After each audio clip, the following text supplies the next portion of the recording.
Cambridge Ielts 5 by University of Cambridge ESOL Examinations. Published by Cambridge University Press. This recording is copyright. CD 2. Test 3. You will hear a number of different recordings and you'll have to answer questions on what you hear. There will be time for you to read the instructions and questions, and you'll have a chance to check your work. All the recordings will be played once only. The test is in 4 sections. At the end of the test, you will be given 10 minutes to transfer your answers to an answer sheet. Now turn to Section 1. Section 1. You will hear a conversation between a customer and a salesman at a car showroom. First, you have some time to look at questions 1 to 4.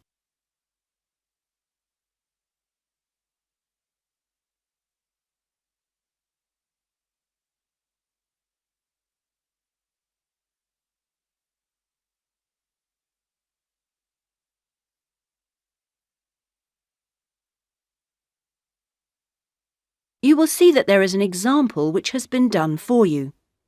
On this occasion only, the conversation relating to this will be played first. Good morning. Please take a seat. How can I help you? Well, I'm thinking of buying a new car and I'd like some advice. Sure, yes. Had you got any particular make in mind? I'm interested in a leader. I've had one before and liked it, but I haven't really made up my mind. The customer states that she is interested in a leader, so leader has been written in the space. Now we shall begin. You should answer the questions as you listen, because you will not hear the recording a second time. Listen carefully and answer questions 1 to 4. Good morning. Please take a seat. How can I help you? Well, I'm thinking of buying a new car and I'd like some advice. Sure, yes. Had you got any particular make in mind? I'm interested in a leader. I've had one before and liked it, but I haven't really made up my mind. Sure. We've got various models. Right. What about the engine size? Any ideas? The one I've got at the moment's a 1.2 litre engine, but I find it a bit slow on long journeys.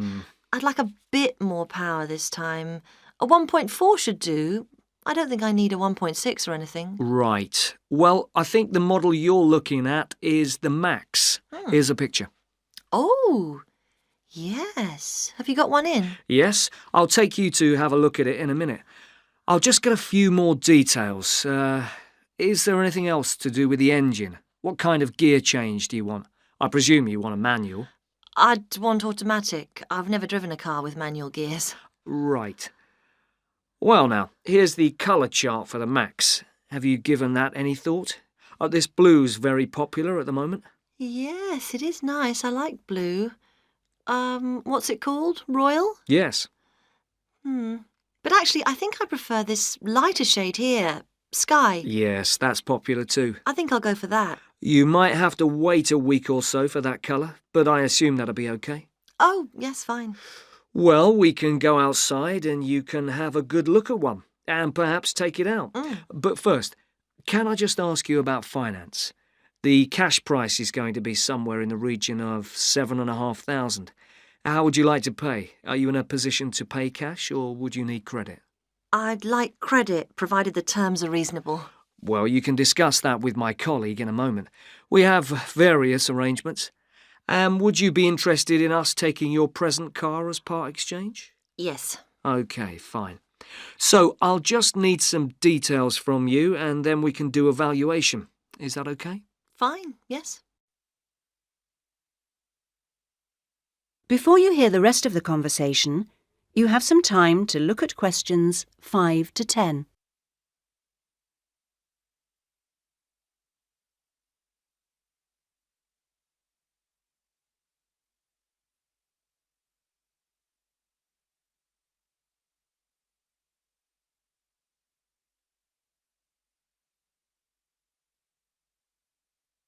Now listen and answer questions 5 to 10.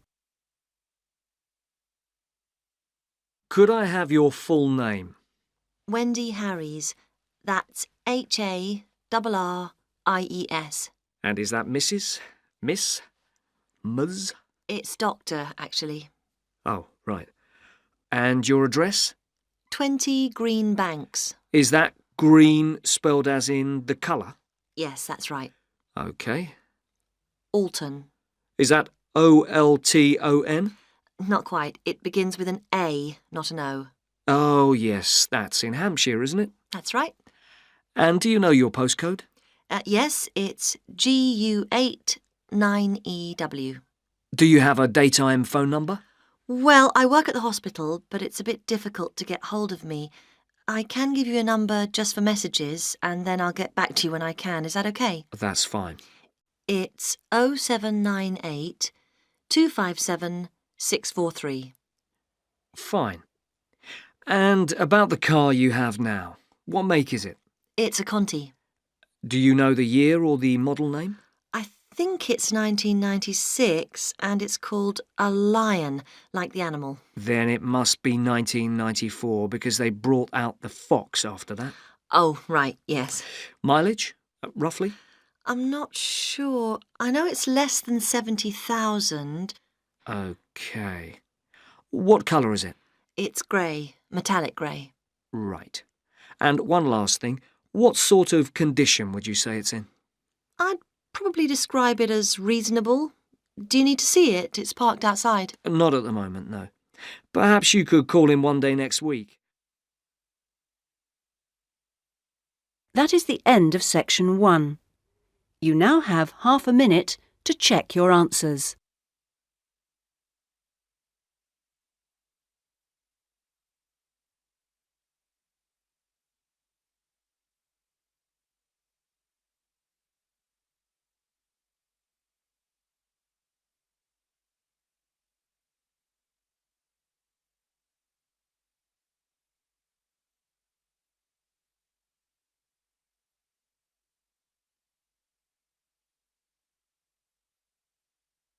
Now turn to section 2.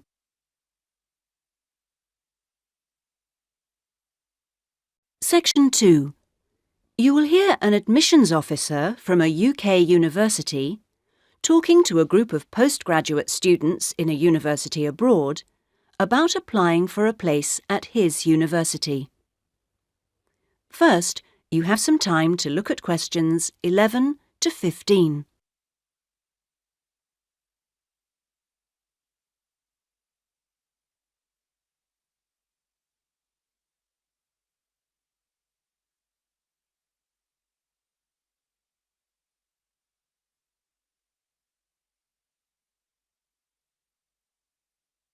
Now listen carefully and answer questions 11 to 15. As I said earlier, there is, I think, at Rexford an excellent combination of physical and geographical advantages, as well as having a rural setting and still being close to central London. Something that will certainly be of interest to you is that Rexford is just 35 minutes from London Airport. At Rexford, we have a strong research capability. We came 7th out of 101 universities in last year's research assessment, carried out by a government body, and did particularly well in your particular subjects, engineering and science. Actually, we got a top research grade of 5 for engineering, geography and computer sciences.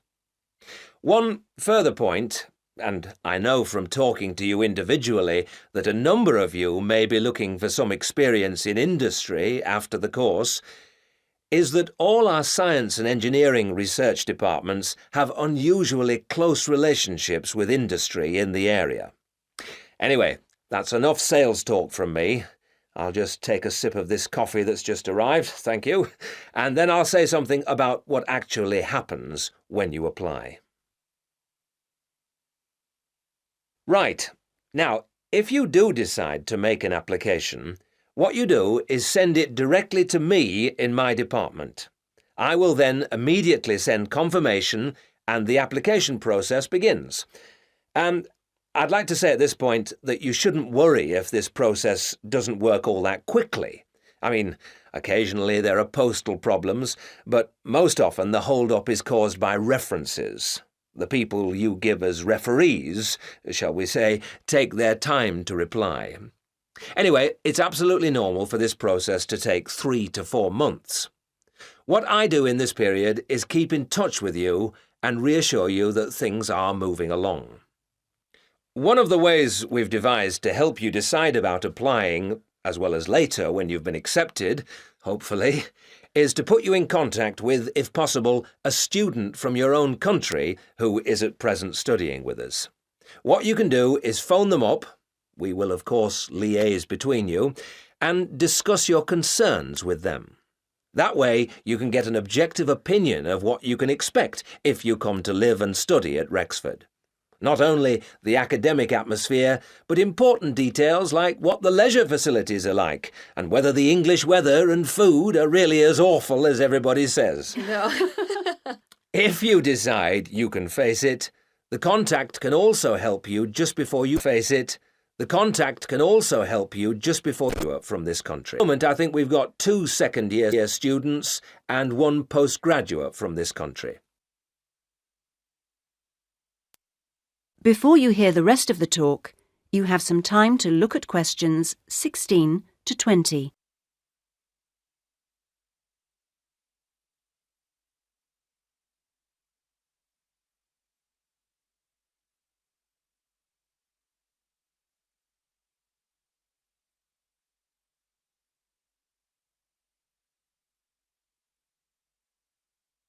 Now listen and answer questions 16 to 20.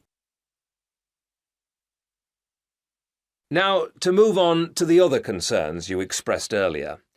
At a UK university, and at a time when you will be separated from your normal surroundings, and learning is the norm, which takes most students a while to adjust to, and at a time when you will be separated from your normal surroundings, and in most cases your family. This can be a difficult time.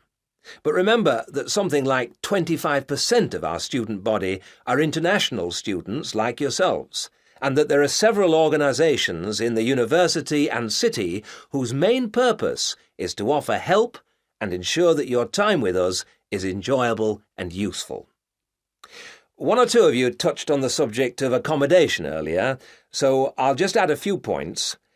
It is the university's policy to give priority in the allocation of residence places to 3 categories, and those are visiting students, exchange students, and new postgraduate students.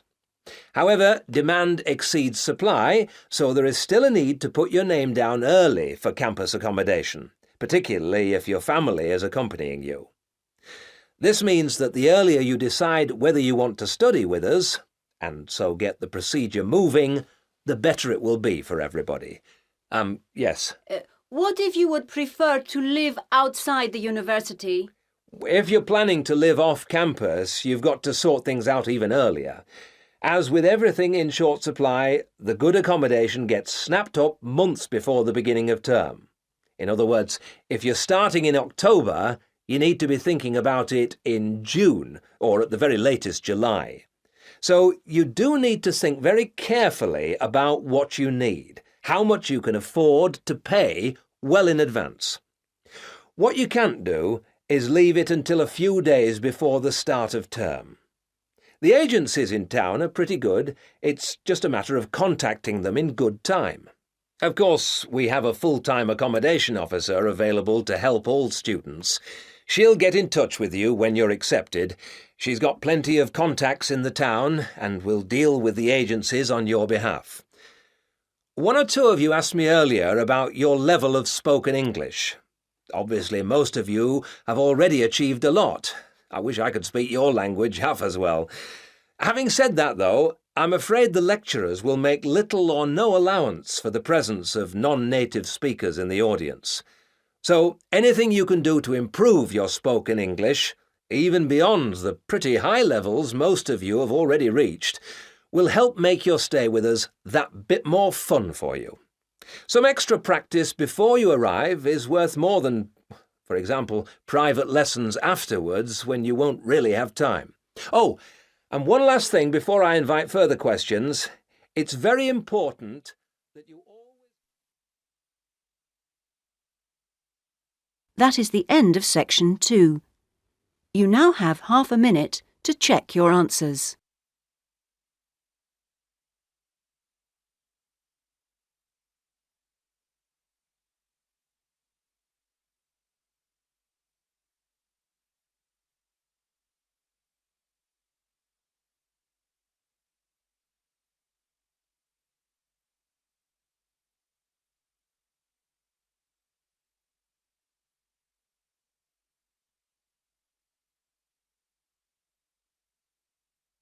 Now turn to section 3.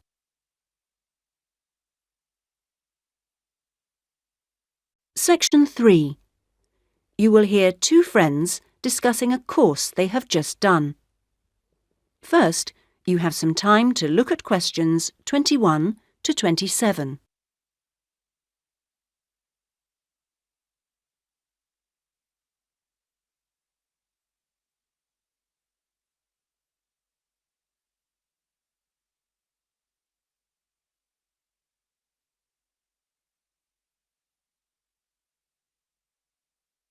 Now listen carefully and answer questions 21 to 27. Oh, Ben, I just remembered I never filled in that form for Nick. Did you do it? The course feedback form. Yes. If you want, we can do it together. I've got mine here. Is that okay? Yeah. Okay. Let's have a look then. What do we have to do? Let's fill in the top first. Let's see. Course code. It's communication in business. Okay. Communication in business. I do know that, but what's the code? CB16 something. CB162, isn't it? That's it. Okay. And dates. When did we start? I remember my birthday's on May 4th, and it was the day after. It must have been May 5th. Gosh, doesn't seem that long ago, does it? No. And we finish at the end of this week on Friday, so that's July 15th. 16th. Oh. Monday was the 12th. Yeah. Right, that was the easy bit. Now let's have a look. Please give your comments on the following aspects of the course. Okay, what's the first one? Oh, course organisation. What do you think? Clear. It was, wasn't it? Yeah, I think the organisation was clear. Okay, anything else for course organisation? It was a good thing he gave us the course outline at the beginning in the first session.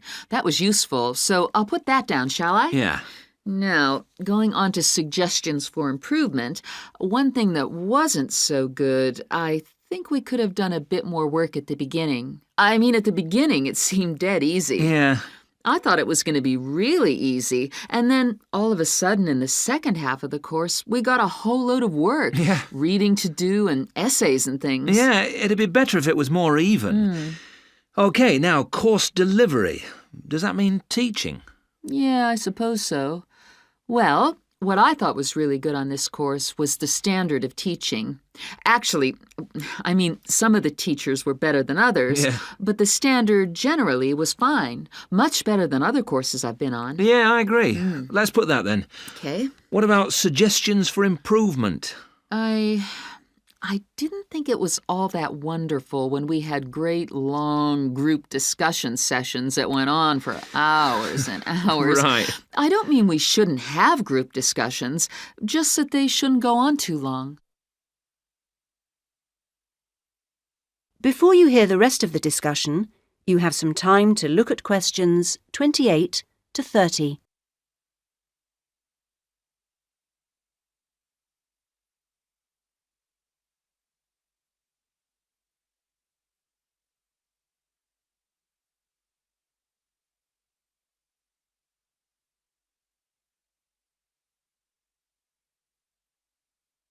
Now listen and answer questions 28 to 30.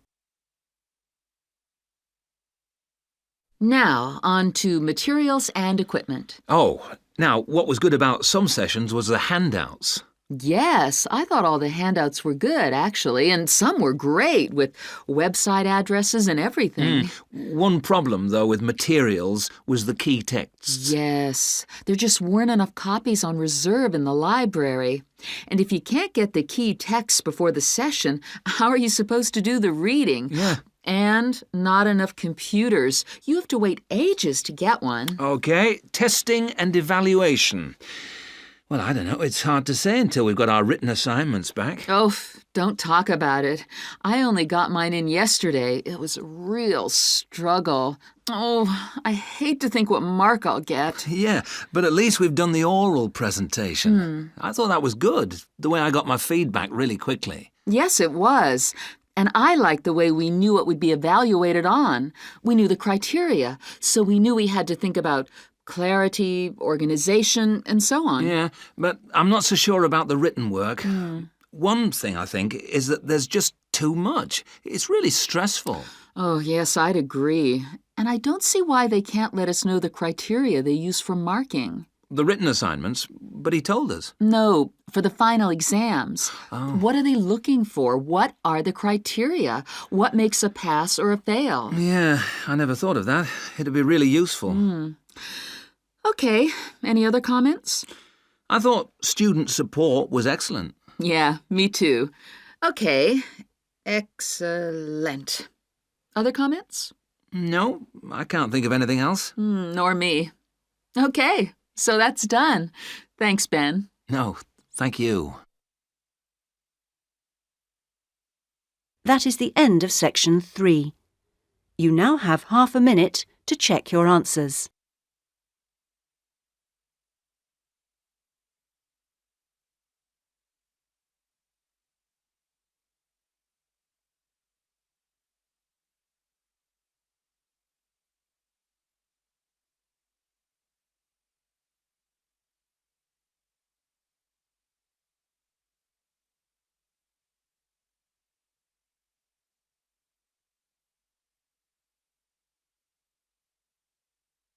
Now turn to section 4.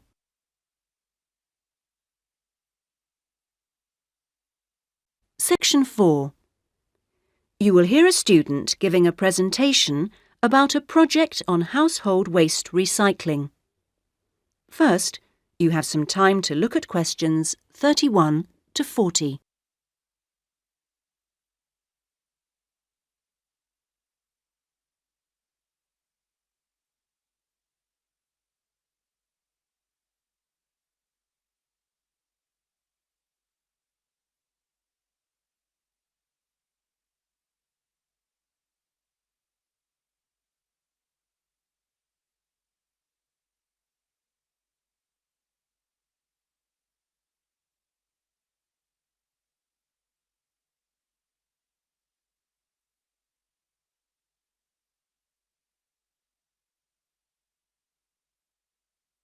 Now listen carefully and answer questions 31 to 40. Well, my group has been doing a project on how household waste is recycled in Britain. We were quite shocked to discover that only 9% of people here in the UK make an effort to recycle their household waste. This is a lower figure than in most other European countries, and needs to increase dramatically in the next few years if the government is going to meet its recycling targets. The agreed targets for the UK mean that by 2008 we must reduce our carbon dioxide emissions by 12.5% compared with 1990. And recycling can help to achieve that goal in two main ways. The production of recycled glass and paper uses much less energy than producing them from virgin materials, and also recycling reduces greenhouse gas emissions from landfill sites and incineration plants. As part of our project, we carried out a survey of people in the street, and the thing that came up over and over again is that people don't think it's easy enough to recycle their waste. One problem is that there aren't enough drop-off sites. That is, the places where the public are supposed to take their waste. We also discovered that waste that's collected from householders is taken to places called bring banks for sorting and baling into loads. One problem here is taking out everything that shouldn't have been placed in the recycling containers. People put all sorts of things into bottle banks, like plastic bags and even broken umbrellas. All this has to be removed by hand. Another difficulty is that toughened glass used for cooking doesn't fully melt at the temperature required for other glass, and so that also has to be picked out by hand. Glass is easy to recycle because it can be reused over and over again without becoming weaker. 2 million tons of glass is thrown away each year. That is 7 billion bottles and jars. But only 500,000 tons of that is collected and recycled.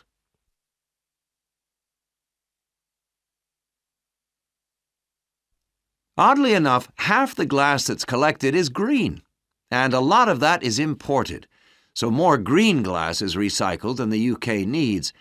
As a result, new uses are being developed for recycled glass, particularly green glass. For example, in fiberglass manufacture and water filtration. A company called 𝐍𝐆𝐀𝐿F Aggregates makes a product for roads, and 30% of the material is crushed glass. For recycling paper, Britain comes second in Europe with 40%, behind Germany's amazing 70%. When recycling started, there were quality problems, so it was difficult to use recycled paper in office printers, but these problems have now been solved. And Martins, based in South London, produces a range of office stationery which is 100% recycled, costs the same as normal paper, and is of equally high quality. But this high quality comes at a cost in terms of the waste produced during the process. Over a third of the waste paper that comes in can't be used in the recycled paper, leaving the question of what to do with it. One firm, PaperSave, currently sells this to farmers as a soil conditioner, though this practice will soon be banned because of transport costs and the smell, and the company is looking into the possibility of alternative uses. Plastic causes problems because there are so many different types of plastic in use today, and each one has to be dealt with differently. Packrite recycles all sorts of things, from bottles to car bumpers, and one of its most successful activities is recycling plastic bottles to make containers which are used all over the country to collect waste. The Save a Cup scheme was set up by the vending and plastics industries to recycle as many as possible of the 3.5 billion polystyrene cups used each year. At the moment, 500 million polycups are collected, processed, and sold on to other businesses such as Waterford, which turns the cups into pencils, and Johnson & Jones, a Welsh-based firm, which has developed a wide variety of items, including business cards. Well, to sum up, there seems to be plenty of research going on into how to reuse materials. But the biggest problem is getting people to think about recycling instead of throwing things away. At least doing the research made us much more careful. That is the end of section 4. You now have half a minute to check your answers.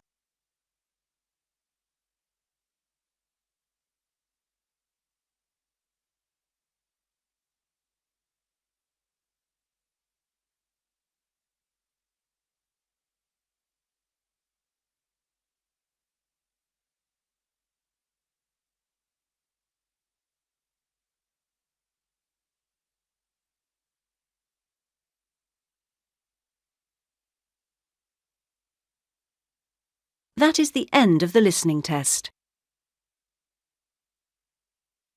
In the Ielts test, you would now have 10 minutes to transfer your answers to the listening answer sheet.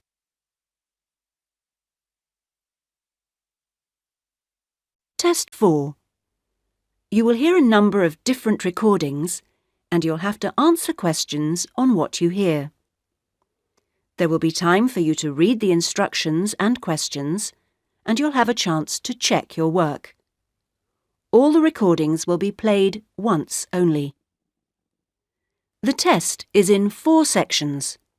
At the end of the test, you will be given 10 minutes to transfer your answers to an answer sheet. Now turn to Section 1. Section 1. You will hear a conversation between a student looking for a host family and a housing advisor. First, you have some time to look at questions 1 to 5.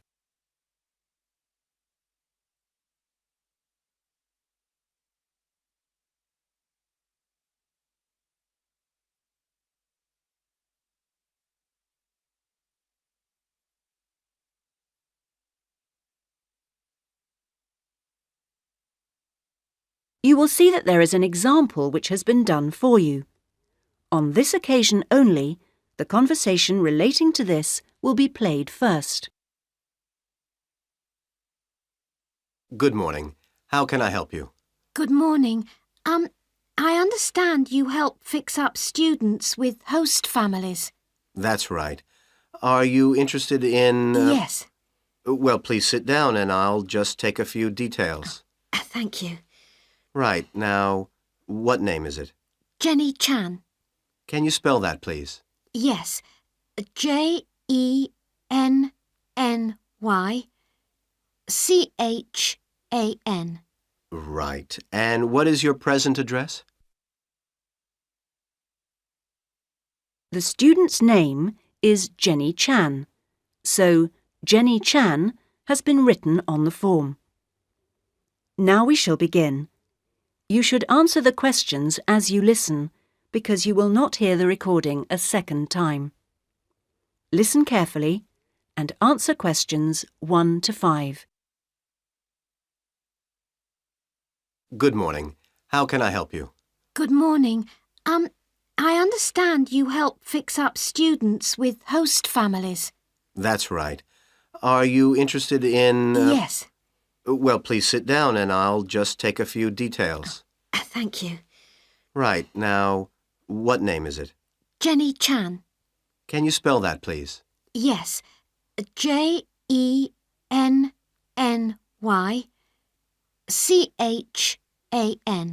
Right. And what is your present address? Seaview Guest House, 14 Hill Road. Okay. And do you know the phone number there? Yes, I have it here. 2237676. But I'm only there after about 7 p.m. So when would be the best time to catch you? I suppose between 9 and, past, before I leave for the college. Great. And can I ask you your age? I've just had my 19th birthday. And how long would you want to stay with the host family? I'm planning on staying a year, but at the moment I'm definitely here for 4 months only. I have to get an extension to my permit. You're working on it? Mm. Fine. And what will be your occupation while you're in the UK? Studying English? And what would you say your level of English is? Good, I think. I'd like to say advanced, but my written work is below the level of my spoken, so I suppose it's intermediate. Certainly your spoken English is advanced. Anyway, which area do you think you would prefer? Well, I'm studying right in the centre, but I'd really like to live in the northwest. That shouldn't be a great problem. We usually have lots of families up there. Before you hear the rest of the conversation, you have some time to look at questions 6 to 10.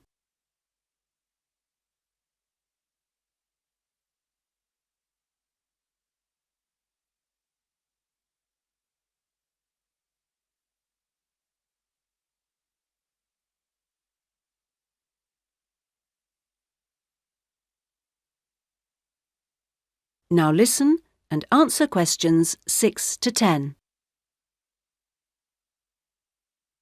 And do you have any particular requirements for diet? Well, I'm nearly a vegetarian. Not quite. Shall I say you are? It's probably easier that way. That would be best. Anything about your actual room? I would prefer my own facilities. En suite, is that right? Mm-hmm. And also, if it's possible, a TV. And I'd also like the house to have a real garden, rather than just a yard. Somewhere I could sit and be peaceful. Is that all? Well, I'm really serious about improving my English, so I'd prefer to be the only guest, if that's possible. No other guests. Yes, you get more practice that way. Anyway, obviously, all this is partly dependent on how much you're willing to pay. What did you have in mind?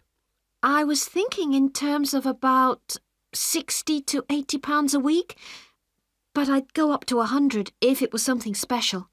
Well, I don't think we'd have any problems finding something for you. Oh, good. And when would you want it for? I'd like to move in approximately 2 weeks. Let me see. It's the 10th today. So if we go for the Monday, it's the 23rd of March. Yes. Right. Good. And if I could ask one last question. That is the end of section 1. You now have half a minute to check your answers.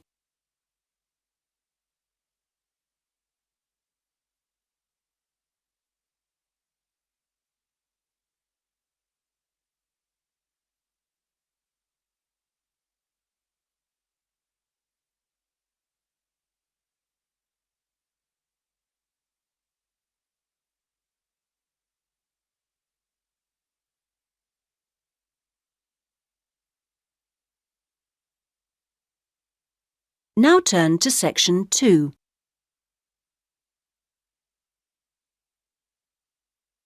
Section 2. You will hear a speech by an official at a meeting of a local football club at the start of a new football season. First, you have some time to look at questions 11 to 17.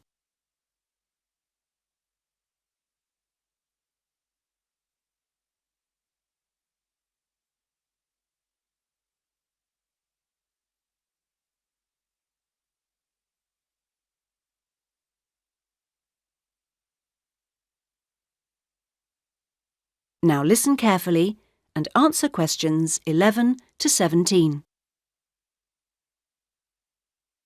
Good evening, everyone, and thank you for coming to the soccer club meeting. It's good to see so many parents and children here tonight, and I know you're looking forward to a great football season.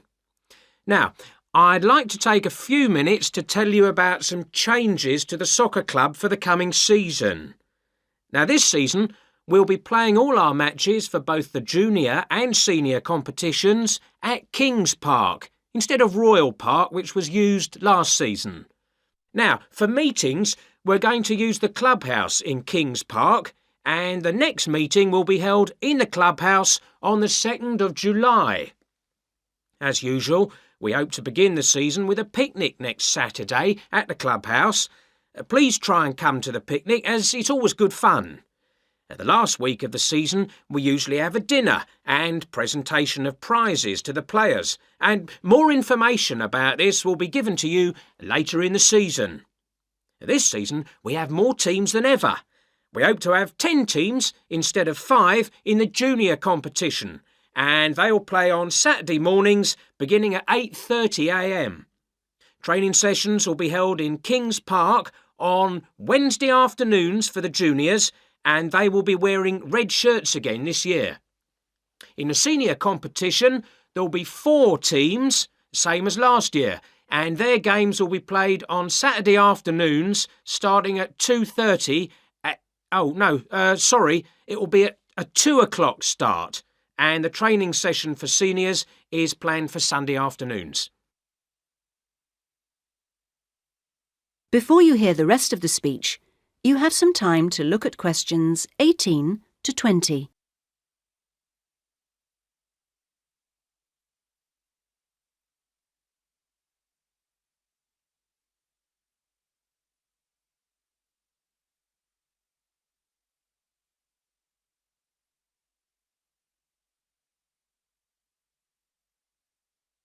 Now listen and answer questions 18 to 20.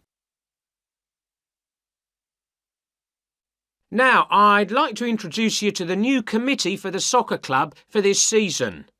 Firstly, let me welcome Robert Young, the new president, who will manage the meetings for the next 2 years. Robert's son has been playing football with the club for over 5 years now, and many thanks to Robert for taking on the job of president. Next, we have Gina Costello. She's the treasurer, and she'll collect the fees from you for the season. Please try and give Gina your fees as early as possible in the season, as the club needs the money to buy some new equipment. Then there's David West, who's volunteered to be the club secretary, and one of the many jobs he'll have is to send out newsletters to you regularly. If you have any information that may be useful, please let David know so that it can be included in these newsletters. Also, I'd like to introduce you to 𝐍𝐆𝐀𝐘, who is the head coach. For all the new members here tonight, this is the 3rd year that Jason has been with us as head coach, and we're very lucky to have such an experienced coach and former player at our club. He will continue to supervise the teams at training sessions and on match days. Now, before we finish and have some refreshments, does anyone have any questions they'd like to ask the new committee? That is the end of section 2. You now have half a minute to check your answers.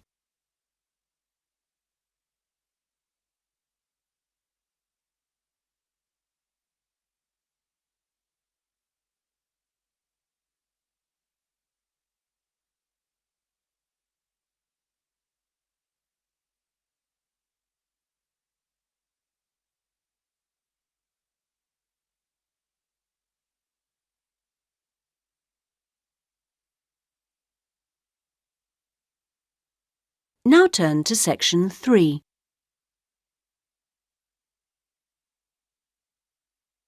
Section 3.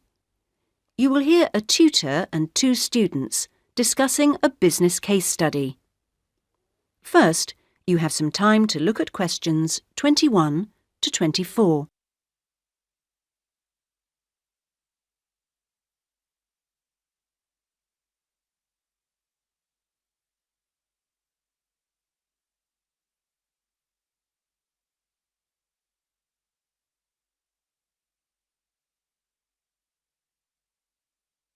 Now listen carefully and answer questions 21 to 24.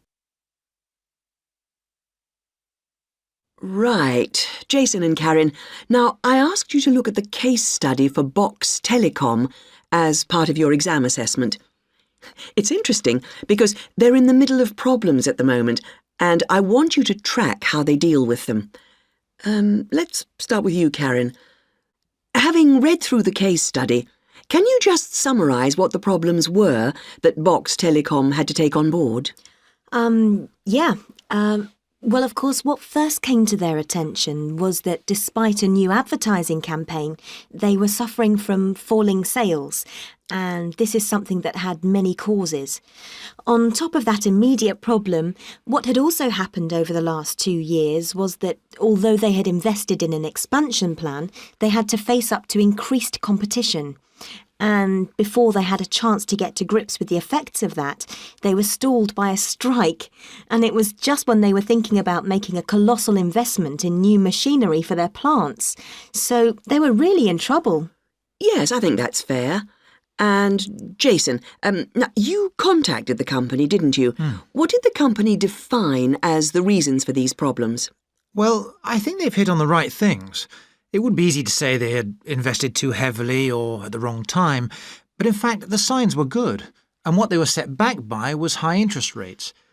At the same time, their longer-term problems, which were affecting their market share, were eventually credited to poor training. And having looked at the details in their last report, I think that's right. Before you hear the rest of the discussion, you have some time to look at questions 25 to 30.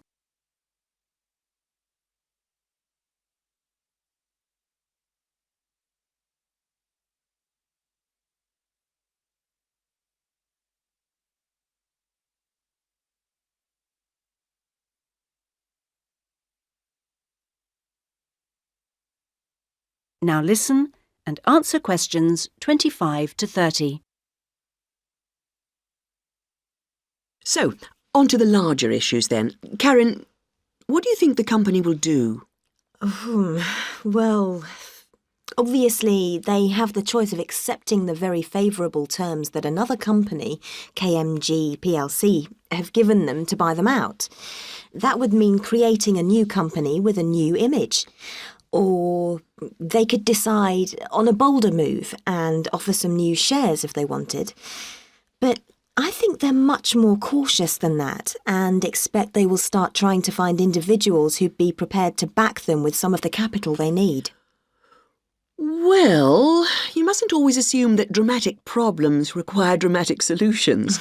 Sometimes there's a simple fix, such as changing the guy at the top. If they truly are cautious, then I suspect they will seek to shut down some of their shops. But a more ambitious approach, and one which I think would have more chance of success, would be to alter how they're running things, the management layers and the processes. So, in your analysis, try to think of all the options. Jason? Yes, it's interesting because I found it a really useful company to study.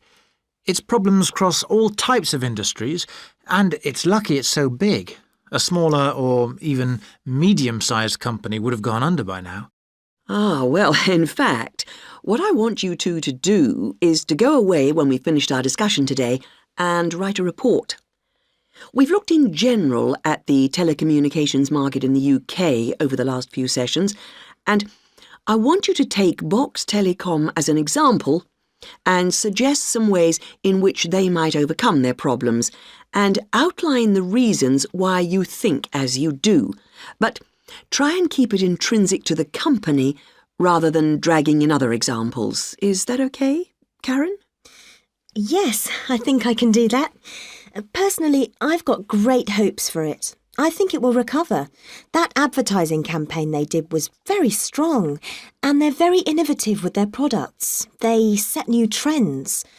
The company's got to recover, don't you think, Jason? I'm not sure. I think it can, but it's not a foregone conclusion unless they manage to attract the right level of investment.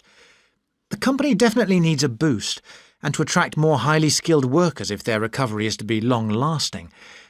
When I was talking to the marketing manager, he said to me that he thinks the company had got a great management team. But he would say that, wouldn't he? But they are suffering from having to work with outdated production machinery, and that could cost a lot to put right. Well, personally, I think the stock market is to blame. I think they were expecting too much of the company, and then inevitably it looked bad when it didn't perform. The market should have had more realistic expectations. And I disagree with you about the advertising campaign, Karen. That's where they could do with some innovation to get sales kick-started. Anyway, let's see what you come up with those. That is the end of section 3. You now have half a minute to check your answers.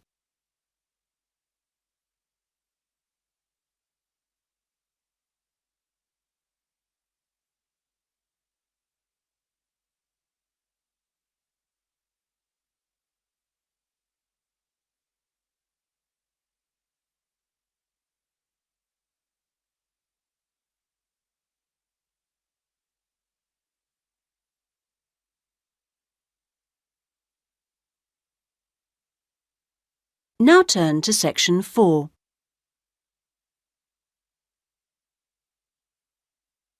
Section 4. You will hear a university librarian giving a talk to new students. First, you have some time to look at questions 31 to 40.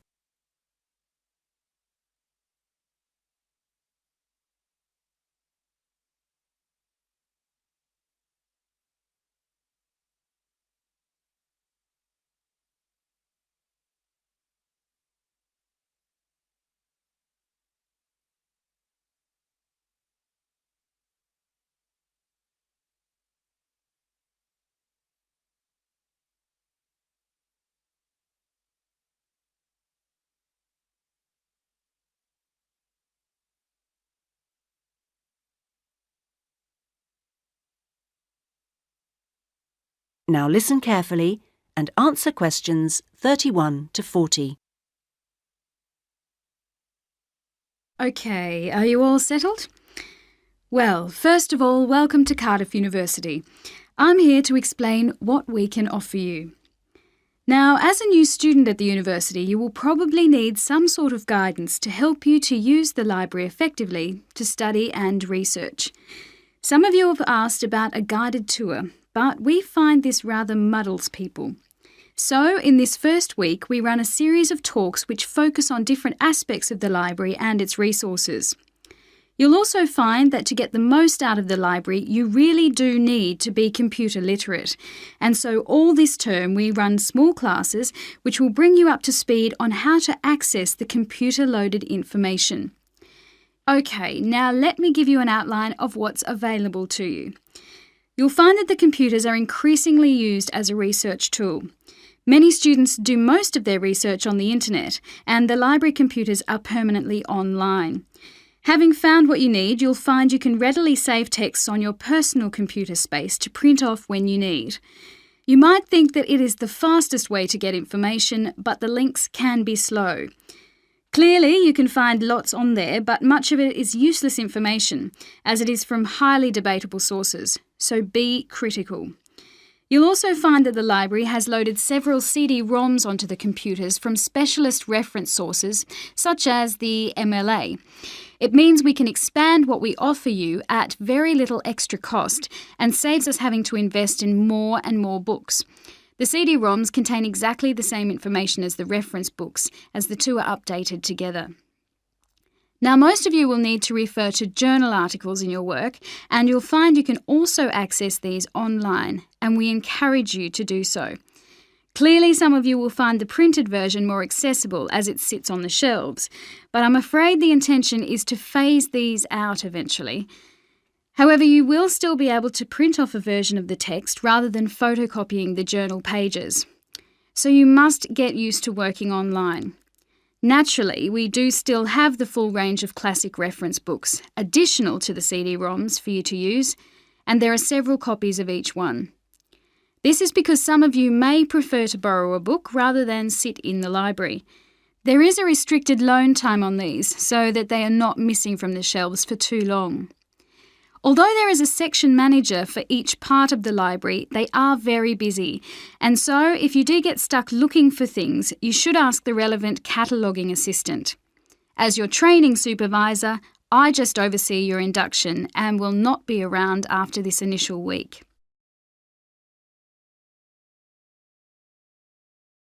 Some of you may be interested to know that the library is offering specialised training sessions on writing a dissertation. Obviously, this is not relevant to those of you who are undergraduates, it is just for postgraduates. Your department will discuss the planning stage of the dissertation, i.e. what you're going to do with you, and we will focus on the structure of it. However, the training will also include some time on the computers. I realise most of you know how to organise files, but we can show you the different ways to run data programs. Your tutors will tell you at the outset how to set out the chapters they require, but you will need to ask them how they would like you to organise the bibliography, because it varies depending on your subject area. When you've got something together, the trainer here will look through the draft version for you to see if it's okay. And one final point, for those of you who have registered from abroad, we can offer individual sessions on dissertations if you feel you need them. If you require language lessons, then they are available from the International Centre next to the Law Department. That is the end of section 4. You now have half a minute to check your answers.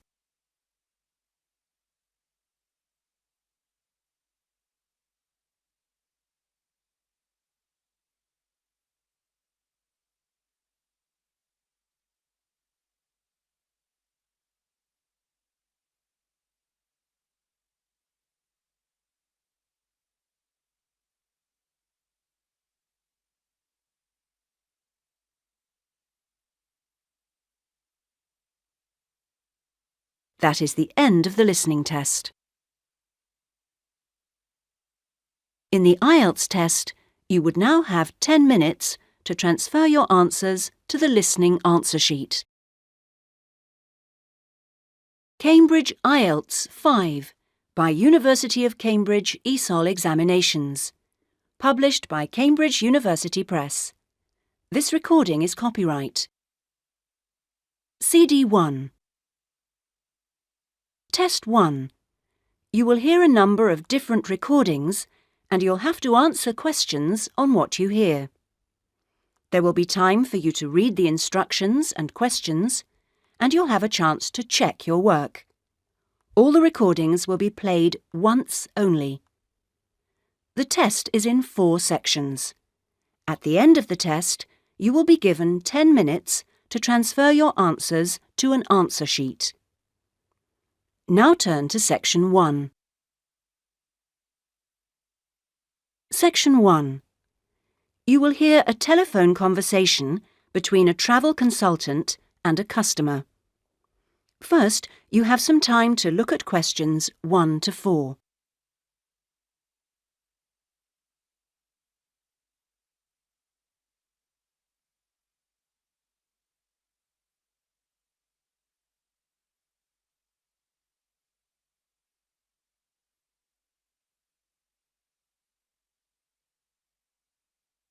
You will see that there is an example which has been done for you. On this occasion only, the conversation relating to this will be played first. Good afternoon, Dreamtime Travel. How can I help you? Oh, hello. I'm interested in the holidays you offer along the coast near here. Yes, we operate several tours up the coast. Where in particular did you want to go? Well, I like the sound of the holiday that mentioned whales. Was it whale watching? Oh, that's our Whale Watch experience. It's very popular and it's based in a lovely little town with nice beaches. The holiday is called Whale Watch Experience, so Whale Watch Experience has been written on the form. Now we shall begin.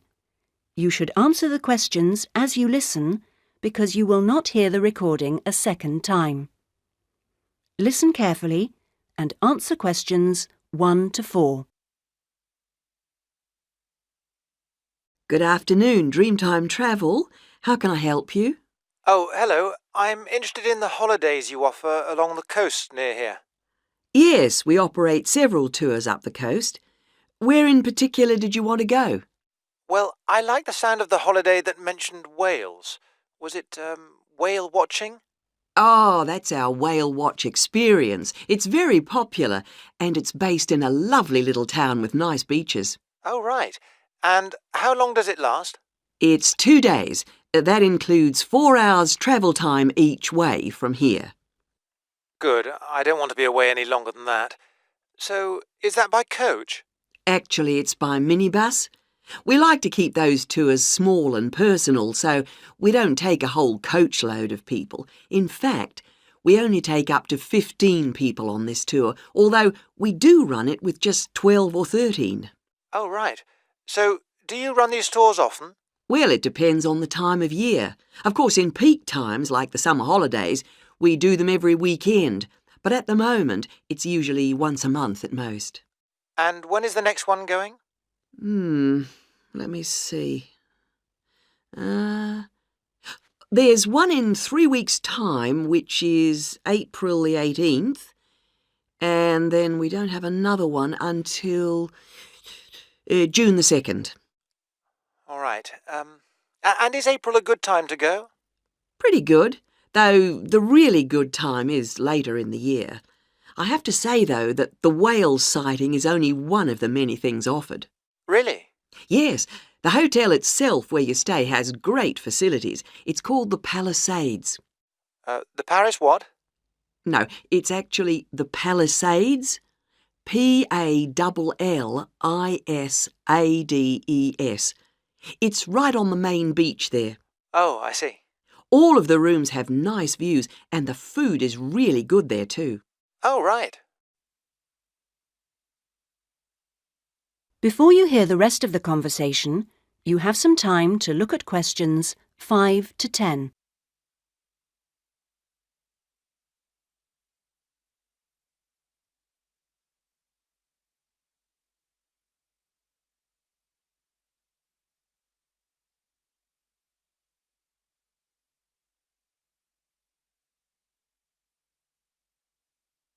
Now listen and answer questions 5 to 10. And what about the other things, that are included in the price? Oh, there are lots of things. If you don't want to do the whale watch cruise, your guide will take anyone who is interested either on a bushwalk through the national park near the hotel, and there's no extra charge for that, or on a fishing trip. That's an extra $12, I think. And there's also a reptile park in town. That costs more or less the same. No, I think I'd prefer whales to snakes. Yeah. And if you just want to relax, you're free to sit by the hotel pool or go down the beach. Oh, and they also have tennis courts at the hotel, but you have to pay for those by the hour. But there are table tennis tables downstairs, and they're part of the accommodation package. Just speak to your guide. Well, that sounds good. So how much is the basic tour price? At this time of year, it's usually around $300, but let me check. It's actually $280. And the next tour, are there any places on that one? How many people is it for? There are 2 of us. Yes, that should be fine. Can I just mention that we require all bookings to be made at least 14 days before you travel to avoid cancellations of tours? And if you cancel within 7 days of departure, you will have to pay 50% of your total booking. OK. And you also need to pay a 20% deposit at the time of booking. Can I pay that by credit card? Yes, you can. All right, what I'll do is I'll talk to my partner and get back to you. Fine. So I'll make a provisional booking, shall I? 2 for the whale watch experience. Let me issue you with a customer reference number for when you call back. Do you have a pen? Yes. OK. It's 39745T. That's T for Tango. When you call back, ask to speak to the tour manager. That's me, Tracy. Fine, I will. That is the end of section 1. You now have half a minute to check your answers.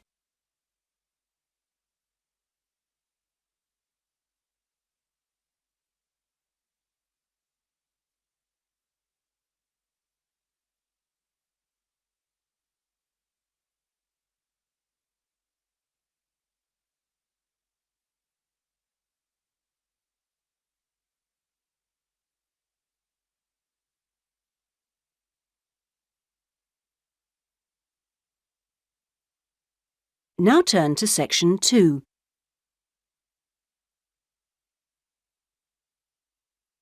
Section 2. You will hear a radio programme giving parents advice about buying cots for their babies to sleep in. First, you have some time to look at questions 11 to 17.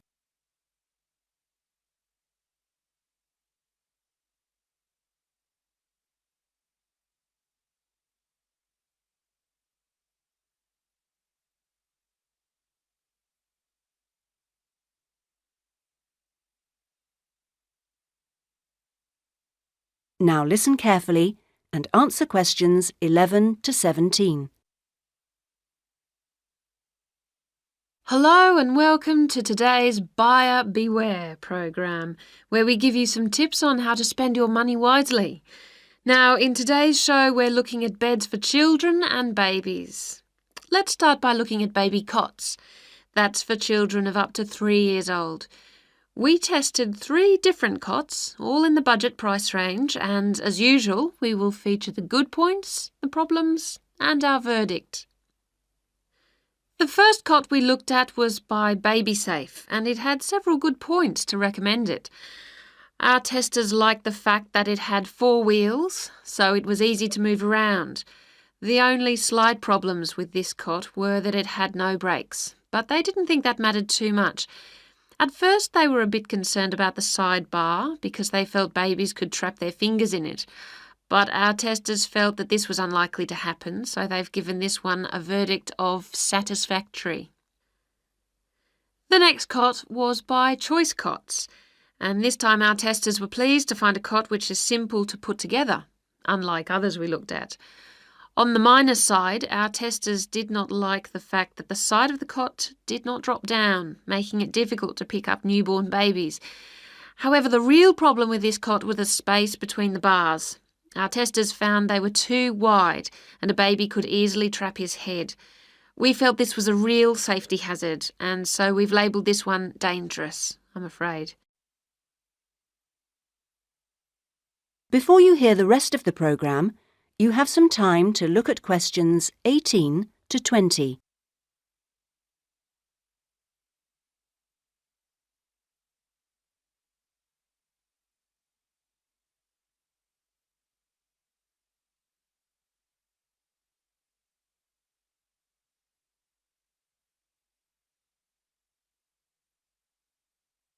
Now listen and answer questions 18 to 20. And finally, better news for the Mother's Choice cot.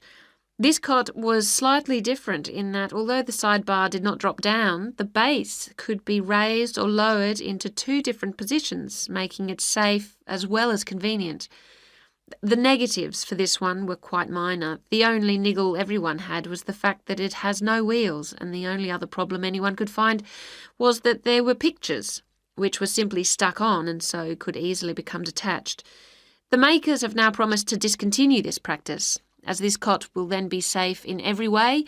We have made the Mother's Choice cot our best buy. Congratulations, Mother's Choice. So, what features should you look for in a baby's cot? Well, obviously, safety is a very important factor, as well as comfort and convenience. We recommend that if you are buying a cot, do make sure that any metal present is not rusted or bent in any way. You should ensure your cot has only rounded or smooth edging without any sharp edges. This is especially important for wooden cots. And now, on to beds for toddlers. That is the end of section 2. You now have half a minute to check your answers.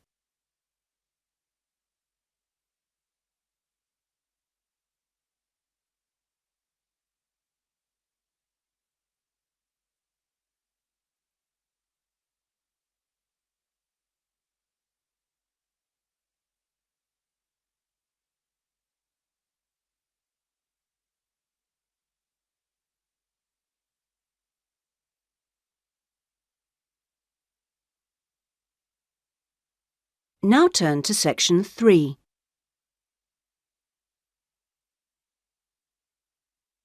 Section 3. You will hear a conversation between a student, Andrew, and a student advisor, Monica, about a diploma course. First, you have some time to look at questions 21 to 25.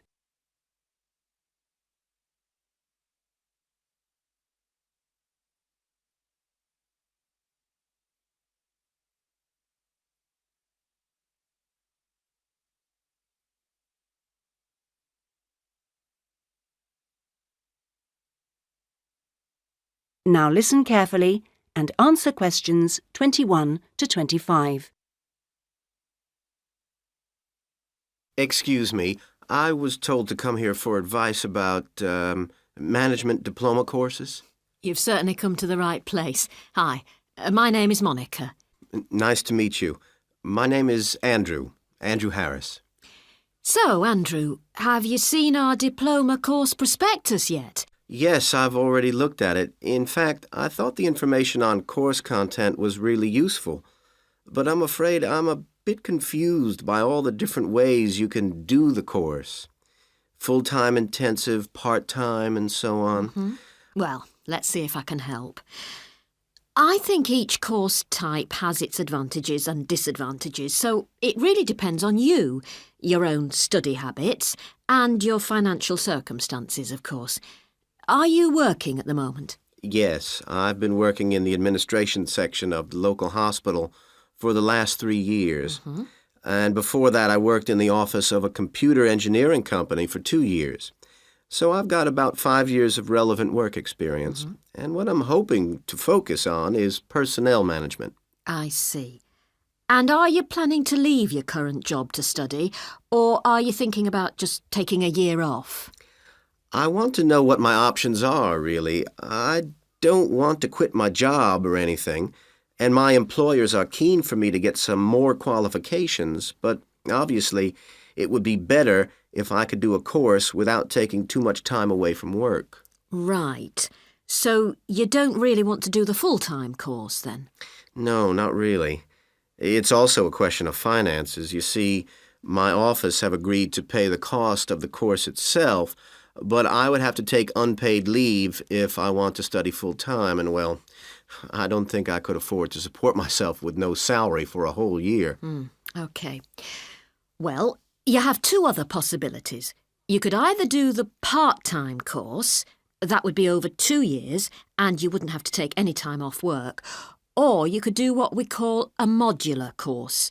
You could do that in 18 months if you wanted, or longer. It's quite flexible, and it would be up to you.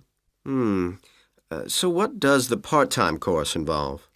For that, you would join an evening class and have a lecture twice a week. Then you'd have to attend a seminar or discussion workshop 1 weekend a month. What kind of coursework would I have to do? Well, it's a mixture. You'd be expected to write an essay each month, which counts towards your final assessment. You have a case study to do by the end of the course, which might involve doing a survey or something like that. And also you need to hand in a short report every 4 weeks. So that's quite a lot of work then, on top of working every day. It sounds like a lot of studying, and really tiring. Yeah, you certainly wouldn't have much free time. Before you hear the rest of the conversation, you have some time to look at questions 26 to 30.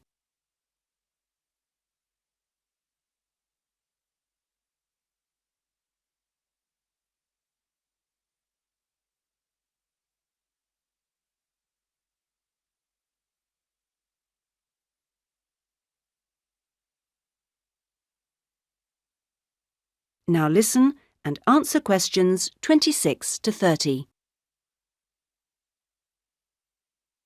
What about the modular course? What would I have to do for that? Well, that's where you get the opportunity to study full-time for short periods. That way you can cover a lot of coursework and attend lectures and seminars during the day. And each module lasts for 1 term, say about 12 weeks at a time. There are obvious advantages in this. The main one being that you can study in a much more intensive way, which suits some people much better.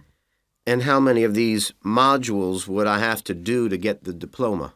The current programme is 2 modules, and then you have to choose a topic to work in more depth. But you can base that on your job, and so you don't need to be away from the office. And how long it takes is up to you. The important thing is that you don't have to study and work. You can focus on one thing at a time. Yes, I can see that. It certainly sounds attractive. It would be more expensive, though. I mean, I'd have to support myself without pay for each module. That's true, so that might be a problem for you. Look, why don't you talk this over with your employers and then come back? That is the end of section 3. You now have half a minute to check your answers.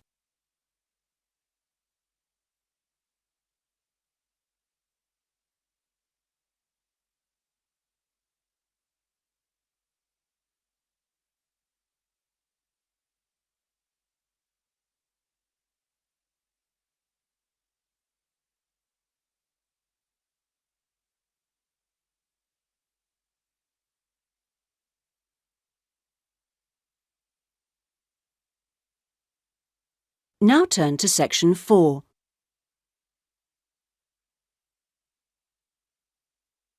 Section 4. You will hear part of a lecture given by an economist about North American women's attitude to money and saving. First, you have some time to look at questions 31 to 40.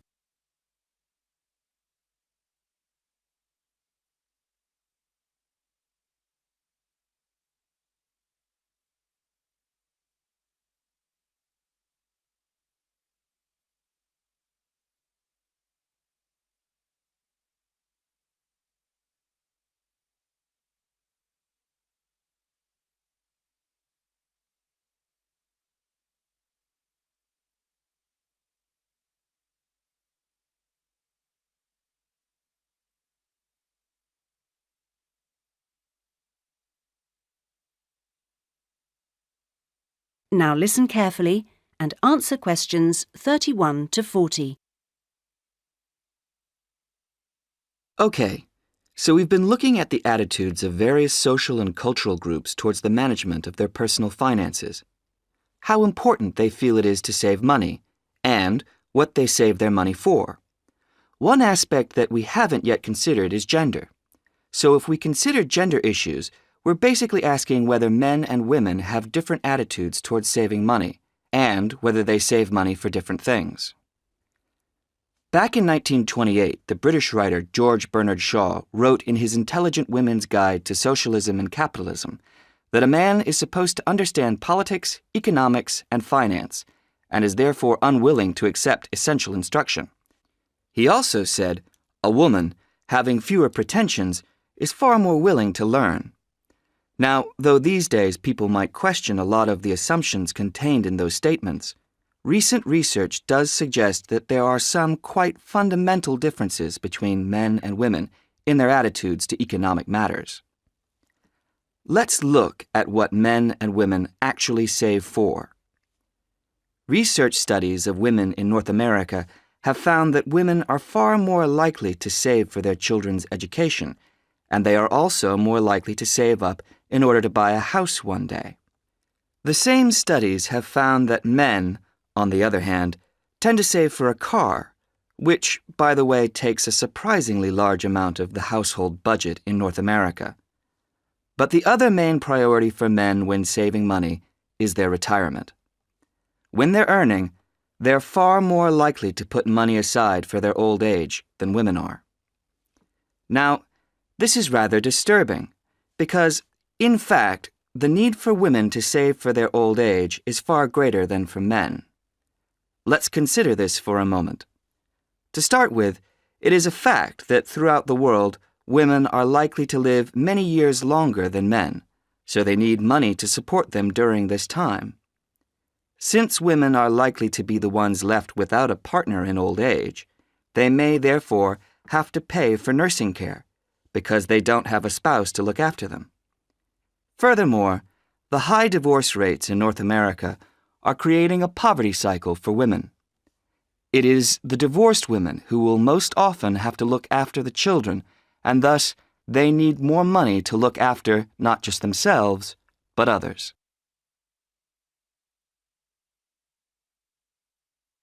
So what can be done about this situation? The population in North America is likely to contain an increasing number of elderly women. The research indicates that at present, for women, it takes a crisis to make them think about their future financial situation. But of course, this is the very worst time for anyone to make important decisions. Women today need to look ahead, think ahead, not wait until they're under pressure. Even women in their early 20s need to think about pensions, for example, and with increasing numbers of women in professional positions, there are signs that this is beginning to happen. Then research also suggests that women avoid dealing effectively with their economic situation because of a lack of confidence. The best way for them to overcome this is by getting themselves properly informed so they are less dependent on other people's advice. A number of initiatives have been set up to help them do this. This college, for example, is one of the educational institutions which offers night classes in money management, and increasing numbers of women are enrolling on such courses. Here, they can be given advice on different ways of saving. Many women are unwilling to invest in stocks and shares, for instance, but these can be extremely profitable.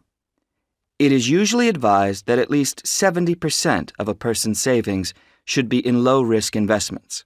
But for the rest, financial advisors often advise taking some well-informed risks.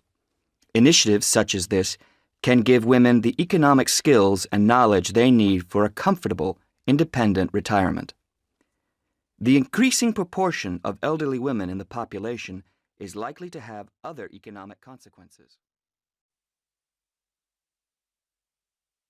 That is the end of section 4. You now have half a minute to check your answers.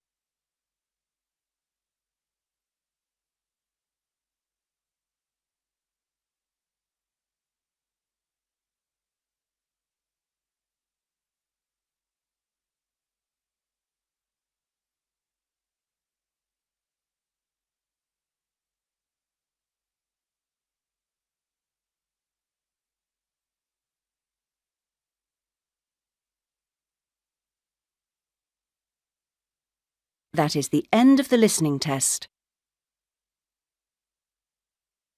In the Ielts test, you would now have 10 minutes to transfer your answers to the listening answer sheet.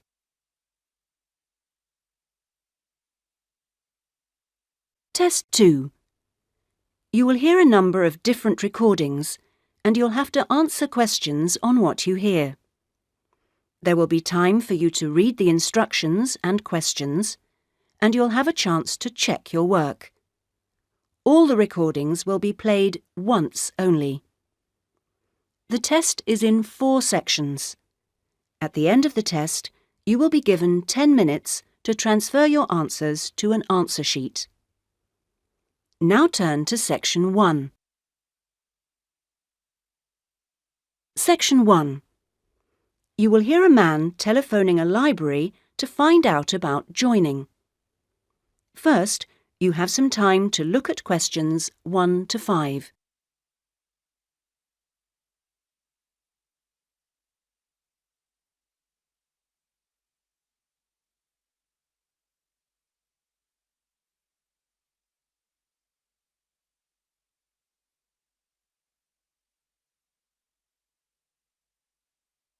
You will see that there is an example which has been done for you. On this occasion only, the conversation relating to this will be played first. Good morning, North College Library. How can I help you? I was wondering if it was possible to join the library. Are you a student at North College? No, I'm not, but someone told me it was possible to join even if I wasn't. That's right, it is. Are you over 18? That's our minimum joining age. Yes, I am. The minimum joining age is 18, so 18 years has been written in the space. Now we shall begin. You should answer the questions as you listen, because you will not hear the recording a second time. Listen carefully and answer questions 1 to 5. Good morning, North College Library. How can I help you? I was wondering if it was possible to join the library. Are you a student at North College? No, I'm not, but someone told me it was possible to join even if I wasn't. That's right, it is. Are you over 18? That's our minimum joining age. Yes, I am. That's no problem then. Could you tell me what I have to do to join? Well, you'll need to come into the library and fill out some forms. You'll also need to bring 2 passport photos with you. We also need 2 documents for ID, so a driving license would be fine. I've got that. And what else? A credit card? No, it needs to have your address on it. Shall I bring a bank statement? Would that do? That'll be fine. Good. Does it cost anything to join? Well, it's free for students here, but otherwise it's £125 per year, or £25 if you've got a current student card from another college. I was at Westerly College until last year, but now I've got a job at Jefferson's Steel Factory. It's more expensive than I thought. My local library is free. But you'll find they don't have the range of reference books or facilities which we buy for our students. That's why you have to pay to be an external member. I see. How many books can I borrow? We allow 12 items borrowed at any one time if you're a student, and that includes CDs, DVDs and videos. However, it's only 8 items for members of the public. Fine. And how long can I have them for? Well, you can have both fiction and reference books for 4 weeks, which isn't bad, really. And what happens if I return them late? Like all libraries, there's a fine system in place.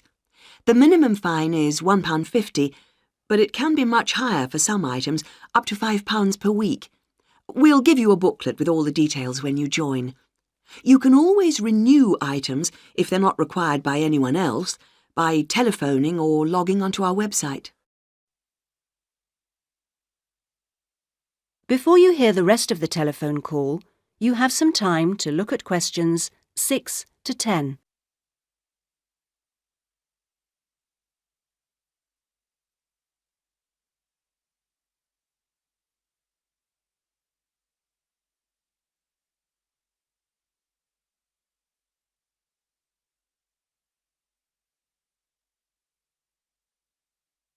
Now listen and answer questions 6 to 10.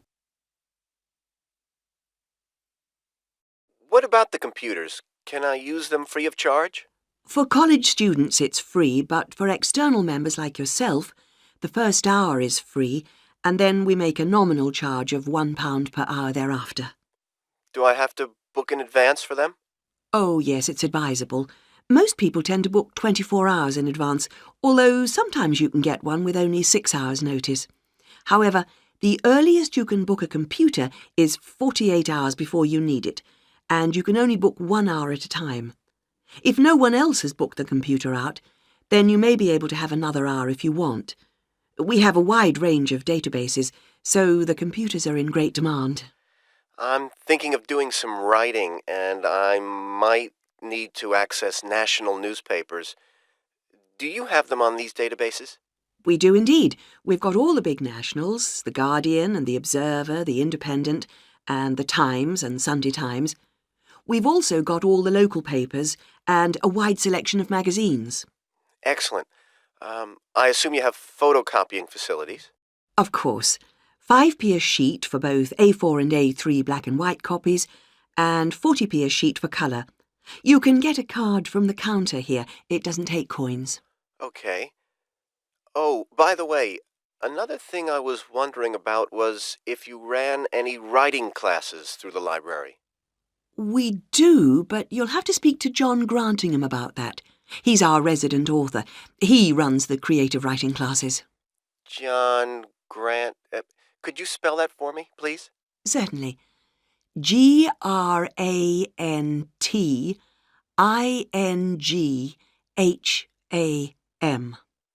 Are the classes here at the library? Yes, he's here on Thursday evenings. Oh, no, sorry, Friday. He's just changed it. You can contact him by emailing the library. Okay. Right. Well, that's about all I need to know. Thank you. I'll be along later this week to join. Thanks. Bye. That is the end of section 1. You now have half a minute to check your answers.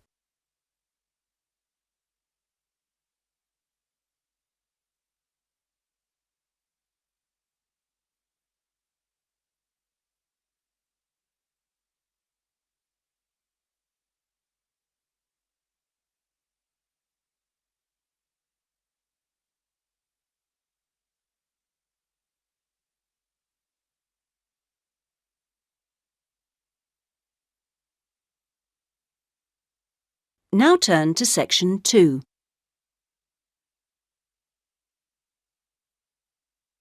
Section 2.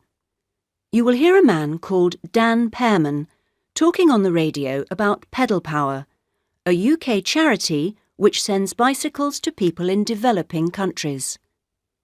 First, you have some time to look at questions 11 to 15.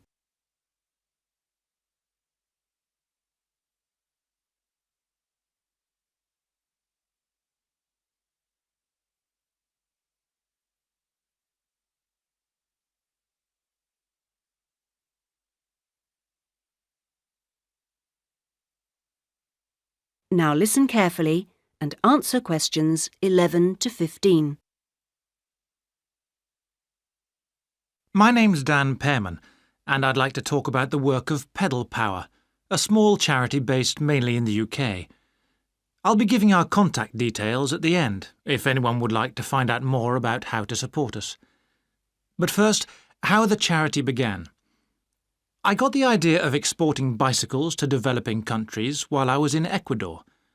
I went there in 1993, just after graduating from university. After 3 years of studying, I wanted adventure. I loved travelling, so I decided to join a voluntary organisation and was sent to Ecuador to carry out land surveys. The project came to an end after 5 years, and when I returned to the UK in 1998, I started planning Pedal Power. Where I lived in Ecuador was a very rural area. My neighbour had the only bicycle in the village, whereas everyone else walked everywhere. My neighbour's business was unusually successful, and for years I couldn't understand why. Then I realised having a bike meant he could get where he wanted to go without much trouble. Other local carpenters could only accept jobs in a 3-kilometre radius, so no matter how skilled they were, they could never do as many jobs as my neighbour. At Pedal Power, we collect second-hand bikes in the UK and send them to some of the poorest regions in the world. When we distribute bikes overseas, we don't give them away for free. We'd like to, but long-term that doesn't really help the local economy. The demand for bikes is enormous, which makes them very expensive locally. So we sell them for 5% of the normal price. But in order to continue operating, we need to have a constant supply of bikes which we send out every 6 months. One example of a town that's received bicycles from Pedal Power is Rivas. It was the first place I sent a full container of bicycles to. Most people there now own a bicycle. The local economy has developed so much you wouldn't recognise it as the same place. In fact, there are more bikes than on the streets of Amsterdam, if you've ever been there. But Pedal Power still needs your help. You may have read about some of our recent problems in the British media. In August 2000, we simply ran out of money. We had containers of bikes ready to send, but no money to pay the bills. It was a terrible situation. We managed to ensure the bikes went out on time, but the other problems carried on for several months. Before you hear the rest of the talk, you have some time to look at questions 16 to 20.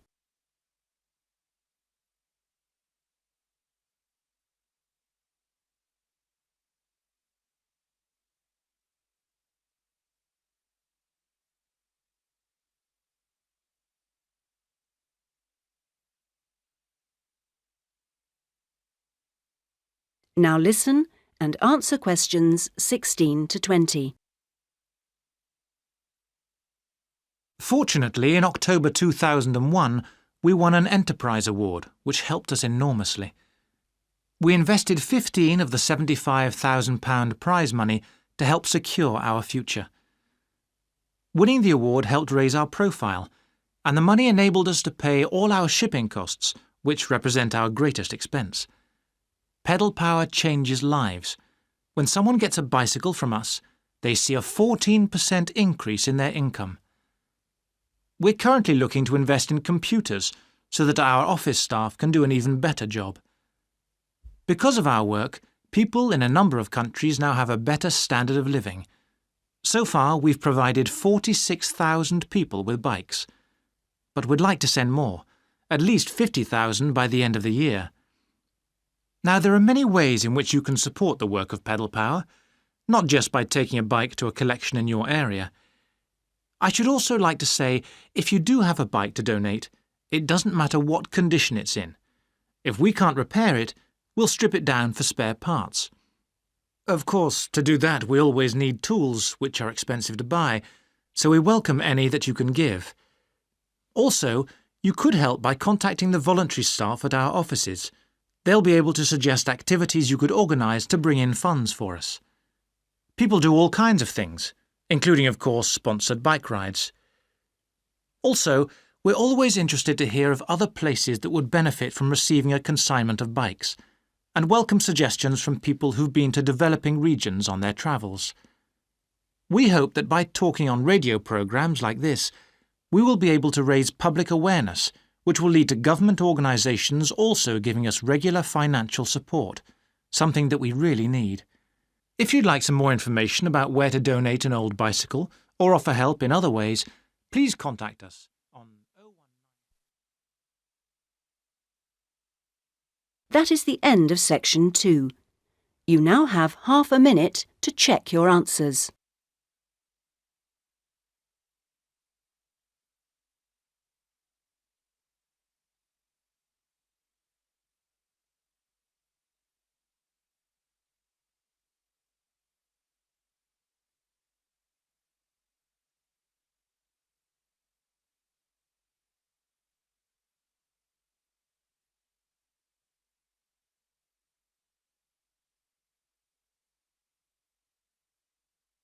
Now turn to section 3.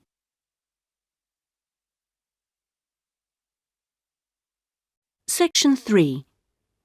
You will hear a discussion between a college tutor and two students, Christina and Ibrahim. First, you have some time to look at questions 21 to 26.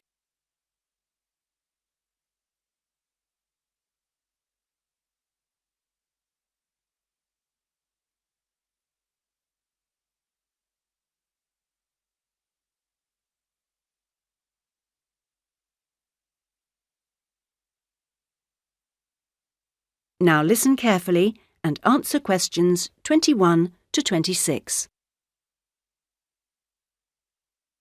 First of all, I'd just like to say, Christina and Ibrahim, that I really enjoyed watching your video about student life last week. And I could see that the rest of the group did too. You did really well, and I hope that you got a lot out of it. I'd like to use this tutorial as a feedback session where you reflect on the experience of doing the project. So, Christina, I was wondering, what did you enjoy most about making the video? I liked using the camera. Is it the first time you've operated one like that? Yes, it is. Well, the results were very good. Anything else? I also enjoyed visiting one of the British students we filmed. I'd never been inside a British home before. Okay, Christina, thanks. What about you, Ibrahim? What did you enjoy? Well, for me, it was a very good chance to get to know students who are on other courses, because everyone in our group is studying English, and we don't usually have much to do with the rest of the college. Yes, good. Do you think you'll maintain the contact now? Well, I hope so. I've invited 3 of them to have dinner with me next week. Great! If you haven't decided what to make yet, I can tell you they'll love trying Arab dishes. And, of course, it's good for your English, too. Christina, what did you find? What was the most useful aspect of the project from the point of view of the English practice? I think when we were being shown how to edit the film, we had to follow the instructions, and that was very good practice for me. And I also learned some technical words that I hadn't heard before. What about you, Ibrahim? What was the most useful for your English? It was listening to the British students, because they don't speak as slowly as most of the tutors on our course. I think they speak at natural speed, so it forces me to get used to it. And they use a lot of slang. So you learned some new words which will be useful? Yes. Good. I'm glad it helped. Well, we've talked a little bit about enjoyment and about language practice. Were there any other benefits? What else did you feel you'd learned from the project? Was it useful in other ways? Yes. Well, firstly, I learned how to use a video camera. And also, I think I really learned a lot about working together with other people. I've never done anything with a group before, and we had to find ways of cooperating and compromising and sometimes persuading people when they don't agree with you. Yes, that is a very useful experience, I know. Before you hear the rest of the discussion, you have some time to look at questions 27 to 30.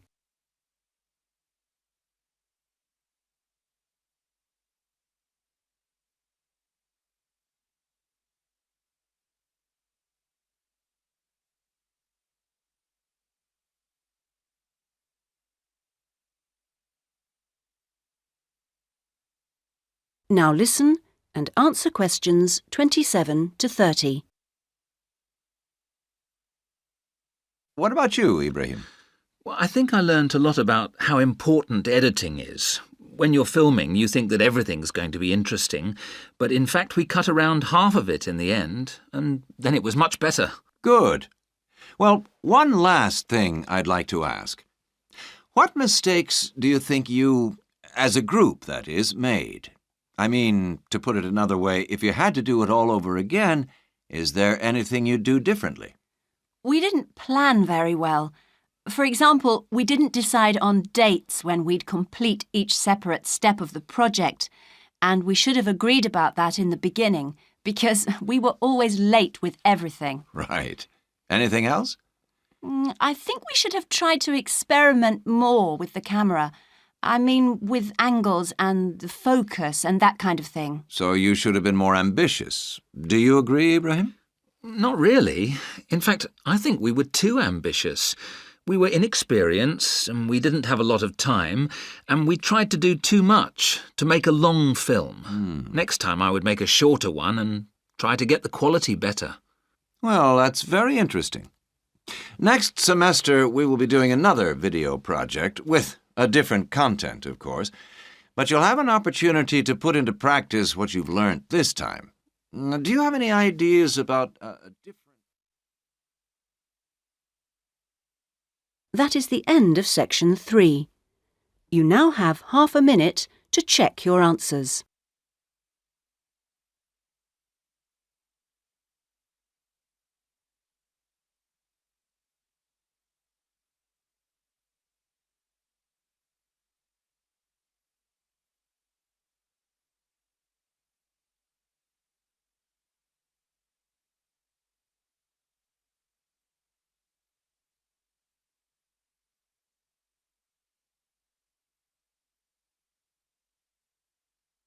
Now turn to section 4.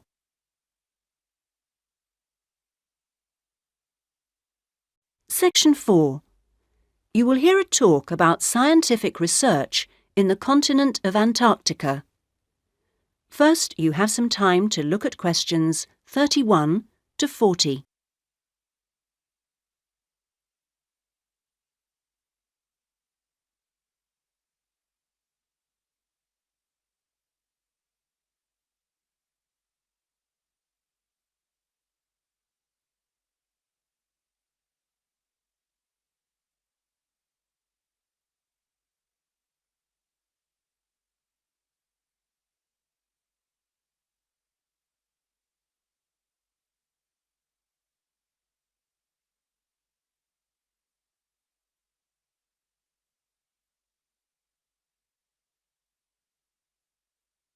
Now listen carefully and answer questions 31 to 40.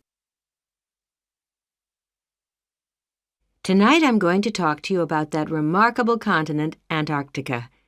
Remote, hostile, and at present uninhabited on a permanent basis. For early explorers, it was the ultimate survival contest.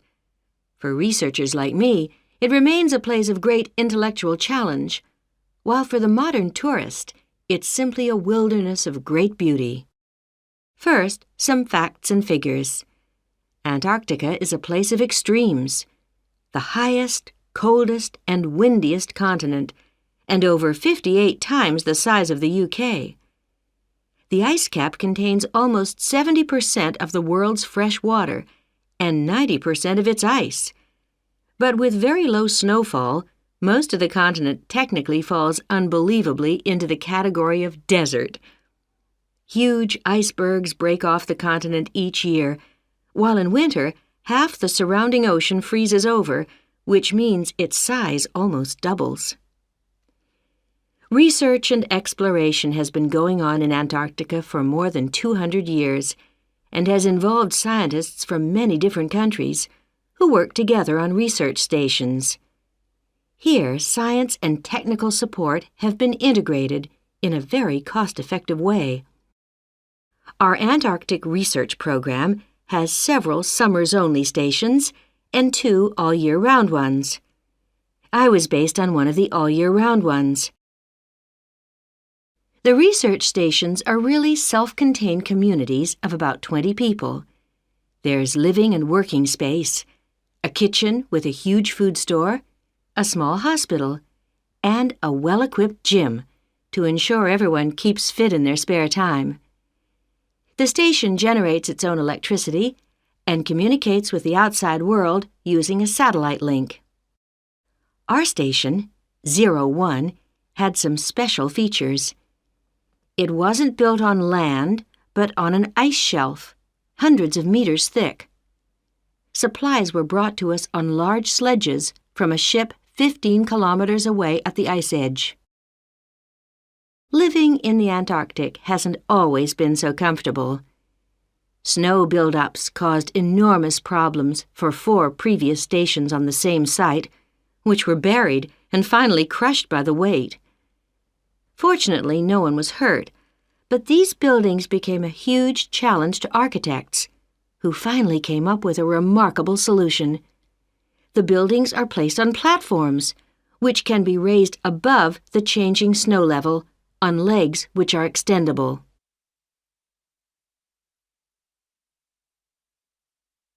Food is one of the most important aspects of survival in a polar climate. People living there need to obtain a lot more energy from their food, both to keep warm and to undertake heavy physical work. Maybe you know that an adult in the UK will probably need about 1,700 kilocalories a day on average. Someone in Antarctica will need about 3,500, just over double. This energy is provided by foods which are high in carbohydrate and fat. Rations for field work present an additional problem. They need to provide maximum energy, but they must also be compact and light for easy transport. Special boxes are prepared, each containing enough food for one person for 20 days. You may be familiar with coffee processed by freeze-drying, which preserves the quality of the food product while making a large saving in weight. Well, this type of presentation is ideal in our situation. It wasn't available to earlier polar explorers whose diet was commonly insufficient for their health. I think that being at the cutting edge of science has a special appeal for everyone working in Antarctica, in whatever capacity. As a marine biologist, my own research was fascinating, but it's perhaps climate change research that is the most crucial field of study. Within this general field, surveying changes in the volume and stability of the ice cap is vital, since these may have profound effects on world sea levels and on ocean currents. A second important area is monitoring the size of the hole in the ozone layer above Antarctica, since this is an indicator of global ultraviolet radiation levels. Thirdly, bubbles in the ice sheet itself provide an index of pollution, because frozen inside them are samples of previous atmospheres over the past 500,000 years, and these provide us with evidence for the effects of such human activities as agriculture and industry. There are an increasing number of opportunities for young people to work for a period in Antarctica, not only as research assistants in projects like mine, but also in a wide range of junior administrative and technical positions, including vacancies for map makers.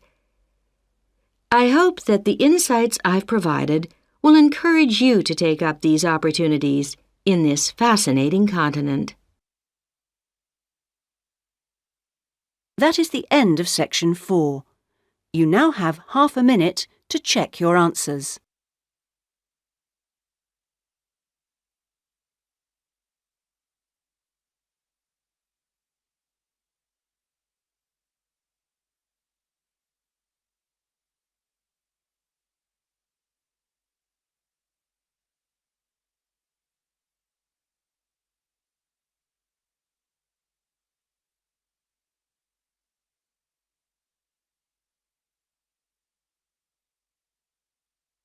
That is the end of the listening test. In the Ielts test, you would now have 10 minutes to transfer your answers to the listening answer sheet. Section 1. Sports Club to ask about membership and facilities. First, you have some time to look at questions 1 to 4.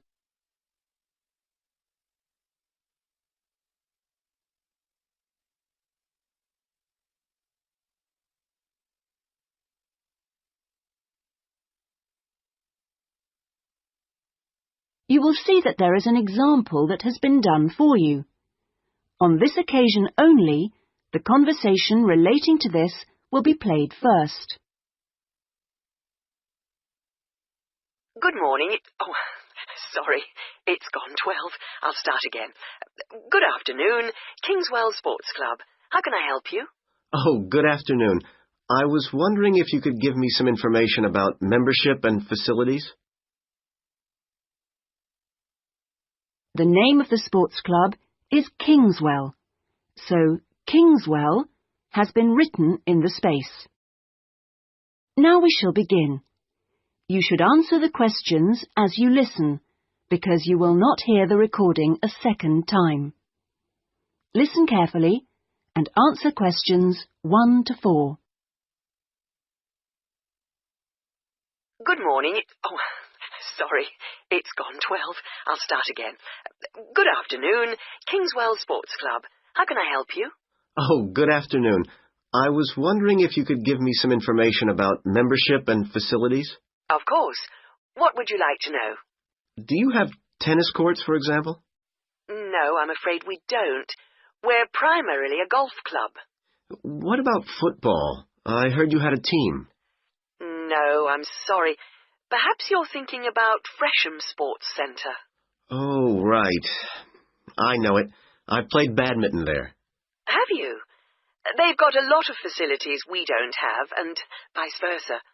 We do have a Keep Fit studio, which is very popular with members, and then as well as that, there's swimming, of course.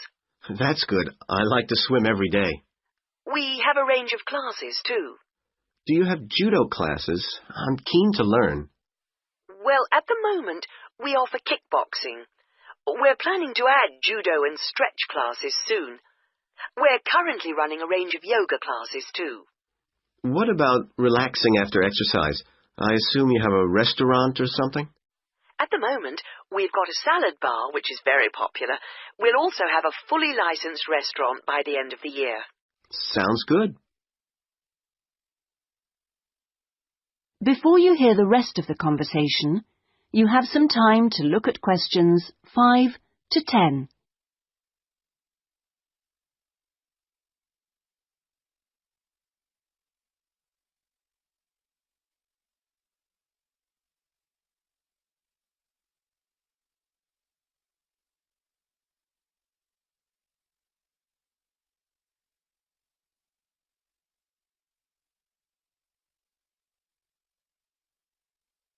Now listen and answer questions 5 to 10.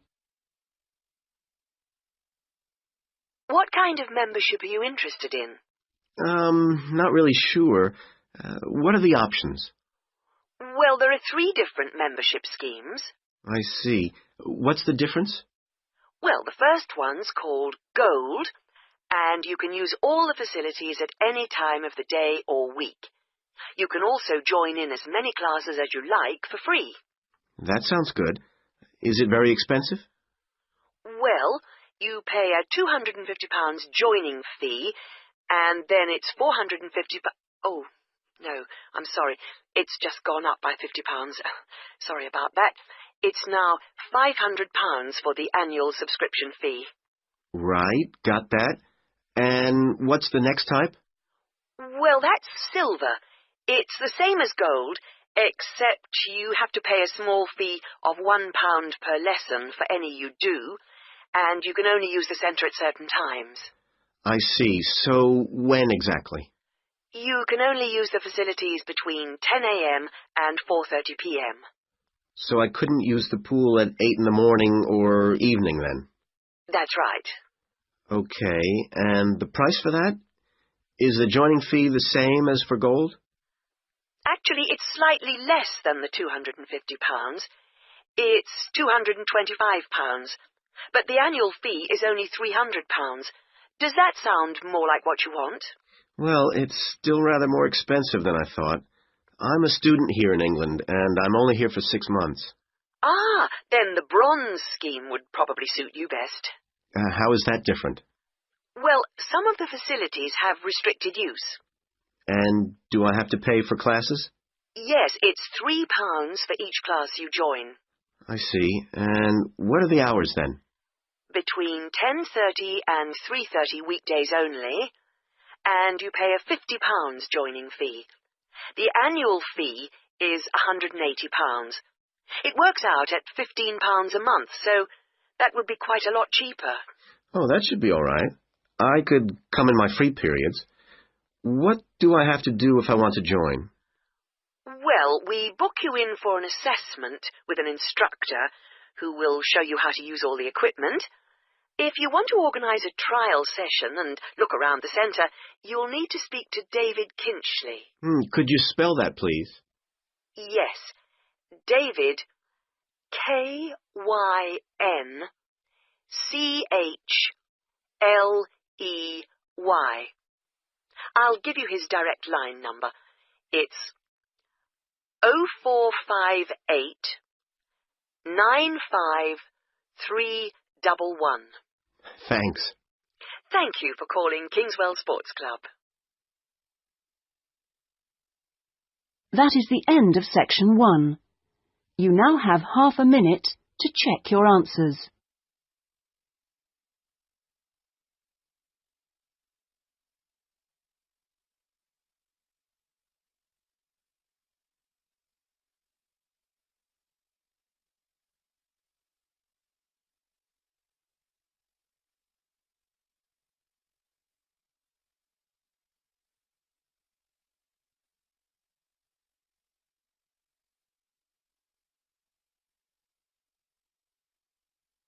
Now turn to section 2.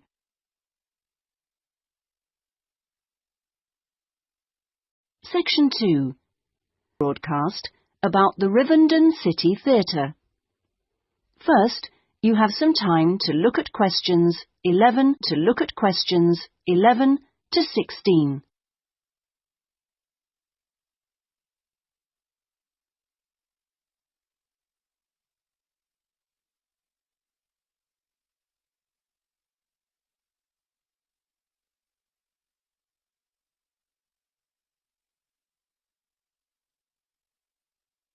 Now listen carefully and answer questions 11 to 16.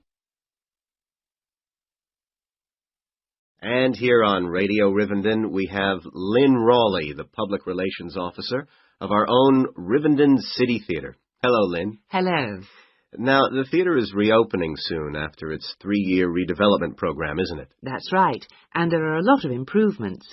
The first thing people will see when they go in is that the foyer has been repainted in the original green and gold. Then the box office has been reoriented with its own access from the side of the building instead of through the foyer, which means it can be open longer hours and has more space too. The shop that used to be in the foyer, which sold books and CDs, is the one part of the redevelopment which isn't yet complete. The plan is to find new premises for it near the theatre, and we've had difficulty finding somewhere suitable. We hope to reopen the shop in the next few months. Will audiences find any difference in the auditorium? Yes, we've increased the legroom between the rows. This means that there are now fewer seats, but we're sure audiences will be much happier. And we've installed air conditioning so it won't get so hot and stuffy. We already had a few seats which were suitable for wheelchair users, and now there are twice as many, which we hope will meet demand. Something else that will benefit audiences is the new lifts. The two we used to have were very small and slow. They've now gone, and we've got much more efficient ones. Anything for the performers? Yes, we've made a number of improvements backstage. The small, dark dressing rooms we used to have been converted into 2 large, airy rooms, so they're much more comfortable now. And the state-of-the-art electronic sound and lighting systems have been installed. Before you hear the rest of the talk, you have some time to look at questions 17 to 20.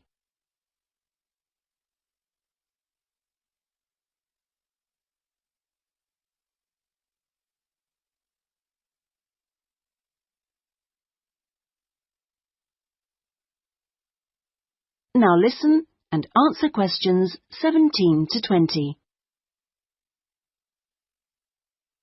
Okay, so what's the first play that audiences can see when the theatre reopens? We've got a very exciting production of Peter Shaffer's Royal Hunt of the Sun, which is currently touring the country. That starts on October the 13th and runs till the 19th. We're experimenting a bit with the time the curtain goes up. We used to start all our performances at 7:30, but that made it difficult for people to go home by public transport. So instead, we're beginning at 7, because at 9:45, when it finishes, there are still buses running. Tickets are already selling fast. The Friday and Saturday performances sold out almost immediately, and in fact now there are only tickets for Monday and Thursday. How much are they? We've introduced a simpler price structure. Ticket prices used to range from £6 to £30, but now they're all £18. They're available from the box office, in person, by phone, fax or post, or online. Okay, Lynn. Now, if you'd like to give the contact details for the theatre so that our listeners... That is the end of section 2. You now have half a minute to check your answers.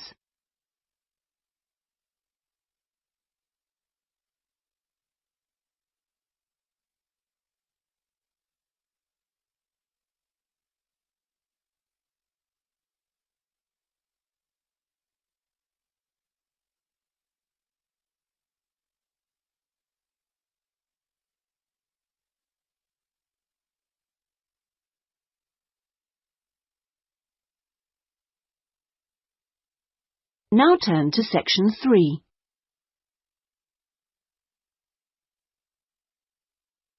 Section 3. About college courses. First, you have some time to look at questions 21 to 25. 1 to 25.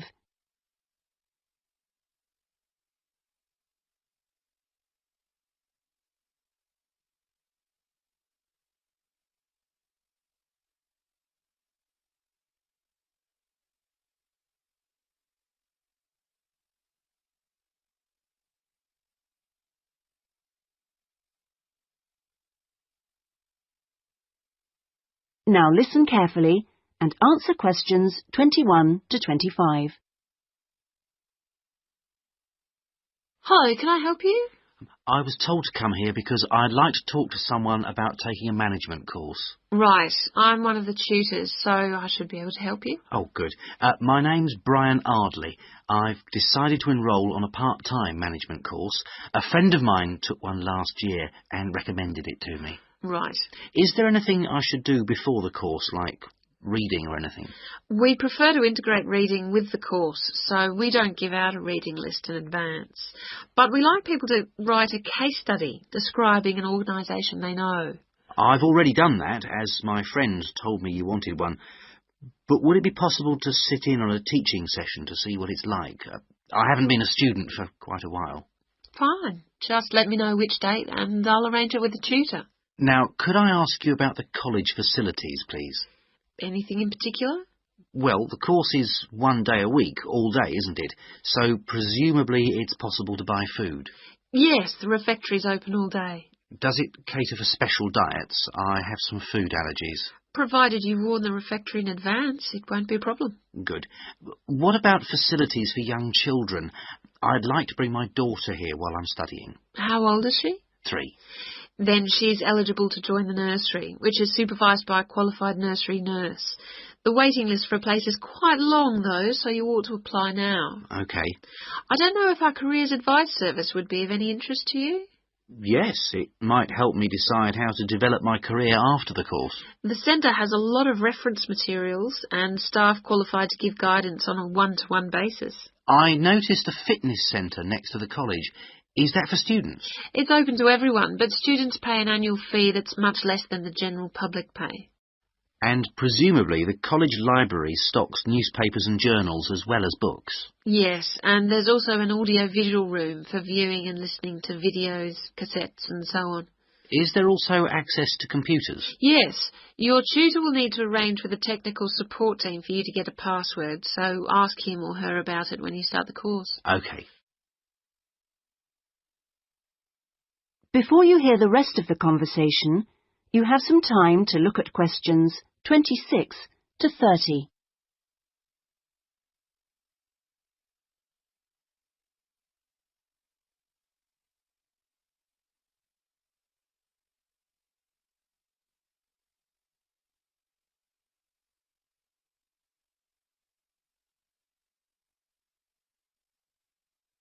Now listen and answer questions 26 to 30. By the way, do you know about our business centre? No, what's that? It's a training resource, a collection of materials for people to study on their own or use in their own organisations. Uh-huh. You mean books and videos? Yes, and manuals for self-study, plus a lot of computer-based materials so people can work through them at their own speed and repeat anything they aren't sure about. And you can hire laptops to use in your own home or workplace, as well as printers that you can take away. Does it have anything that I could use to improve my study skills? I don't have much idea about report writing, and I'm sure I'll need it on the course. Oh, yes, there's plenty of useful material. Just ask one of the staff. Does the centre cover all the main areas of business? Yes, topics like finance and, of course, marketing. That's a popular one. Local managers seem to queue up to borrow the videos. So it isn't just for students, then? No, it's for members only, but anyone can join. How much does it cost? £100 a year for a company and £50 for an individual, with no discount for students, I'm afraid. Well, that's very helpful. Well, I think that's all. I'd better go home and fill in the enrolment form. Thanks for all your help. You're welcome. Goodbye. Goodbye. That is the end of section 3. You now have half a minute to check your answers.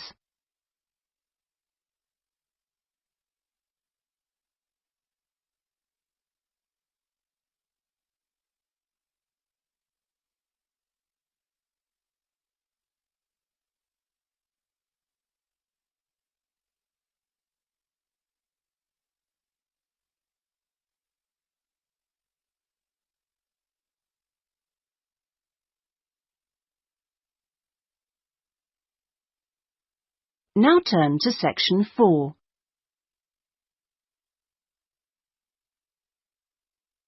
Section 4. History of the East End of London. First, you have some time to look at questions 31 to 40.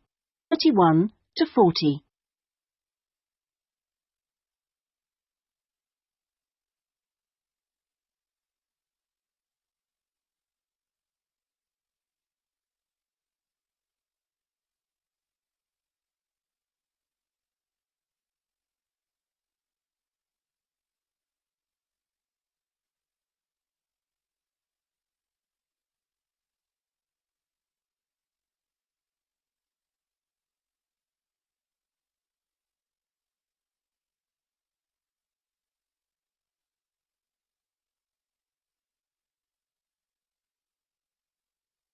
Now listen carefully and answer questions 31 to 40.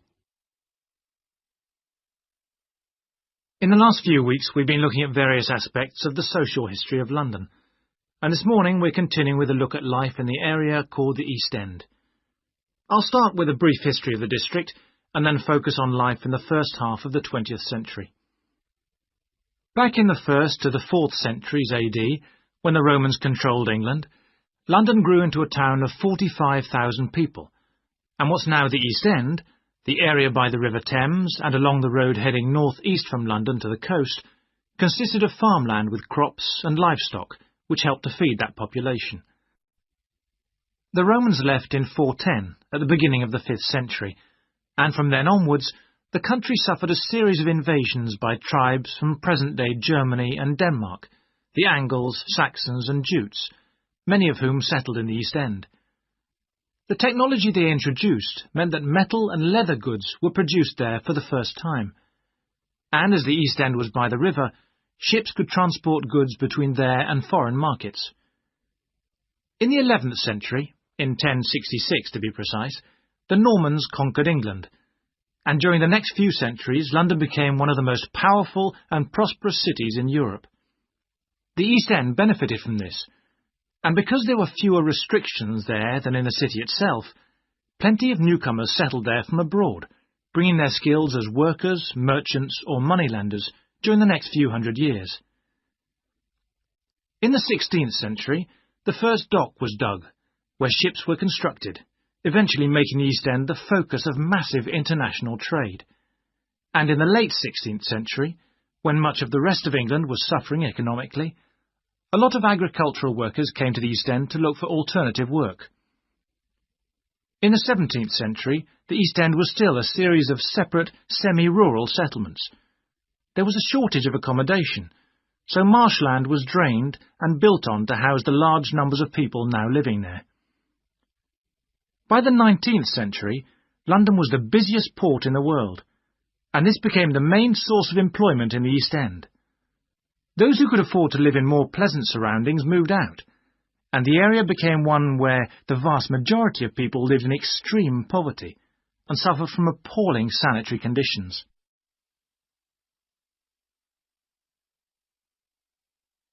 That brief outline takes us to the beginning of the 20th century, and now we'll turn to housing.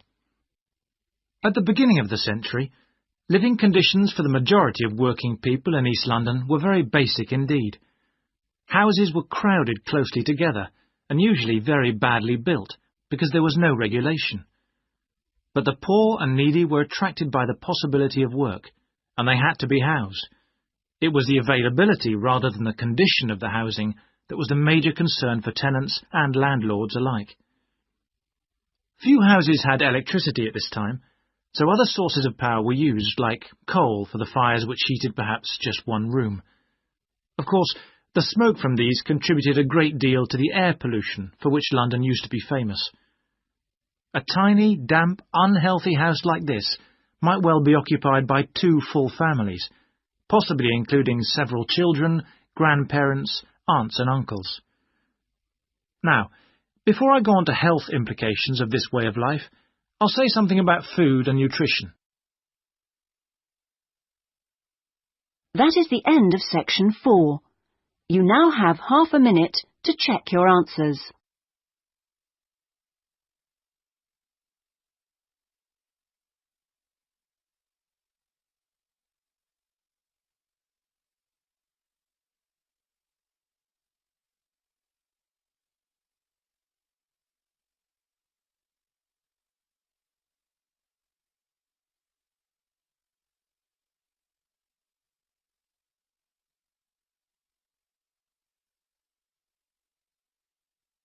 That is the end of the listening test. In the Ielts test, you would now have 10 minutes to transfer your answers to the listening answer sheet.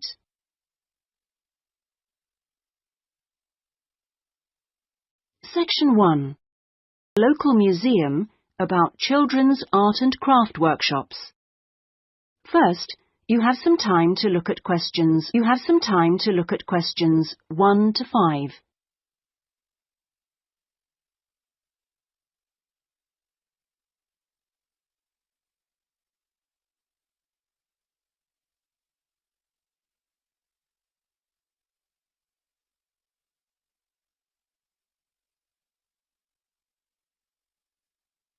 You will see that there is an example that has been done for you. On this occasion only, the conversation relating to this will be played first. Good morning, 𝐍𝐇ậ Museum. Can I help you? Oh, yes. Good morning. I'm interested in the children's workshops, and I'd like a little more information, please. Do you mean the art and craft workshops? Yes, a friend of a friend mentioned them. The children do painting and make models and so forth. Yes, of course. Where to begin? First of all, as you probably know, they run every Saturday. The workshops are organised every Saturday, so Saturday has been written in the space. Now we shall begin. You should answer the questions as you listen, because you will not hear the recording a second time. Listen carefully and answer questions 1 to 5. Good morning, 𝐍𝐇ậ Museum. Can I help you? Oh, yes. Good morning. I'm interested in the children's workshops, and I'd like a little more information, please. Do you mean the art and craft workshops? Yes, a friend of a friend mentioned them. The children do painting and make models and so forth. Yes, of course. Where to begin? First of all, as you probably know, they run every Saturday. Fine. And what about ages? Well, all ages from 5 upwards are welcome, though we do ask that children below 8 years of age are accompanied by an adult. Fine, that wouldn't be a problem. What about cost? Well, I think you'll find them very reasonable. It's £2.50 a child, with 80p off for 2 or more children from the same family. Oh yes, very reasonable. And are they held in the main museum? Not exactly. They're nearby. Could you give me the full address? I don't know the area very well. Yes, it's Winter House. Right. And that's in Tamer Street. Could you spell that, please? Yes, Tamer Street. Lovely. And I do need to tell you that there's a security entrance, so you need to press the green button for someone to let you in. Don't press the red button, please. But don't worry, it's all clearly labelled. Okay. And one more question. Is parking available nearby? We're driving in from out of town. Your best bet is to leave your car at the back of the library. On a Saturday morning, there are plenty of spaces there. It's right next door to the museum. And can I ask about booking places? Yes, and I must tell you, you really should book by calling the education department here. Oh, I'm sorry. Should I have rung them instead of the main museum number? No, that's fine this time. Please don't worry. But for future reference, I'll give you the direct number. It's 200-765. Great. I've got that. Before you hear the rest of the conversation, you have some time to look at questions 6 to 10.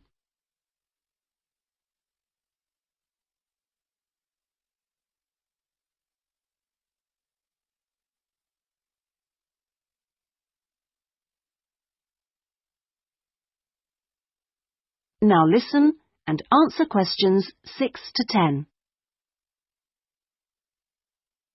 But I'm very happy to give you information about the next 2 workshops. On Saturday the 16th, there's building castles. Oh, sounds great. This involves quite a bit of glue, so just make sure the kids are in old clothes. I know, ones I don't mind getting mucky. Exactly. And if possible, could you bring along bottle tops, which the children might be able to use in the models, as decoration? We'll certainly try to find some for you. Then the following week... That'll be the 23rd, won't it? Yes, that's right. On that day, it's what we call undersea worlds. This is where they make scenes with fishes, underground caverns and so on. Is that likely to get very dirty? Lots of paint splashes? Not really. So we don't recommend any special clothes for that one. But if you could search out some silver paper to bring along to use in the sessions, it's shiny, it looks like water, that'd be great. Yes, of course. We'll see what we can come up with. Well, thank you ever so much for all your help. The sessions sound really good, and I'll certainly book up for the next 2. Lovely. Thanks very much for ringing. Bye. Bye-bye. That is the end of section 1. You now have half a minute to check your answers.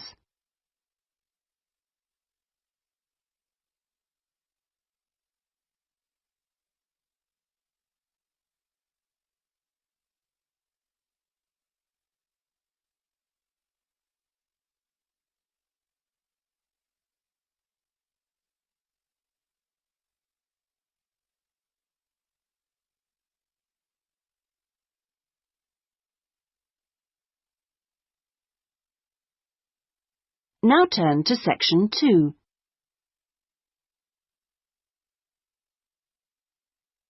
Section 2 is official giving information to a passenger at a railway station in a town called Treberch. First, you have some time to look at questions 11 to 17.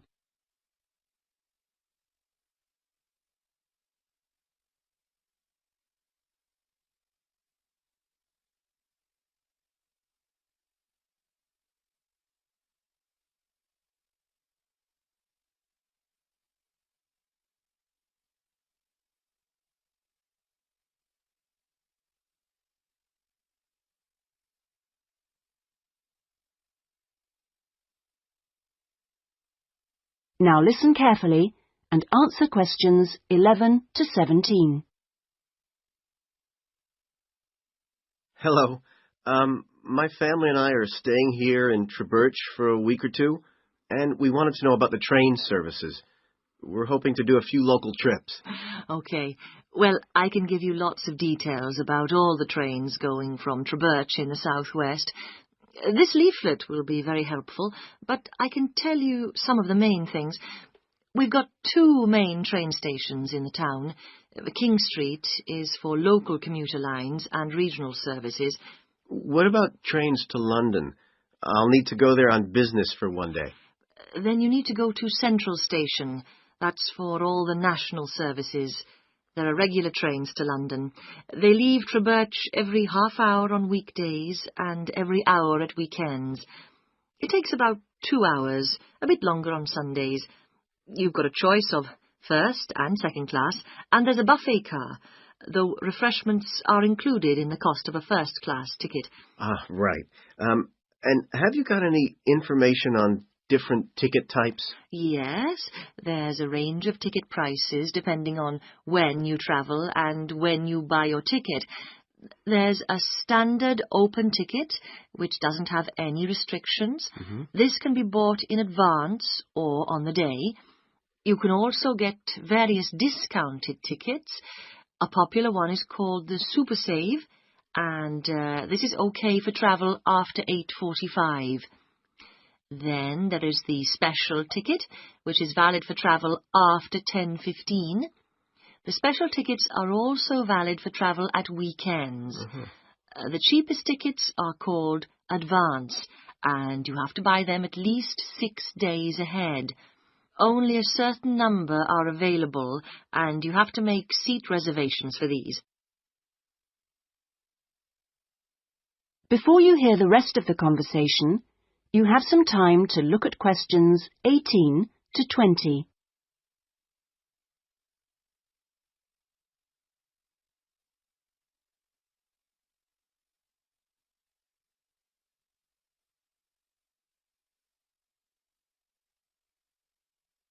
Now listen and answer questions 18 to 20. Thanks. And are there lots of places to go to around here? Oh, yes. You can enjoy many days out. There's the Merthyr Mining Museum, which is only half an hour from Treberch by train. Your children will find it just as fascinating as any theme park, and they can ride in the original miners' lifts and on the coal trains. There are special excursion tickets which include entrance fees. Mainline trains also offer direct services to Bristol, where you can visit the docks or spend a great day out with the children in the zoo, which is set in the parkland that used to surround the old castle. Special family away day fares are available for this service now during the school holidays. Alternatively, you can be in Birmingham in only an hour and a half, where there's lots to see and do, including the new and internationally acclaimed climbing wall built on the site of the old aquarium. We will also be running a special service to Newport when the new Science Museum opens next year, as we anticipate a lot of visitors in the opening weeks. I'd advise you to call early to book your tickets. Is that okay? Yes, thanks. That is the end of section 2. You now have half a minute to check your answers.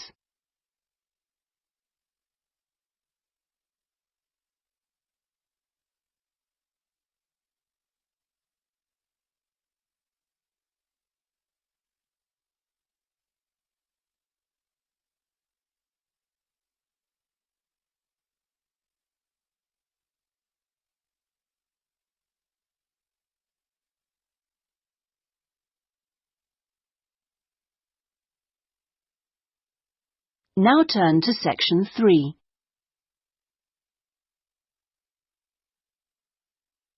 Section 3. Between a tutor and an education student called Sandy about the student's dissertation. First, you have some time to look at questions 21 to 25.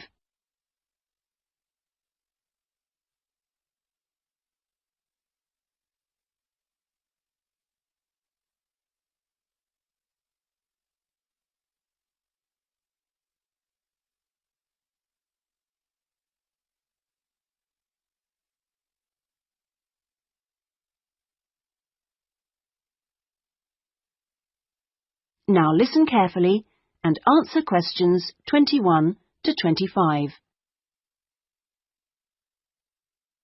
Hello, Sandy. How have you been getting on with your dissertation? Fine. And I've been working hard on the various action points we agreed on our last tutorial. Do you want to talk me through what you've done? Yeah, sure. Well, we agreed on 3 main targets for me to aim for. The first one was to find out about suitable data analysis software. Yes. And what I decided to do was to look through catalogues specialising in IT. That's a good idea. What did you come up with? I found the names of 2 promising ones. Right. But I also thought it'd be worthwhile talking to a lecturer. Oh, right. Who did you see? Jane Prince. Do you know her? She's in the computer centre? Yes, of course. She's the new head. Yes, well, she was very helpful. Oh, that's good. Did she suggest anything in particular? Yeah, she recommended software called 𝐍𝐆𝐀 and said I should book up for a couple of practice sessions using 𝐍𝐆𝐀. Great. I'm sure you'll find them useful. And, of course, the second target was to draw up a survey checklist, which Yes, you emailed me it last week. Have you had a chance to look? Of course. I think it's good. Very much on the right lines. I'd say your first 2 sections are spot on. Mm-hmm. I wouldn't suggest that you change anything there, but in section 3 you really do need to have questions on teaching experience. Yeah, I was thinking that section looked a bit short. Right. And my third target was do further reading on discipline. Oh, yes. I mentioned a couple of writers, didn't I? Yes, well, I got hold of the Banerjee, and I thought that was excellent, but I'm afraid I didn't manage to get hold of the essays about classroom management. You know, the ones by Simon Erickson. The bookshop said it was out of print, and the library doesn't have a copy. Oh, right. And I'm afraid I've lent my copy to another student. What I suggest you do is try the library again. This time apply for it through the service called Special Loans. Have you done that before? You're entitled to 6 books a year. Yes, no problem. That's what I'll do. So, lots of useful work done. Before you hear the rest of the conversation, you have some time to look at questions 26 to 30.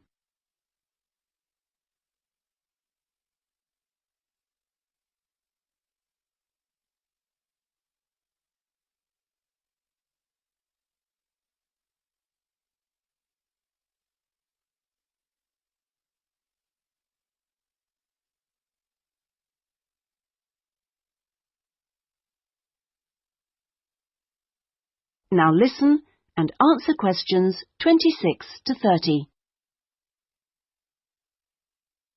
So let's look at some new targets. We'll start by having a chat about your Chapter 1. I very much enjoyed reading it. Your written style is very clear, and you've included lots of interesting descriptions of education in your target area. I've just got a couple of suggestions for some additional work. Of course. Could I just ask, what do you think I should call it? Well, I'd go for something like context review. What do you think? Well, short and to the point. Exactly. Now, as regards specific areas to work on, I'd be quite interested to have a few more statistics about the schools in the different zones. Oh, that wouldn't be a problem. I can get them from the internet. Great. And although you did make a reference to quite a few different writers, I think you should aim to cite more works written later than 2000. OK. That's more difficult, but I can try. When do you want that done by? Oh, it's not urgent. I should aim for the end of term. But in the meantime, I think you should also be thinking about Chapter 2. Should I be drafting it already? No, but I think you should note down its main sections. Yes. You know, I always find that the hardest part... I always find it helpful to put some ideas on index cards. Yeah. And then you can sort them and even lay them out on the floor. It's a real help. Well, I'll certainly try it. When would the deadline be for that? My advice would be to get it done before you embark upon the research. You can always change it later if you need to. OK, I'll get going on that then. That is the end of section 3.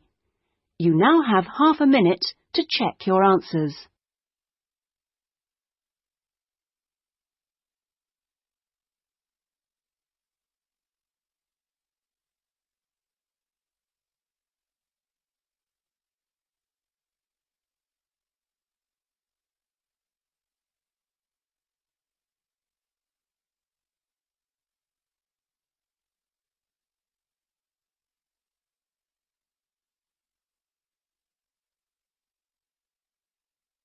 Now turn to section 4.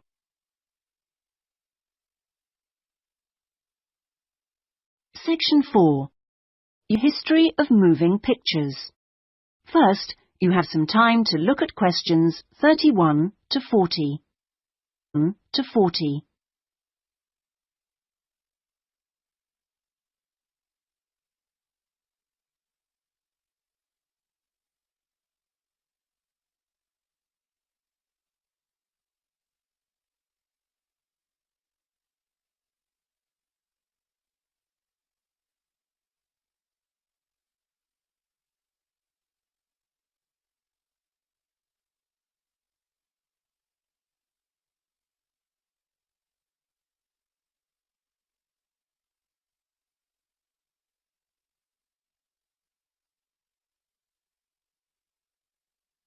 Now listen carefully and answer questions 31 to 40.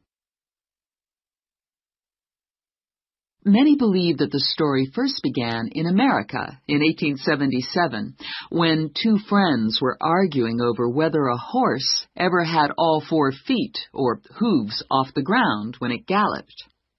To settle the bet, a photographer was asked to photograph a horse galloping, and the bet was settled because you could see that all the hooves were off the ground in some of the photos. What was even more interesting was that if the photos were shown in quick succession, the horse looked like it was running. In other words, moving pictures.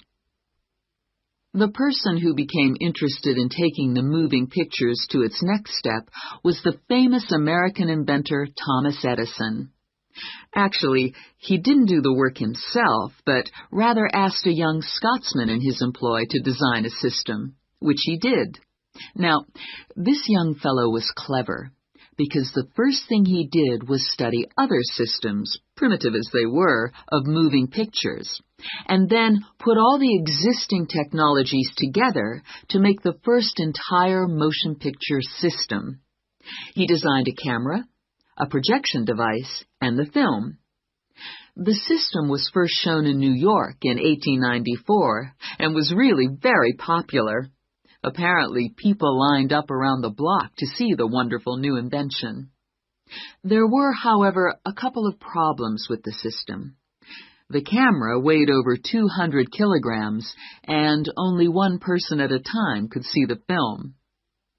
Well now, news of the new system in America traveled fast, and a number of rival European systems started to appear once people had heard about it. The single problem with all the systems was they couldn't really project the film onto a screen, so more than one person could see it. Then, in 1895, 3 systems were all developed, more or less at the same time and independently of each other. I guess the most famous of these was by the Lumière brothers from France, and they called their system the cinematograph, which of course is where the word cinema comes from. There were also 2 brothers in Germany who developed a successful system, and they called it a bioscope. Well, now once the problem of projection had been solved, the next challenge for the inventors was to make the films longer and more interesting. A continuing problem at the time was that the films had a tendency to break when they were being played, a problem which was caused by the tension between the 2 wheels, or reels as they are called, which hold the film. Now, this problem was solved by 2 American brothers. They developed the Lantham loop, which was the simple addition of a third reel between the two main reels. And this took all the tension away, with the result that the film stopped snapping.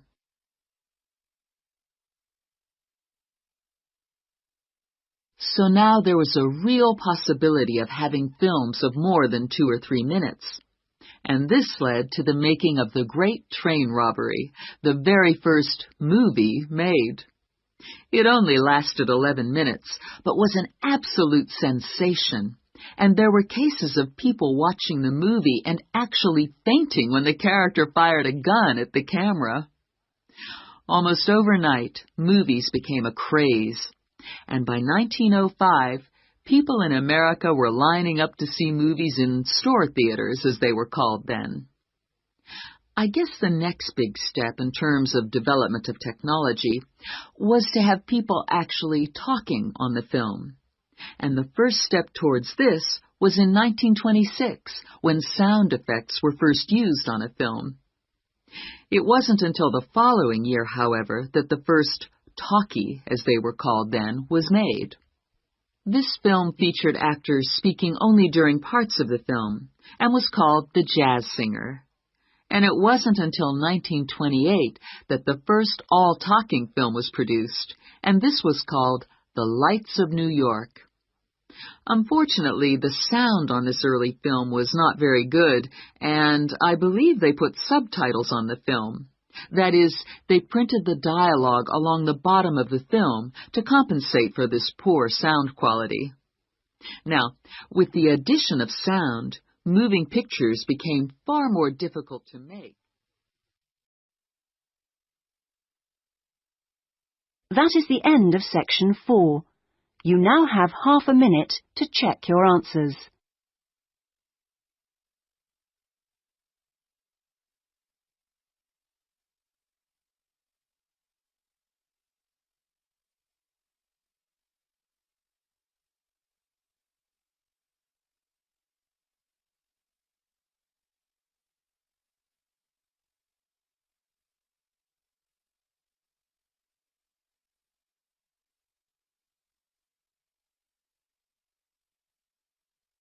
That is the end of the listening test. In the Ielts test, you would now have 10 minutes to transfer your answers to the listening answer sheet.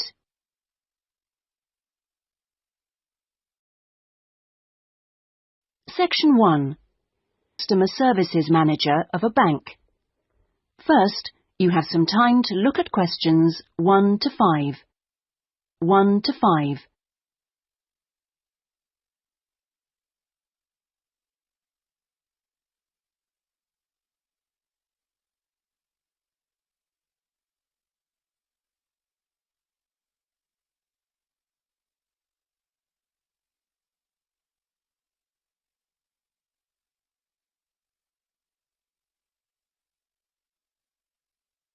You will see that there is an example that has been done for you.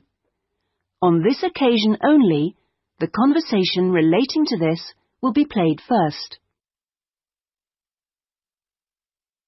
Good morning. I'd like to open a bank account, please. Certainly. If you'd like to take a seat, I'll just get some details from you. It won't take long. Thanks. Is it a current account or a deposit account you wanted? A current account.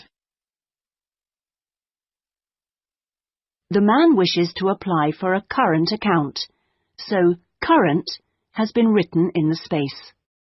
Now we shall begin. You should answer the questions as you listen, because you will not hear the recording a second time. Listen carefully and answer questions 1 to 5. Good morning. I'd like to open a bank account, please. Certainly. If you'd like to take a seat, I'll just get some details from you. It won't take long. Thanks. Is it a current account or a deposit account you wanted? A current account. Right. I've got the application form here then. We have different types. I see you've got our leaflet there. I've decided on the one called Select.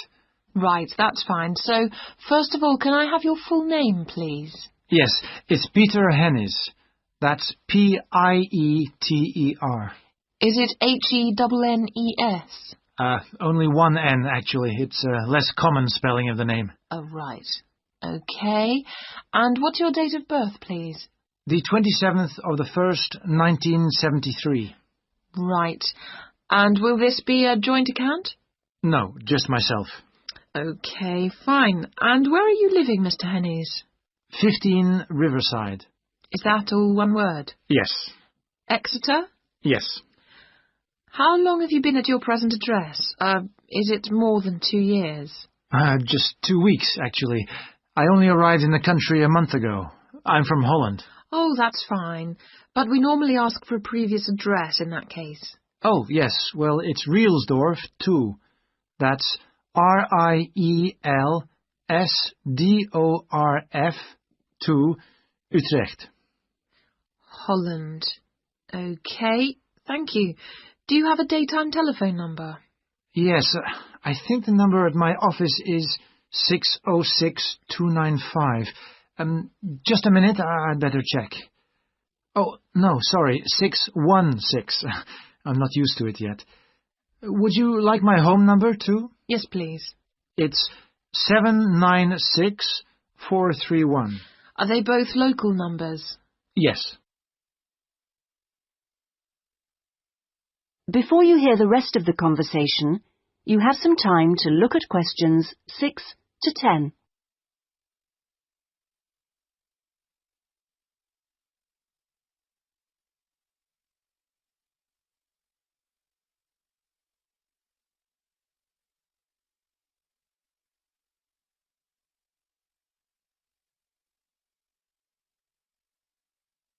Now listen and answer questions 6 to 10. Right, and your occupation? Well, I'm in Britain as a project manager, but that's not my main job. I'm an engineer by profession. I see. I think I'll put that then. It's shorter. Now, we usually ask for a piece of information which we can use to check your identity for security reasons. You know, if you phone us. Like my wife's first name? Mother's might be better. It's less likely to be known. Okay, hers is Siti. Siti? Yes, S-I-T-I. It's Indonesian. Fine. And how much would you like to open your account with? We usually ask for a minimum sum of £50. That's about €75. Well, I'm going to transfer €2,000 from my Dutch account, just till I get paid. In fact, I wanted to ask you about that. What's the best way to do it? It depends which bank you're with. It's the Fransen Bank in Utrecht. OK, fine. I'll check that in a minute. If we have links with them, we can do a direct transfer, but it's not a big problem either way. Let's see. How often would you like to receive statements? I haven't really thought. What's the usual thing? It's up to you. Some people like them weekly. Oh, no, that's too often. Can I have them sent once a month? Yes, that's fine. Is there anything else? I was thinking of registering for your internet service at some stage. Oh, yes. Would you like me to send you information about that?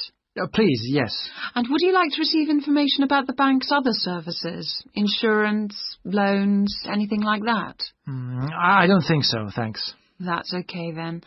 And one last thing. If you agree... That is the end of section 1. You now have half a minute to check your answers.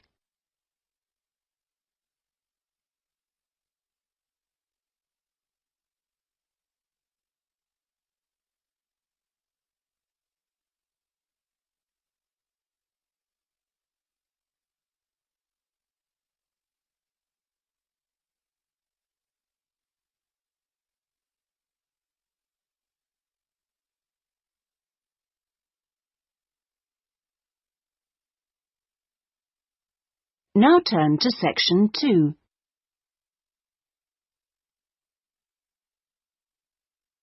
Section 2. Visitors to a country house, information about the house and gardens. First, you have some time to look at questions. 11 to 13.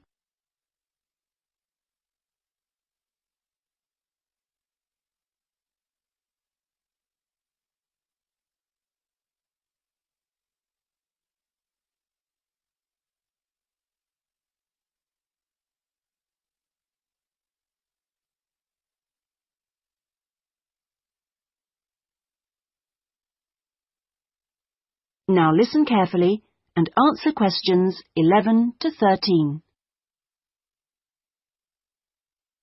Welcome, everybody, to the lovely house and gardens of Rosewood, once the home of the famous writer Sebastian George. He bought the house in 1902, although he had first seen it 2 years earlier. At that time, the owners let it out to a tenant, because George was too slow making up his mind to buy it. When it came back on the market, there was no hesitation, and he bought it immediately, for £9,300. Even though the house had no bathroom, no running water upstairs, and no electricity. When he came here, he'd been married for 10 years. During that time, he'd become one of the most famous writers in the English-speaking world. His professional success was enormous, but his personal life wasn't as successful. He was no longer on speaking terms with his brother and had been devastated by the death at the age of 7 of his elder daughter, Josephine. Moving to Rosewood allowed the family to start a new life. George regarded Rosewood as a pure example of a traditional country house of this part of England and did some of his most successful writing here. The house and its grounds became the family haven, and their escape to privacy and quiet. The walls and the mullioned windows were built of the local sandstone. The tiles on the roofs and the bricks of the chimney stack were baked from local clay, and the wooden structures inside came from oak trees which grow around here. Before you hear the rest of the talk, you have some time to look at questions 14 to 20.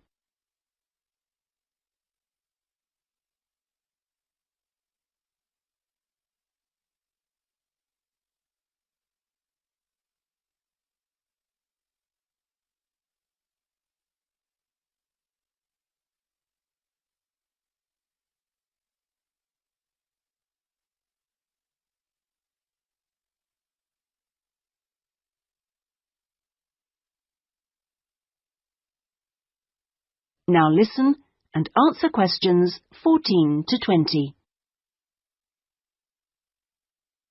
Now, please look at the map I've given you of the house and gardens. We're here at the information centre. Follow the path marked with the arrow, and the first area you come to is the orchard on your left. As you go further down the path, there's the kitchen garden on the right. And as you go round the first sharp corner, you will find to your left an area where different types of pear tree have been planted, as well as some lovely flowers. And this is known as Pear Alley, designed by George himself. Next to this is the greenhouse, where some exotic plants and fruits are grown.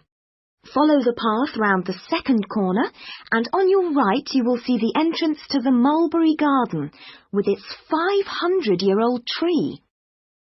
Past the mulberry garden, follow the path until you reach the front of the house. I suggest you spend a good hour wandering around this lovely building. A guide takes visitor groups round every 2 hours.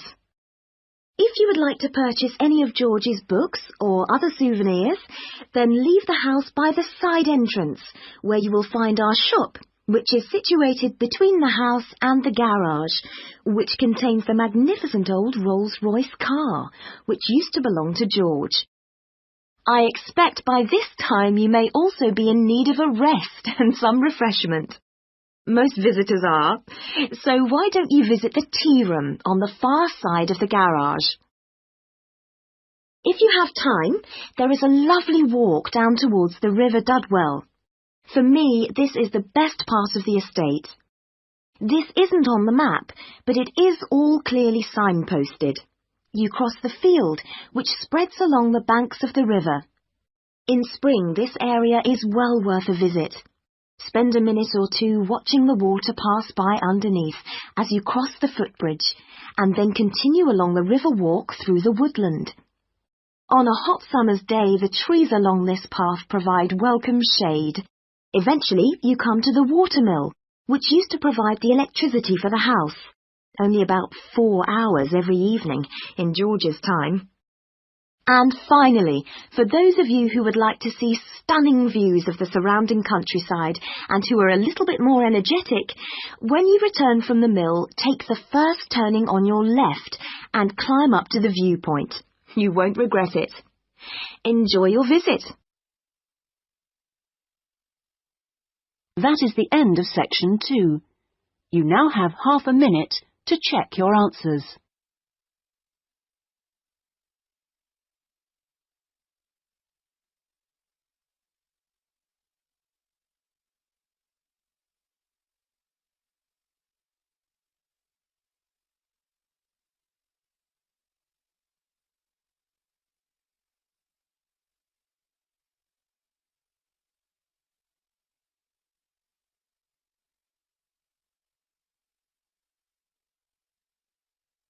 Now turn to section 3.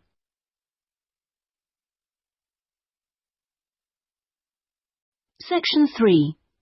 Jack and Lucy discussing a marketing assignment they are working on together. First, you have some time to look at questions 21 to 24.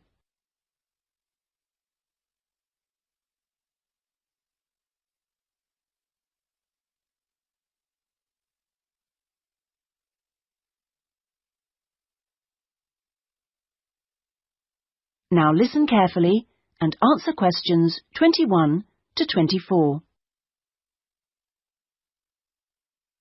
Lucy, we really need to get working on this marketing assignment. We've only got 5 weeks left to the end of term to design it, carry it out, and then write up the results. Sure. Well, let's get started right now. Let's go over the instructions. What exactly do we have to do? Well, it says here we have to look at one area of the entertainment industry. There's a list of the different types. What are they? Music, cinema, theatre, sport, and eating out. Is that all? Looks like it. So we choose one branch of the industry and then we look at how 2 different groups of people use it. Is that right? Yes. And do we have to use any particular method to get our data? Can we mail out a questionnaire or do face-to-face interviews or maybe even observations? Well, actually, it looks like we don't have a choice. We have to do telephone interviews. OK, so at least we don't have to waste time deciding between the different methods. Yeah, that's right. Oh, and the other requirement is the number of interviewees. Not too many, I hope. 10? 20? Well, we have to do 2 groups, remember, and it looks like we have to interview 15 for each group. That's 30 altogether, then. It's going to take ages. Yes, but remember, we're working on this together, so we'll only have to do 15 each. OK, so those are all the requirements? Yes, looks like it. So, first, which area are we going to choose? My preference would be cinema, since that's where I spend most of my money. I don't think that's such a good idea. I don't think there are huge differences in the market there. I mean, you get young and old, male and female, rich and poor, all going to the same movies. Yeah, maybe you're right. Let's make it music, then. Right. So, what 2 groups will we compare and contrast? Male and female? No. Most of my female friends like the same music as me. Different age groups will be much more likely to show up differences, I think. Before you hear the rest of the discussion, you have some time to look at questions 25 to 30.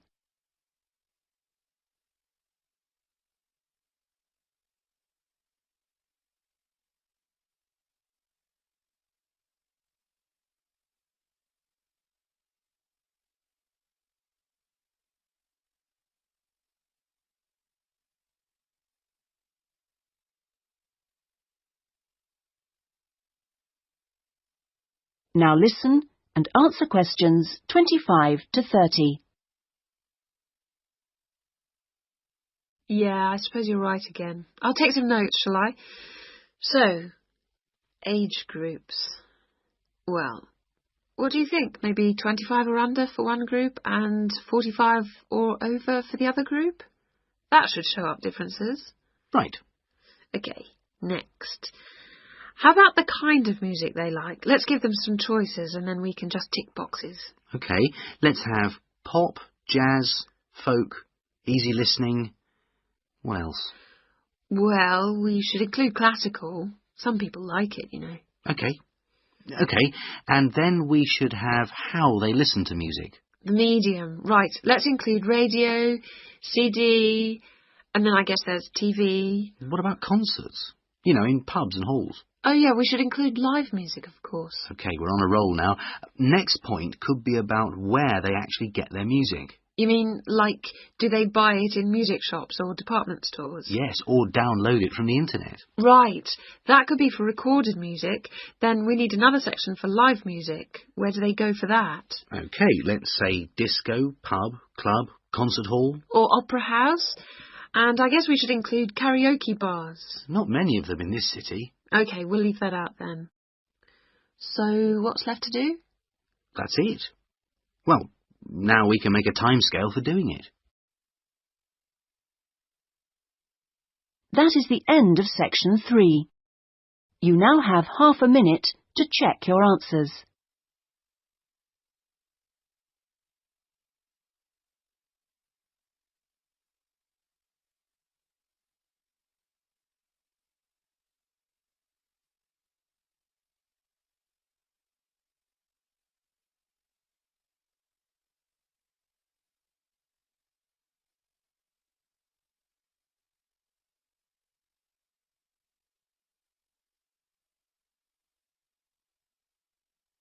Now turn to section 4.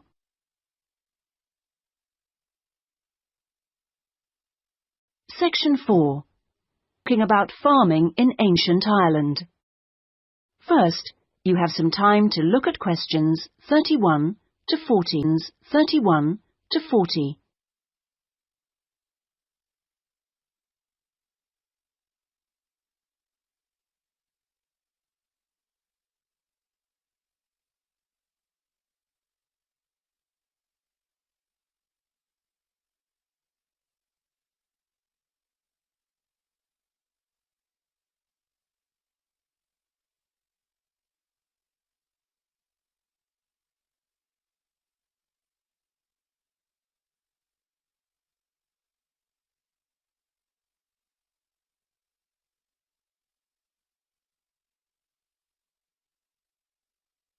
Now listen carefully and answer questions 31 to 40. Good morning, everyone. Last week we were looking at the hunter-gatherers in Ireland, across the Irish Sea from England.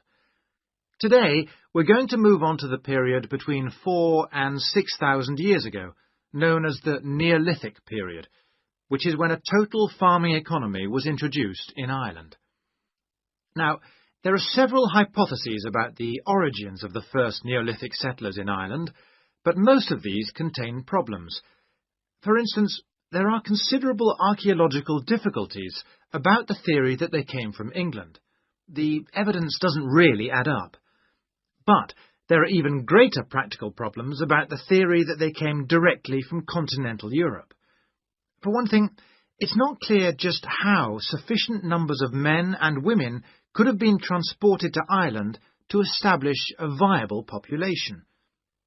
As you know, the hunter-gatherer economy which existed beforehand was based on small, scattered groups. The farming economy would almost certainly have required much larger communities to do all the work needed to plant and tend sufficient crops to sustain them through the year. The early farmers kept various animals, including cattle and sheep. There's also evidence of pigs, but it is possible that these could have been descended from the native wild species. Now, we know from modern farming that if the level of breeding stock falls below about 300 females, the future of the species locally is at risk.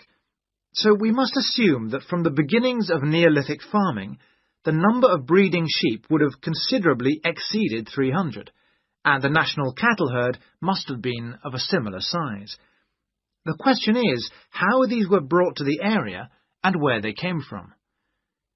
It's usually suggested that the Neolithic settlers used skin-covered boats to transport livestock, but this method would have severely restricted the range of the colonizing fleets. The sheer volume of animal transport necessary means it's unlikely that this livestock could have been brought from anywhere further than England. What about crops? Well, two main cereal crops were introduced to Ireland during this time, wheat and barley, both in several varieties.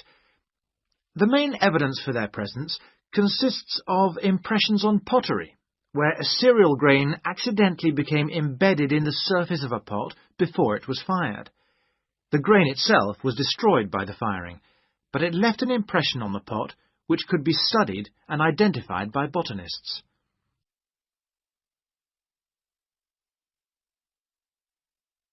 Let's turn our attention now to the farming technology available at that time. Before the cereal crops could be planted, it would have been necessary to clear the forest and to break the ground by ploughing. The stone blade of a plough has been discovered during excavation in County Mayo in Western Ireland. The body of the plough would have been of wood and could have been drawn by people, but it's also likely that cattle were used. Now, the cultivation of crops and the husbandry of livestock brought about changes in people's lifestyle, such as the type of shelters they made. For one thing, instead of moving from place to place, they needed permanent dwellings. The stone axes used to chop down trees to make these dwellings were far superior to any that the Stone Age hunter-gatherers used. To make the axes, sources of suitable stone had to be found and systematically exploited. These so-called axe factories were really quarries rather than factories, as the manufacture of the axes wasn't regularly performed on the quarry site.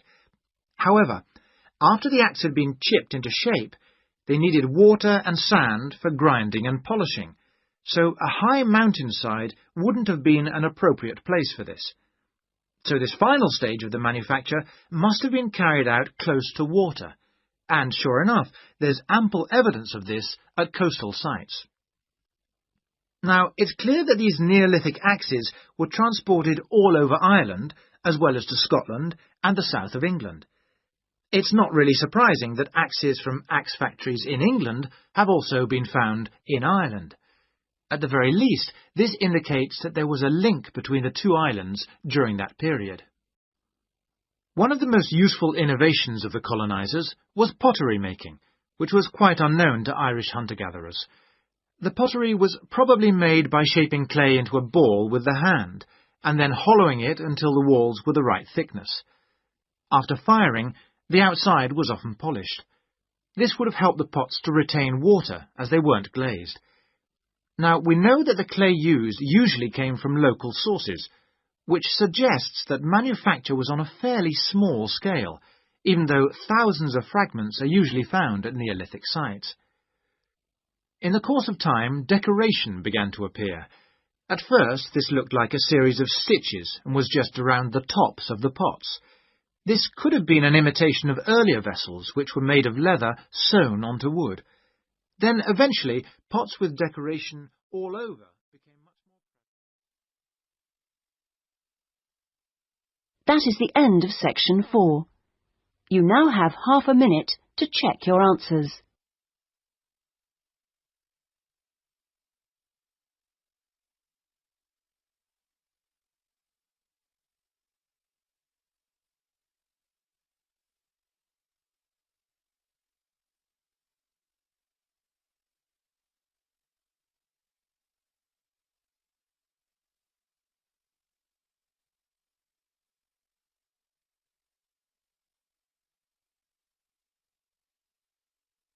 That is the end of the listening test. In the Ielts test, you would now have 10 minutes to transfer your answers to the listening answer sheet.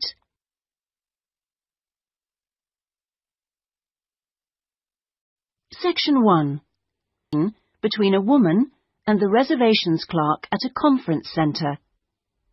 First, you have some time to look at questions. You have some time to look at questions 1 to 5.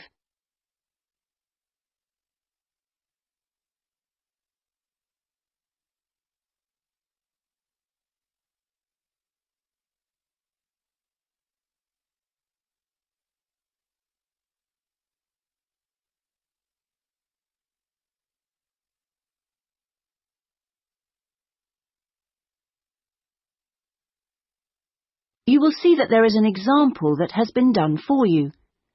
On this occasion only, the conversation relating to this will be played first. Conference Centre reservations. Good morning. Hi, I'm interested in the computing conference next month. Future directions in computing? Yes, that's right. The title of the course is Future Directions in Computing, so Future Directions has been written in the space. Now we shall begin. You should answer the questions as you listen, because you will not hear the recording a second time. Listen carefully and answer questions 1 to 5. Conference Centre reservations. Good morning. Hi, I'm interested in the computing conference next month. Future directions in computing? Yes, that's right. Could I ask you a few questions about it? Of course. Okay. I know the conference is for 3 days, but actually I want to attend on the Friday and Saturday only. Will that work out to be any cheaper? Let me have a look. Well, you could register for the 2 days separately, but that wouldn't actually save you very much, as it still costs £35 for each day. In fact, if you could register for the 3 days, you also get an invitation to a free dinner on the Saturday night, so that's probably the better option. Right, I'll do that. How much will the fees be in that case? It's £75. All right. I'd like to register for the full 3 days. Now, can I pay that by credit card? I'm afraid not. You'll have to send a cheque to us. Or you can pay at the conference office. Fine. So it's probably easiest if I pay by cheque. Now then, what else do I need to arrange? Right. How about accommodation? I guess that's not included in the price. No, I'm sorry, it's not. But we do have a few rooms available for delegates at the conference centre if you'd like. Those are very cheap, but if you're interested, you'll need to book soon because there's always a heavy demand for them. They are only £15 per night, but they are very basic, and you'd have to get your own breakfast because they don't provide you with that. But it's very convenient because it's in the same building as the conference rooms. Uh-huh. Or there's a very reasonable guest house, which is £25 per night, and I think that includes your breakfast. Is it close to the conference centre? It would be about a 10-minute walk away from here. I see. That sounds quite reasonable. Before you hear the rest of the conversation, you have some time to look at questions 6 to 10.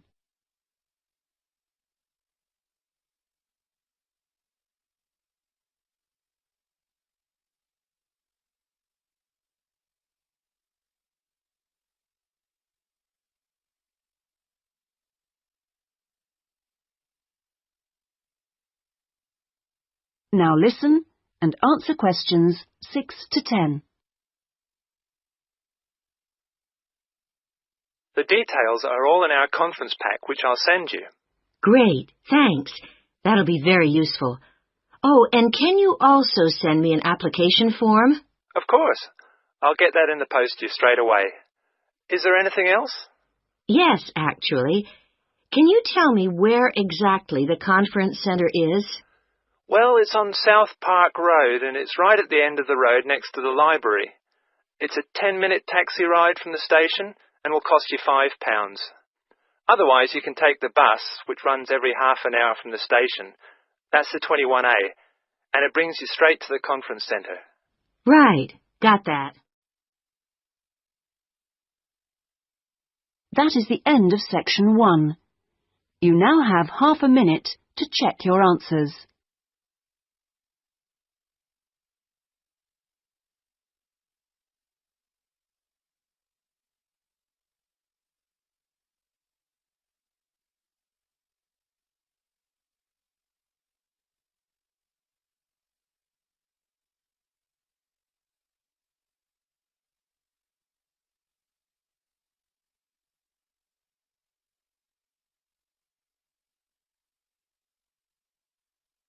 Now turn to section 2.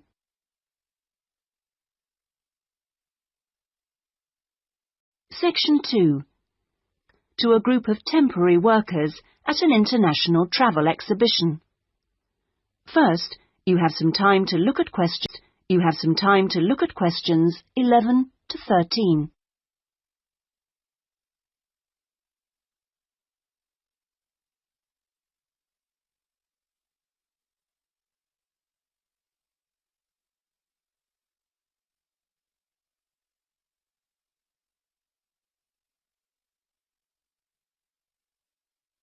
Now listen carefully and answer questions 11 to 13.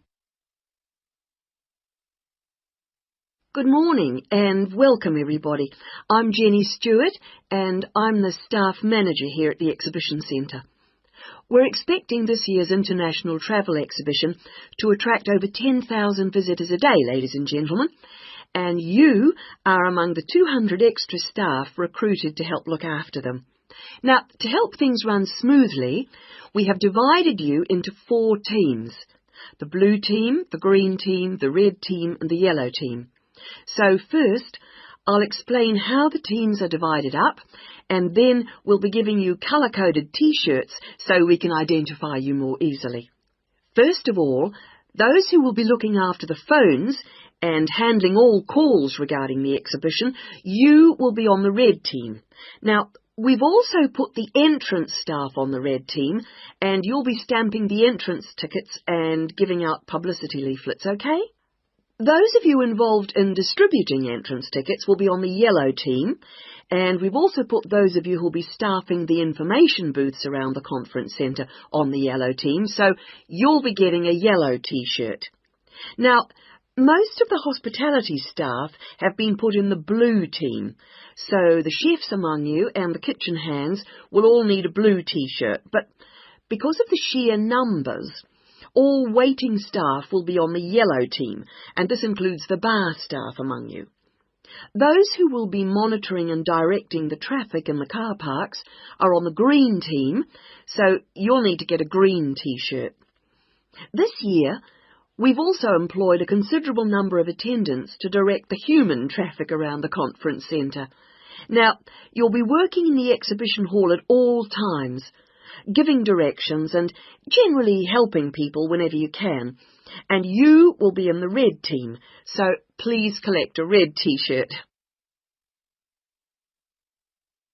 Before you hear the rest of the talk, you have some time to look at questions 14 to 20.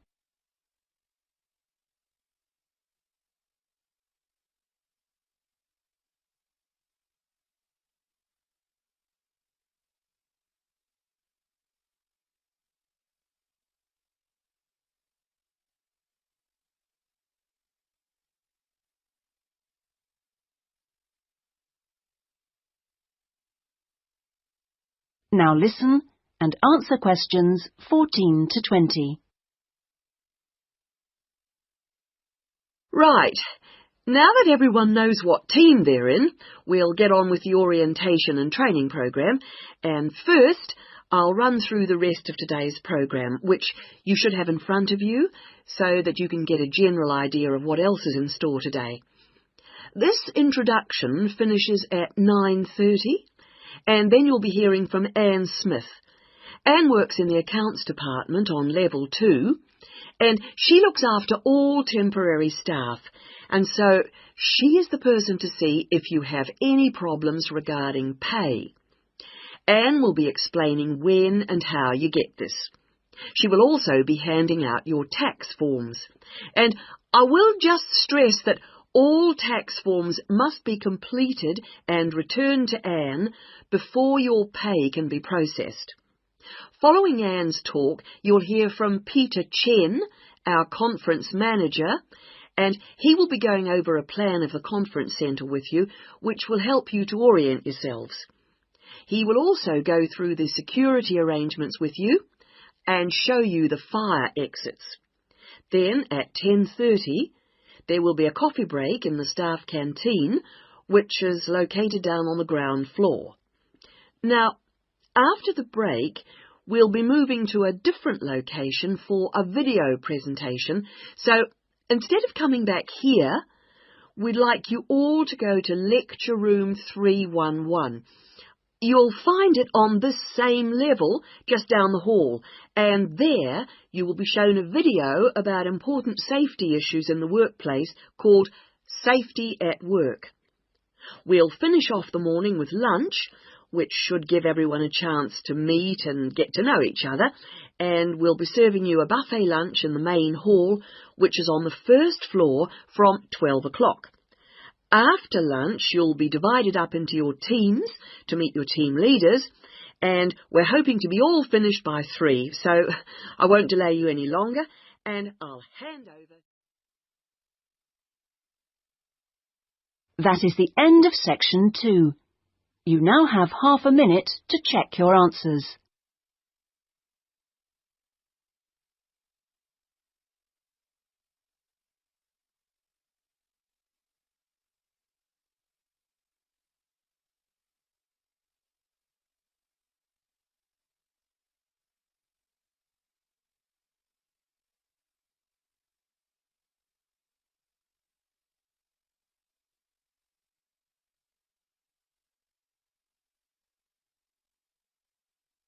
Now turn to section 3.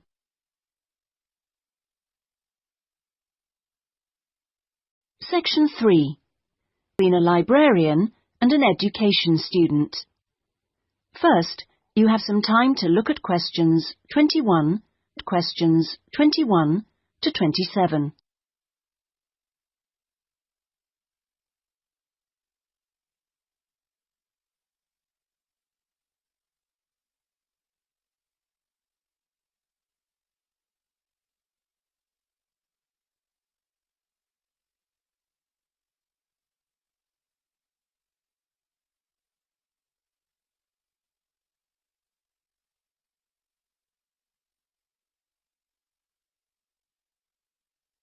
Now listen carefully and answer questions 21 to 27. Good afternoon. Can I help you? Good afternoon. Yes, I've just transferred to the School of Education, and I'd like information about joining the library. Well, the School of Education has libraries on 2 sites, as I'm sure you know. This one here is the Fordham site, and the other is on Castle Road. And is there any difference between the 2 libraries? Not in terms of their facilities. Access to online databases and the internet is available at both sites, and each site has a range of reference materials on education. Oh, yes, I see. But the Castle Road site has books on the sociology of education and a collection of textbooks and teaching resources covering most of the subjects taught in secondary schools. Ah, right. But I'm training to be a primary teacher, so I need to look at materials for the 5 to 11 age group. Then you've come to the right place. At Fordham, we hold material relating to primary education, as well as special needs. But, of course, you'll need to familiarise yourself with both sites to make the most of our resources. You haven't mentioned periodicals. Are they held at both sites? Current issues, yes, but if you want to look at back issues, you'll need to use the CD-ROM databases, which are held here at Fordham. I see. Now, about borrowing books, I'm living out of town, so I'm hoping I can borrow quite a few items and cut down on the number of trips I have to make. Right, well, members can borrow 2 books at a time from each site. Only 2 books? Only 2 from each site, but that's 4 altogether. Oh, I see. And how long can I hang on to them for? The borrowing period is 1 month, but of course books can be renewed. You can renew any item a maximum of 3 times. Do I have to come to the library to do that? No, you can do it by telephone or email, but you can't renew overdue books this way, only before or on the due date stamped in the book. We'll need your full name, your borrower number, and the name of the site library you borrowed the items from. So, theoretically, I can borrow books for up to 3 months. Is that what you're saying? Yes, provided they're not recalled. So, what happens then? Well, sometimes an item is requested by another borrower, in which case we'd send you a letter and you'd have to return the book within 7 working days. Don't forget we're closed on Sundays. OK. Before you hear the rest of the conversation, you have some time to look at questions 28 to 30.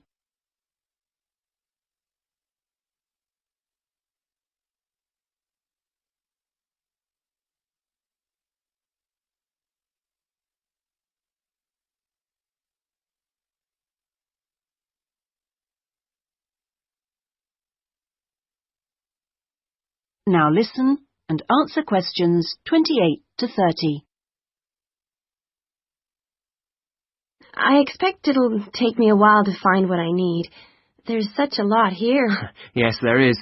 But if you need help getting started, this term we're running 3 study skills workshops.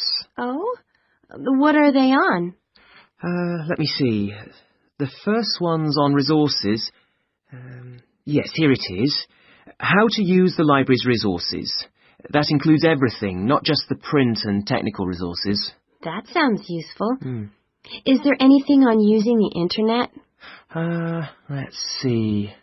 The one on the internet for beginners was last term. This term it's finding research materials online.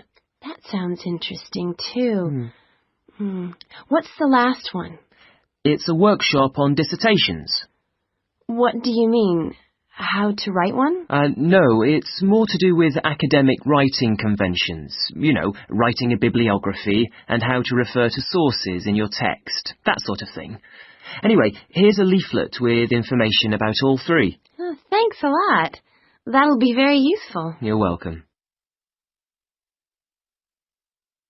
That is the end of section 3. You now have half a minute to check your answers.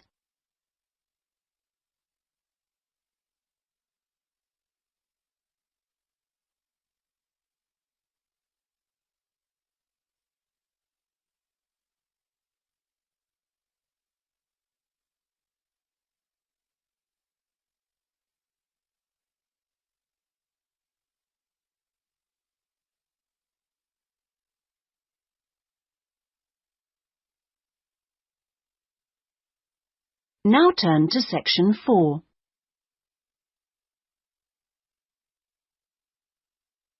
Section 4. By a conservationist on the subject of lions. First, you have some time to look at questions 31 to 40.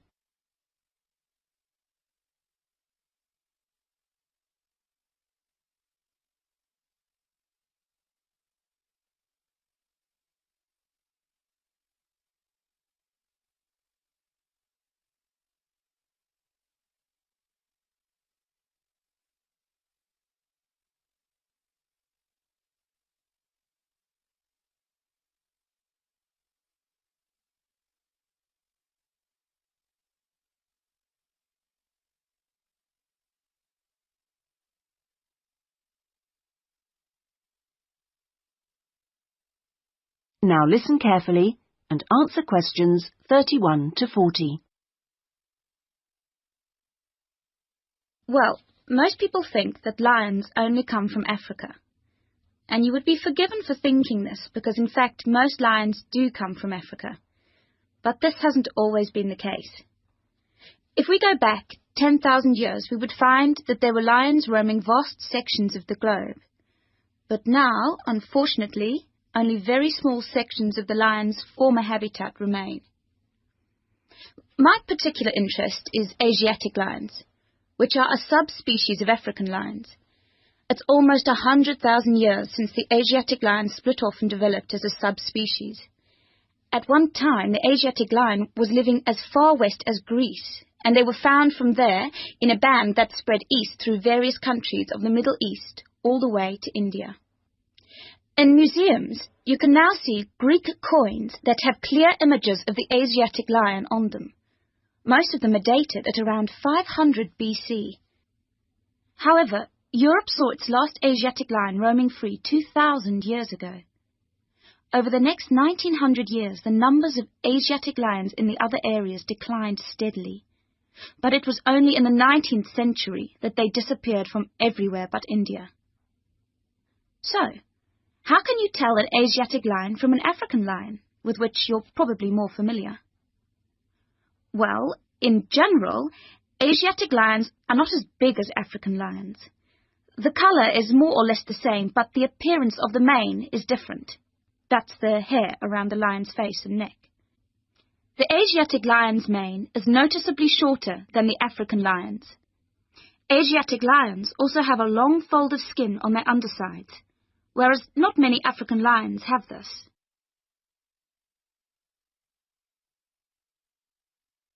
Well, I'd like to talk to you now about the Gur Sanctuary in India. That's where I've just come back from. The sanctuary was established specifically to protect the Asiatic lion. It's 1,450 square kilometres in area, and most of it is forest. There are now around 300 Asiatic lions in India, and almost all of them are in this sanctuary. But despite living in a sanctuary, which makes them safe from hunters, they still face a number of problems that threaten their survival. One of these is the ever-present danger of disease. This is what killed more than a third of Africa's Serengeti lions in 1994, and people are fearful that something similar could happen in the Gur Sanctuary and kill off many of the Asiatic lions there. India's lions are particularly vulnerable because they have a limited gene pool. The reason for this is interesting. It's because all of them are descended from a few dozen lions that were saved by a prince who took a particular interest in them. He was very wealthy, and he managed to protect them. Otherwise, they'd probably have died out completely. When you see the Asiatic lion in India, what you sense is enormous vitality. They're very impressive beasts, and you would never guess that they had this vulnerability when you look at them. The Asiatic lions don't have the Gur Sanctuary to themselves, I should add. They actually share it with about 2,000 farmers. A significant proportion of the lion's diet is made up of the livestock of these farmers, goats, chickens, and so on, as much as a third, in fact. And they've even been known to attack humans, especially in times of drought. One final piece of interesting information. In ancient India, one of the greatest tests of leadership for a man was to fight a lion. Now, it seems, in modern India, it will be a great test to see if the lion can be saved. I'm sure this is something that all of you will share concern for too. That is the end of section 4. You now have half a minute to check your answers.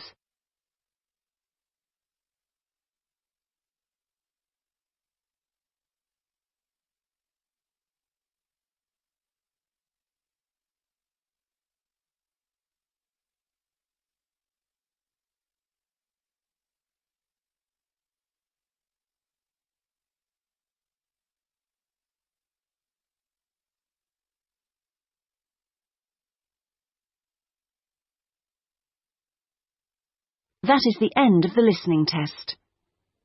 In the Ielts test, you would now have 10 minutes to transfer your answers to the listening answer sheet.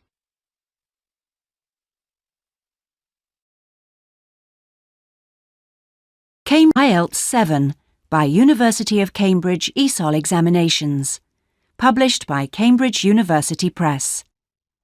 This recording is copyright. CD 1. Test 1. You will hear a number of different recordings and you will have to answer questions on what you hear. There will be time for you to read the instructions and questions, and you will have a chance to check your work. All the recordings will be played once only. The test is in 4 sections. At the end of the test, you will be given 10 minutes to transfer your answers to an answer sheet. Now turn to section 1.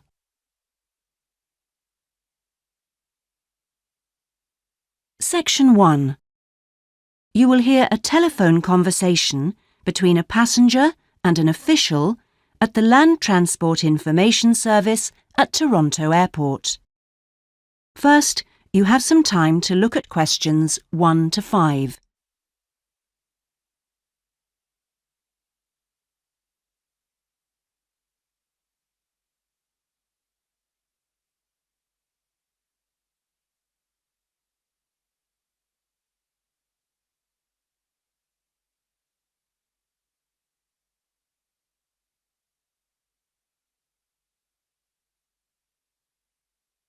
You will see that there is an example that has been done for you. On this occasion only, the conversation relating to this will be played first. Hello, this is land transport information at Toronto Airport. How may I help you? Oh, good morning. I'm flying to Toronto Airport next week and I need to get to a town called, Milton. Could you tell me how I can get there? Milton, did you say? Let me see. I think that's about 150 miles southwest of here. In fact, it's 147 miles to be exact. So it'll take you at least, say, 3 to 4 hours by road. The distance from the airport to Milton is 147 miles, so 147 has been written in the space. Now we shall begin. You should answer the questions as you listen, because you will not hear the recording a second time. Listen carefully and answer questions 1 to 5. Hello, this is land transport information at Toronto Airport. How may I help you? Oh, good morning. I'm flying to Toronto Airport next week and I need to get to a town called, Milton. Could you tell me how I can get there? Milton, did you say? Let me see. I think that's about 150 miles southwest of here. In fact, it's 147 miles to be exact. So it'll take you at least, say, 3 to 4 hours by road. Wow, is it as far as that? Yes, I'm afraid so. But you have a number of options to get you there, and you can always rent a car right here at the airport, of course. Right. Well, I don't really want to drive myself, so I'd like more information about public transport. Okay. In that case, the quickest and most comfortable is a cab, and of course there are always plenty available, but it'll cost you. You can also take a Greyhound bus, or there's an airport shuttle service to Milton. I think for that kind of distance a cab would be way beyond my budget. But the bus sounds okay. Can you tell me how much that would cost? Sure. Let's see, that would be $15 one way, or $27.50 return. That's on the Greyhound. Ah, that's quite cheap. Great. Whereabouts does it stop in Milton? It goes directly from the airport here to the city center, and it's pretty fast.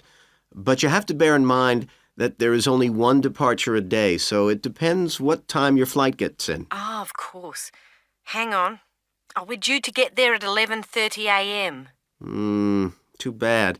The bus leaves at 3:45, so you would have quite a wait, more than 4 hours. Oh, I see. Well, what about the shuttle you mentioned? Okay, that's the airport shuttle that will take you from the airport right to your hotel or private address. It's a door-to-door service, and it would suit you much better because there's one every 2 hours. So how much does that cost? Let's see. Yeah, that's $35 one way, $65 return. So I guess it's a bit more expensive than the Greyhound. Oh, that doesn't sound too bad, especially if it'll take me straight to the hotel. But you do need to reserve a seat. Okay. Is it possible to make a booking right now, through you? Sure. Before you hear the rest of the conversation, you have some time to look at questions 6 to 10.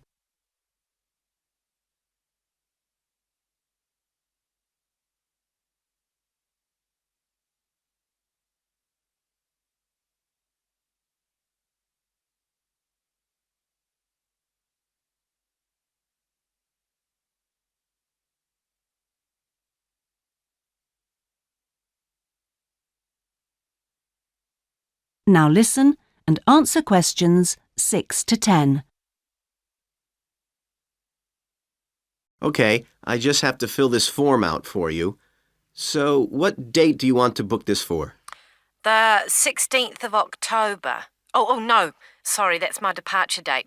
I arrive on the 17th, so book it for then, please. So that's the Toronto Airport shuttle to Milton, And this is for just one person, or...? Yeah, just me, please. Right.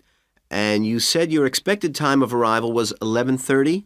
So if I book your shuttle for after 12, let's say 12:30, that should give you plenty of time to, collect your baggage, maybe grab a coffee. Yeah, that sounds fine, as long as we land on time. Well, we'll take your flight details, so you don't need to worry too much about that. Now, what about the fare? What sort of ticket do you want? One way or...? Yeah, that'll be fine, provided I can book the return trip once I'm there. No problem. Just allow a couple of days in advance to make sure you get a seat. And what is your name, please? Janet Thompson. Is that Thompson spelled with a P? No, it's Thomson. Okay. And you'll be coming from the UK? What flight will you be travelling on? It's Air Canada flight number AC936 from London Heathrow. Right. Now, do you know where you'll be staying? We need to give the driver an address. Yes, it's called the Vacation Motel, and I think it's near the town centre. Anyway, the address is 24 Kitchener Street. That's Kitchener Street. That's fine. Right, so that's $35 to pay, please. Have you got your credit card number there? Yes, it's a Visa card, and the number is 3303 8450 2045 6837. Okay. Well, that seems to be everything. Have a good trip, and we'll see you in Toronto next week. Yes, bye. Oh, thanks for your help. That is the end of section 1. You now have half a minute to check your answers.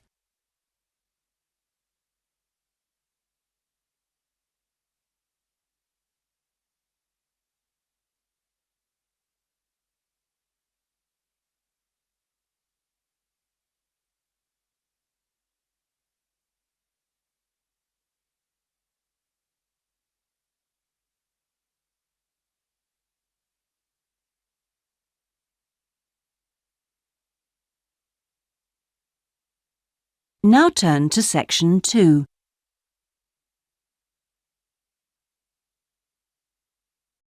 Section 2. You will hear a representative from a holiday company called PS Camping giving a talk about the holidays the company organises. First, you have some time to look at questions 11 to 16.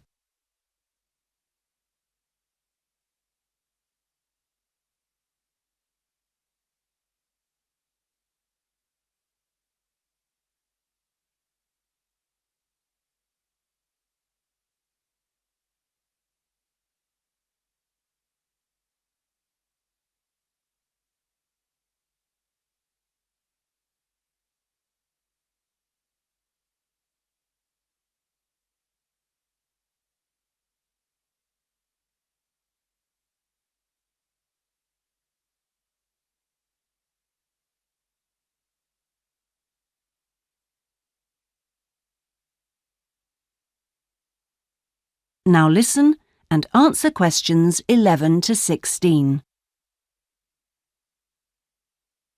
Thank you all for coming to my talk this evening. It's nice to see so many people in the audience. For those of you who don't know very much about PS Camping, let me start by giving you some background information about the company. The company started 25 years ago. It actually opened as a retail chain selling camping equipment, and then, 20 years ago, it bought a small number of campsites in the UK and began offering camping holidays. The company grew rapidly and has been providing holidays in continental Europe for the last 15 years. If you book a camping holiday with us, you'll have a choice of over 300 sites. In Italy, we now have some 64 sites that we either own or have exclusive use of. France is where we have the majority of sites, and we currently have a project to expand into Switzerland. We also have a number of sites in northern Spain, particularly in the mountainous region of 𝐍𝐇ậ𝐓. We've upgraded all these Spanish sites and improved them considerably from their original 3-star rating. We believe our holidays offer superb facilities for the whole family.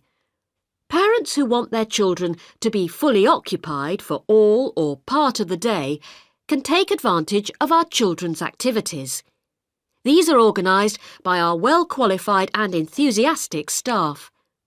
Each day kicks off with a sports match, perhaps football or volleyball, followed by an hour of drama for everyone.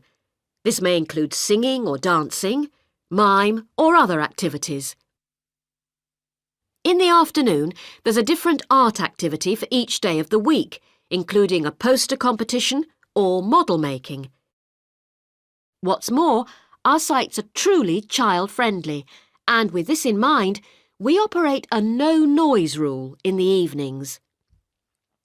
Children's evening activities usually finish at 9:30 or occasionally 10, and from 10:30 holidaymakers are expected to be quiet in the areas where there are tents. We want nothing to go wrong on a PS camping holiday, but if it does, we also want all our customers to be insured.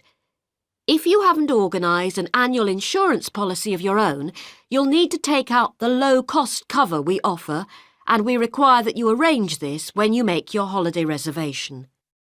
There are many advantages to choosing PS Camping and to recommending it to others.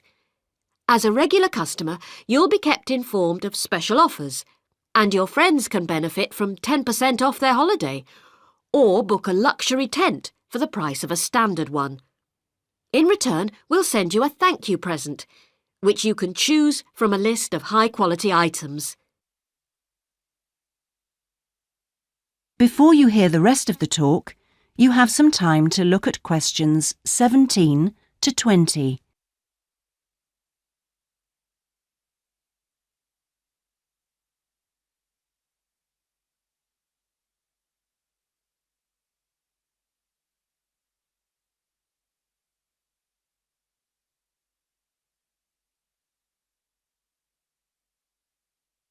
Now listen and answer questions 17 to 20. When it comes to our tents, these are equipped to the highest standard. We really do think of every essential detail, from an oven and cooking rings fuelled by bottled gas to mirrors in the bedroom areas. If you don't want to cook indoors, you can borrow a barbecue if you ask in advance for one to be made available. And there's even a picnic blanket to sit on outside your tent. Inside, a box of games and toys can be found, and children's tents can be hired if required. All tents have a fridge, and if you want to spend the day on the beach, for example, ask for a specially designed PS Camping cool box, which will keep your food and drinks chilled. There are excellent washing facilities at all our sites, with washing machines and clothes lines in the central areas, along with mops and buckets in case your tent needs cleaning during your stay. All sites have a cafe and/or a shop for those who'd rather eat in than dine at a local restaurant. That is the end of section 2. You now have half a minute to check your answers.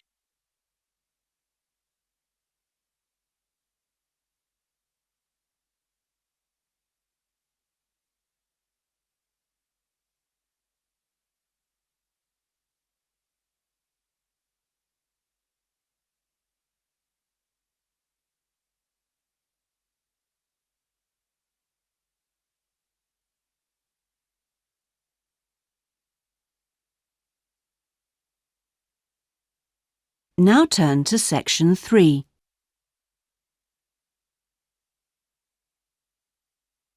Section 3.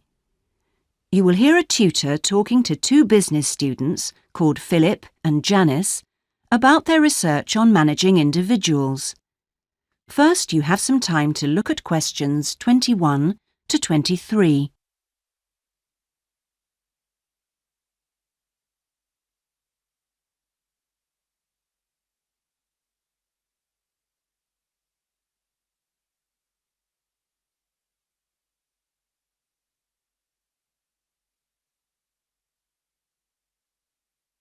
Now listen carefully and answer questions 21 to 23. Well, you've both been looking at different styles of managing individuals in companies and the workplace. How's the research going, Philip? Well, I've been looking at why individual differences are such an important area of management studies. When you think about any organisation, be it a family business or a multinational company, they're all fundamentally a group of people working together. But it's what these individuals contribute to their places of work that makes you realise how important they are. Of course, they bring different ideas, but it's also their attitudes and their experiences of learning. Diversity is important in these areas too. So why do people behave so differently from one another at work? There are lots of reasons, but research has shown that a lot of it comes down to personality. And the other factor is gender. It's a well-known fact that men and women do lots of things in different ways, and the workplace is no different. Did you look at the effects of this variation on companies? Yes, I did. On the positive side, exposure to such diversity helps encourage creativity, which is generally an asset to a company. But unfortunately, individual differences are also the root of conflict between staff, and they can lead to difficulties for management, which can sometimes be serious.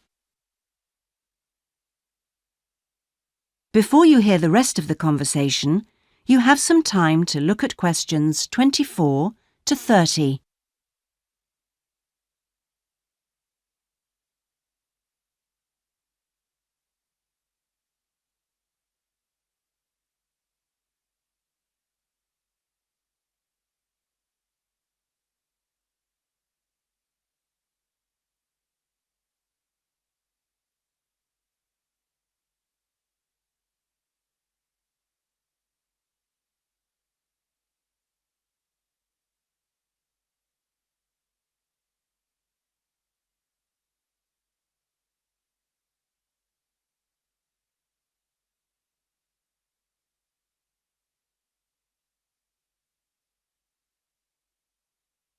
Now listen and answer questions 24 to 30. Thanks, Philip. So now I guess the two main things to remember here are to identify individual talent and then to utilize it. So, Janice, you were looking at identifying different talents in workers. Do you think this is easy for managers to do? Well, currently, teamwork is in fashion in the workplace. And in my opinion, the importance of the individual is generally neglected. What managers should be targeting is those employees who can take the lead in a situation and are not afraid to accept the idea of responsibility. That's true, Janice, but unfortunately many managers think the entire notion of encouraging individuality amongst their staff is far too hard. Yes, that may be true. But I think one of the most important tasks of managers is to consider the needs of the individual on one hand and group cooperation and conformity on the other. It requires creative thinking on the part of management to avoid tension. So, Janice, what kind of people do you think companies should be looking for? Well, it has to start from the very beginning, when companies are looking for new employees. When the personnel department is choosing between applicants, they need to look for someone who's broken the mould and can think for themselves.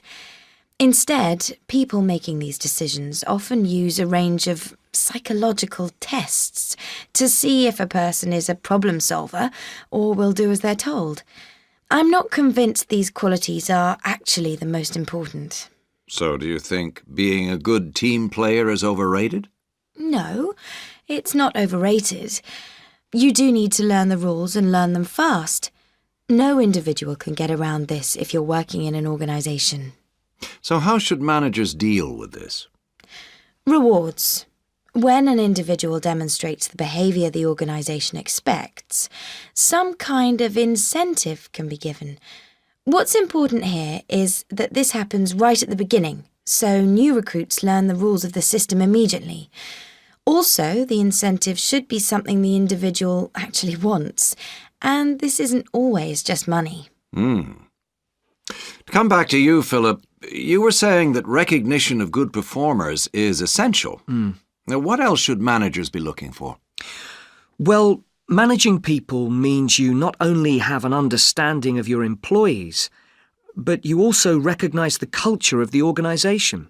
In fact, for some organisations, creativity and individuality may be the last thing they want to see during working hours. Very true. Yes, but managing people isn't as easy as it looks. For example, change in the workplace can be quite tricky, especially if there's a need to increase profit. And at times like these, managers may have to give priority to profit rather than individual staff needs. Yes, and that creates difficult situations for people. Yes, but what's important is that managers are able to deal with quite high levels of personal stress. During times of change, they should be thinking not only about the strain on their staff, but take time out to think of themselves. Absolutely. So, what are the implications of that?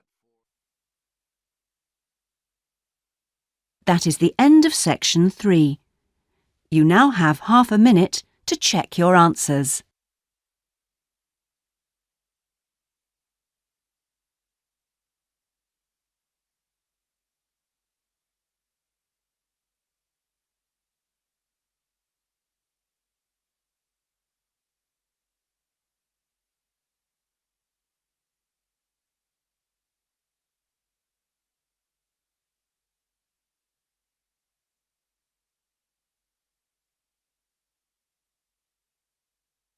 Now turn to section 4.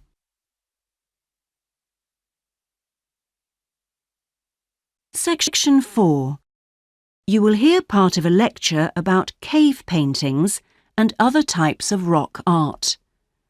First, you have some time to look at questions 31 to 40.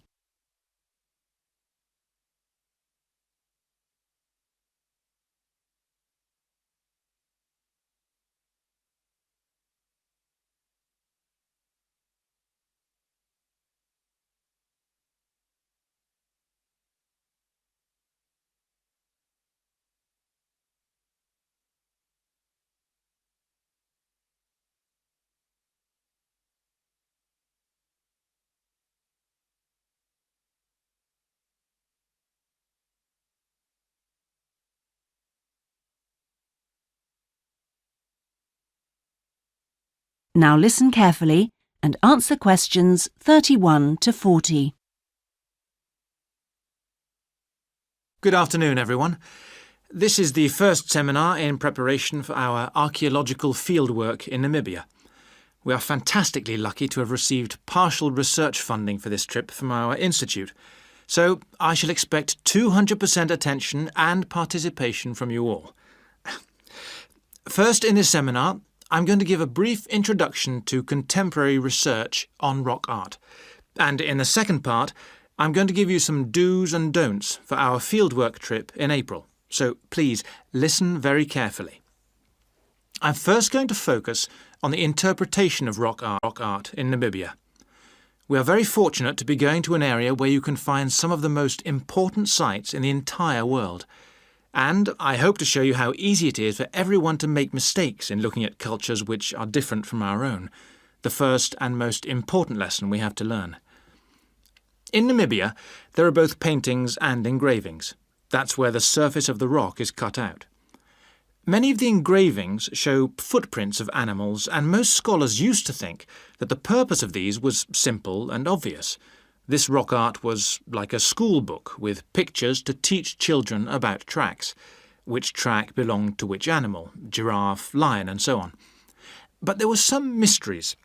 First, when you look at a typical Namibian painting or engraving, you see the tracks are repeated.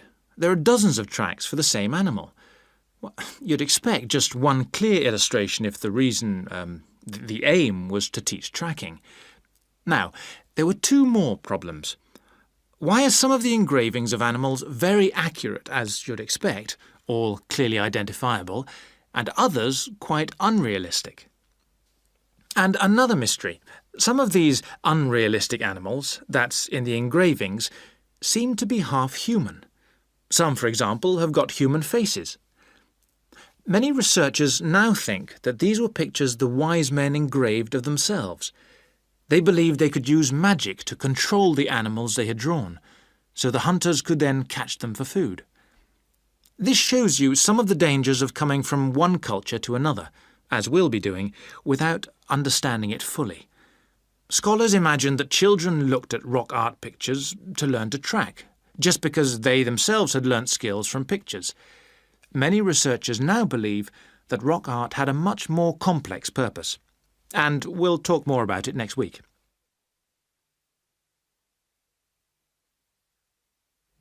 Now, before I invite you to join in a discussion in this second part of the seminar, I'd like to make some very important points about our fieldwork, and in fact any field trip to look at rock art. We're going to a number of sites, and we won't always be together. The single largest problem faced by people who manage the sites is, yes, I'm sure you've guessed, damage caused by visitors, even though it's usually unintentional. Whenever you do go to a site, don't forget you can learn many things from observing at a distance, instead of walking all over it. This can really help to reduce visitor pressure. People often say, well, there's only 2 of us, and just this one time. But maybe thousands of people are saying the same thing. And then some basic rules to guide you. We'll have our own camp near a village, but remember never to camp on a site if you go on your own. It may be disrespectful to the people of that culture, and certainly don't make fires, however romantic it may seem. It's really dangerous in dry areas, and you can easily burn priceless undiscovered material by doing so. So, how are we going to enjoy the rock art on our field trip? By looking at it, drawing it, and photographing it. Never by touching it or even tracing it. Rock art is fragile and precious. Remember that climbing on rocks and in caves can destroy in a moment what has lasted for centuries. So, no heroics in Namibia, please. Try to be extra careful and help others to be too. Oh, and lastly, please don't even move rocks or branches to take photographs. You should leave the site intact. I'm sure I can rely on you to do that. Well, that's about all I want to say before today's first discussion. But if you have any questions, please ask them now.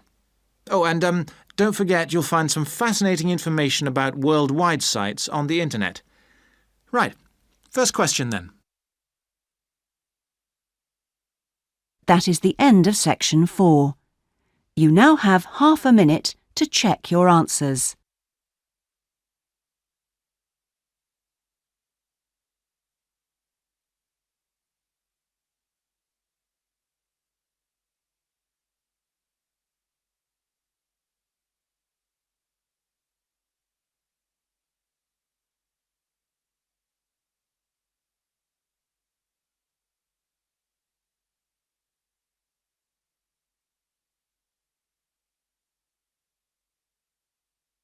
That is the end of the listening test. In the Ielts test, you would now have 10 minutes to transfer your answers to the listening answer sheet. Test 2. You will hear a number of different recordings and you will have to answer questions on what you hear. There will be time for you to read the instructions and questions, and you will have a chance to check your work. All the recordings will be played once only. The test is in 4 sections. At the end of the test, you will be given 10 minutes to transfer your answers to an answer sheet. Now turn to section 1.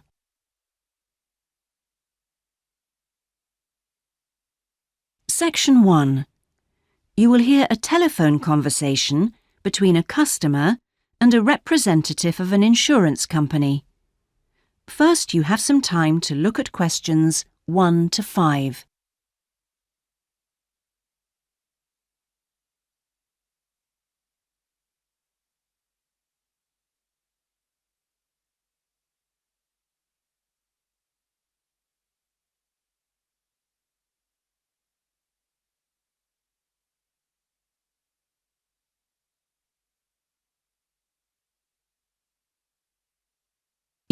you will see that there is an example that has been done for you.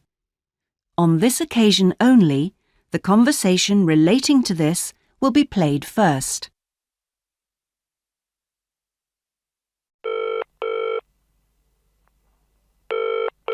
Hello?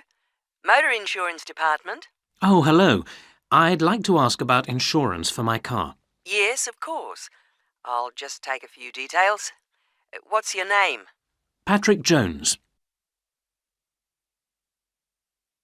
The customer's name is Patrick Jones, so Patrick Jones has been written in the space.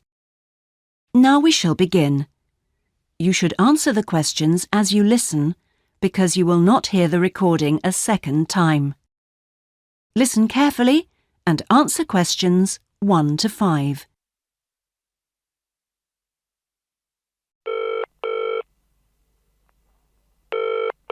Hello? Motor Insurance Department? Oh, hello. I'd like to ask about insurance for my car. Yes, of course. I'll just take a few details. What's your name? Patrick Jones. And your address? It's 27 Bank Road. 27 Bank Road. Is that in Greendale? Yes. And what's your daytime phone number? My work number is 730453. And could I ask what your occupation is? Dentist. OK. Now, a few details about your car. What size is the engine? It's 1200 cc's. Thank you. And the make and model? It's a Houghton Sable. Could you spell the model name, please? Yes. S-A-B-L-E. Oh, yes. Thanks. And when was it made? 1997. Lovely. Right. I presume you've had a previous insurer? Yes. Right. We need to know the name of the company. Yes, it was Northern Star. Thank you. And have you made any insurance claims in the last 5 years? Yes, one in 1999. And what was the problem? It was stolen, but... That's fine, Mr. Jones. That's all we need to know at the moment. Before you hear the rest of the conversation, you have some time to look at questions 6 to 10.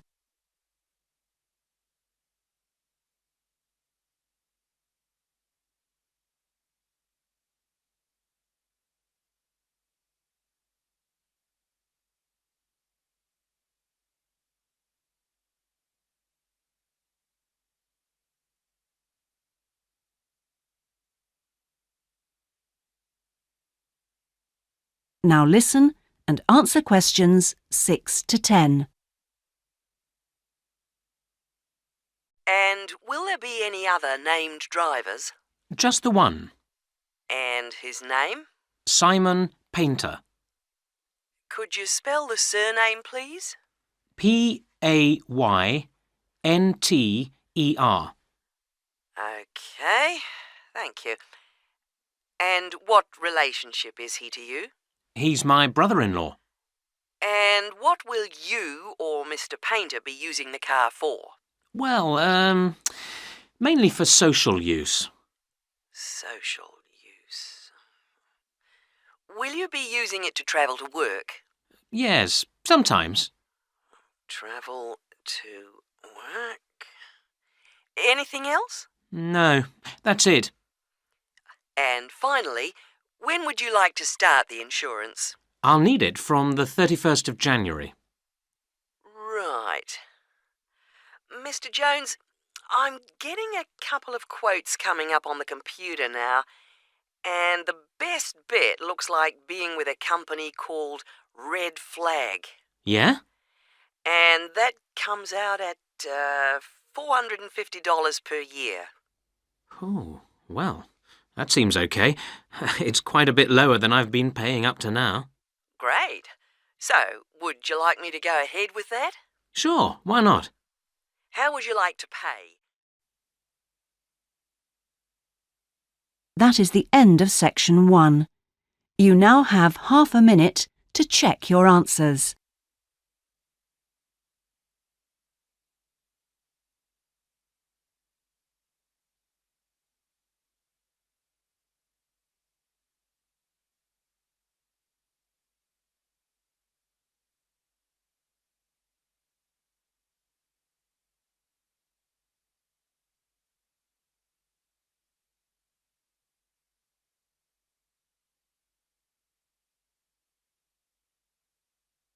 Now turn to section 2.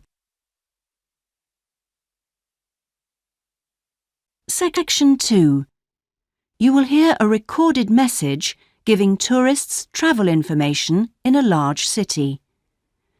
First, you have some time to look at questions 11 to 18.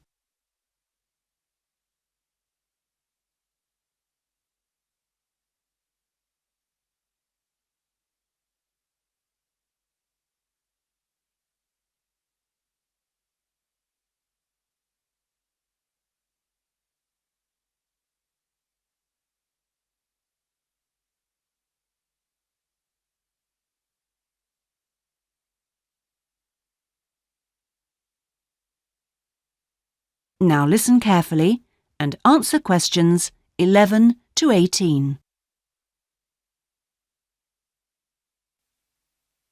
Thank you for calling the tourist line. There are many different ways of getting round the city, and we'd like to suggest some you may not have thought of.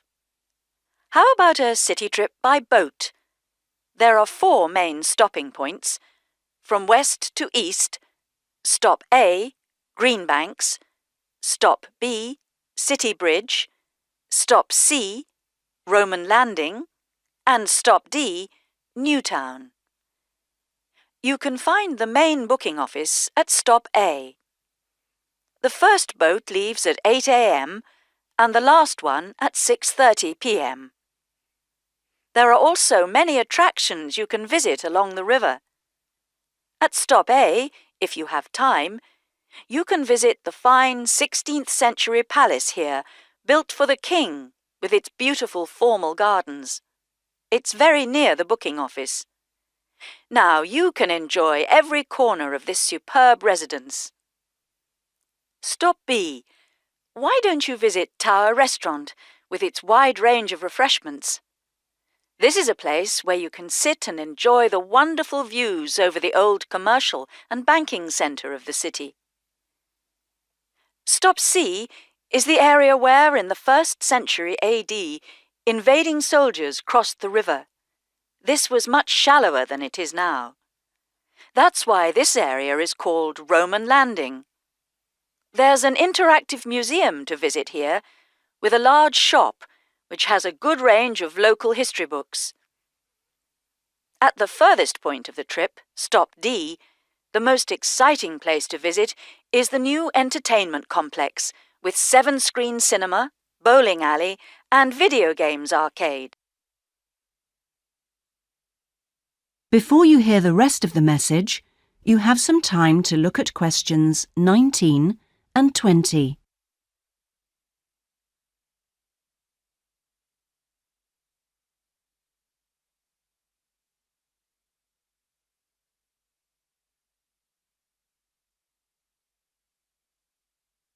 Now listen and answer questions 19 and 20. Besides the boat tours, there are city buses. 2 companies offer special services. The top bus company runs all its tours with a live commentary in English. Tours leave from 8:30 a.m. every 20 minutes. There are departures from Central Station, Castle Hill, and Long Walk. This is a hop-on, hop-off service, and tickets are valid for 24 hours. For further details, call Top Bus on 0208 944 7810.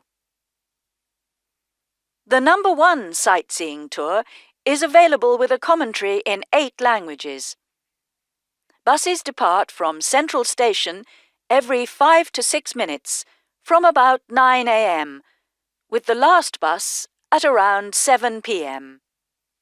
There are also number 1 services with an English-speaking guide. That is the end of section 2. You now have half a minute to check your answers.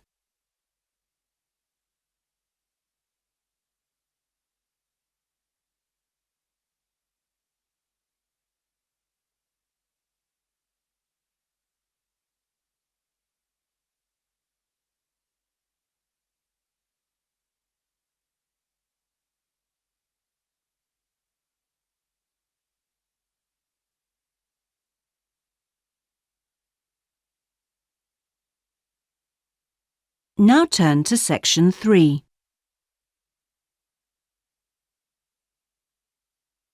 Section 3. You will hear a seminar with Dr. Martin Merriweather of the Antarctic Centre in Christchurch, New Zealand. First, you have some time to look at questions 21 to 26.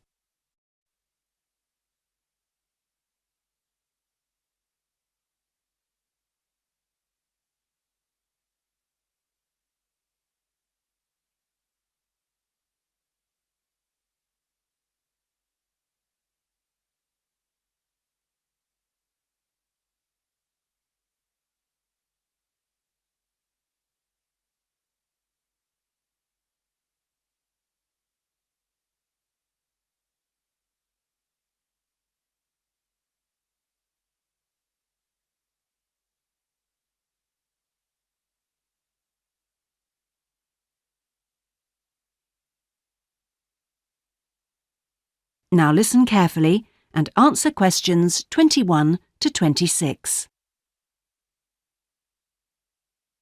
We're pleased to welcome Dr. Martin Merriweather of the Antarctic Centre in Christchurch, New Zealand, who has come along to talk to us today about the role of the centre and the Antarctic Treaty. Now, my first question is about the choice of location for the centre. Why Christchurch? Was it because of the climate?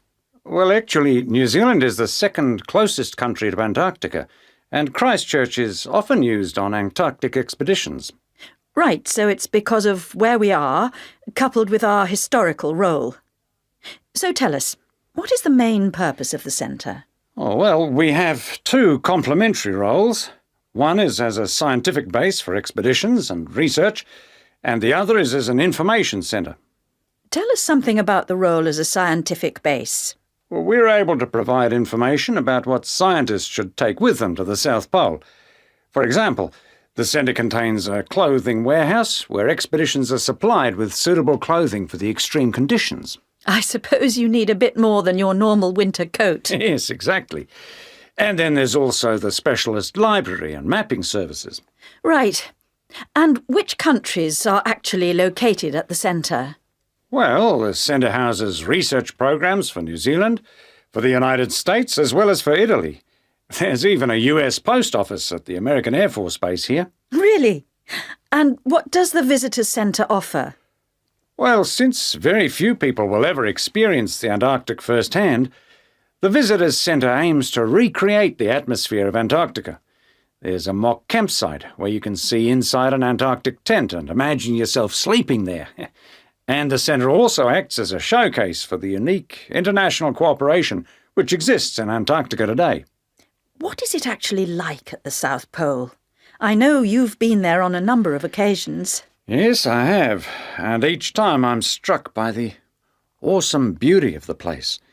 It's magnificent, but you can really only visit it in the summer months. October to March? Yes, because it's completely dark for 4 months of the year. And, in addition, it has to be the coldest place on Earth. Colder than the North Pole? Why is that? Well, unlike the North Pole, which is actually a frozen sea, Antarctica is a landmass shaped like a dome, with the result that the winds blow down the slopes at speeds of up to 150 kilometres an hour. And that's what makes it so cold. Oh. And one other interesting thing is that Antarctica is the driest continent on Earth, surprisingly, and so you have to drink large amounts of water when you're there. How old is Antarctica? Oh, we're pretty sure it was part of a larger landmass, but it broke away from the rest of the continent 170 million years ago. How can you be certain of this? Because fossils and rocks have been discovered in Antarctica, which are the same as those found in places such as Africa and Australia. Amazing. To think that it was once attached to Africa.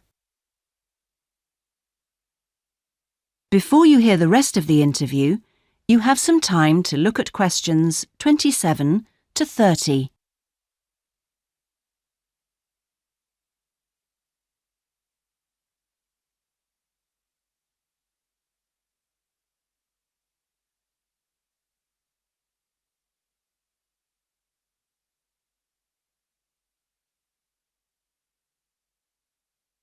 Now listen and answer questions 27 to 30. Now, let's just have a look at the Antarctic Treaty. How far back does the idea of an international treaty go? Well, as far back as the 19th century, when 11 nations organised an international event. When was that exactly? In 1870, and it was called the Polar Research Meeting. And then, not long after that, they organised something called the First International Polar Year. And that took place when exactly? Over 2 years, from 1882 to 1883. But it wasn't until the 1950s that the idea of an international treaty was proposed. And in 1959, the treaty was actually signed. What do you see as the main achievements of the treaty? Well, firstly, it means that the continent is reserved for peaceful use. That's Article 1, isn't it? Yes. That's important, since the territory belongs to everyone. Yes, but not as important as Article 5, which prohibits any nuclear explosions or waste disposal. Which is marvellous. Well, I'm afraid we're going to have to stop there because I'm afraid we've run out of time. Thanks for coming along today and telling us all about the centre and its work. That is the end of section 3. You now have half a minute to check your answers.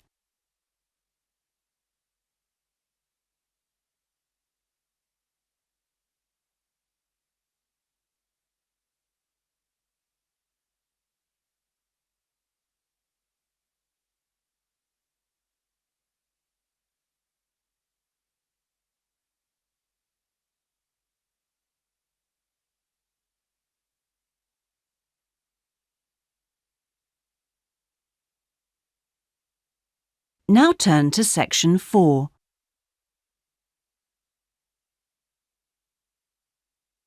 Section 4.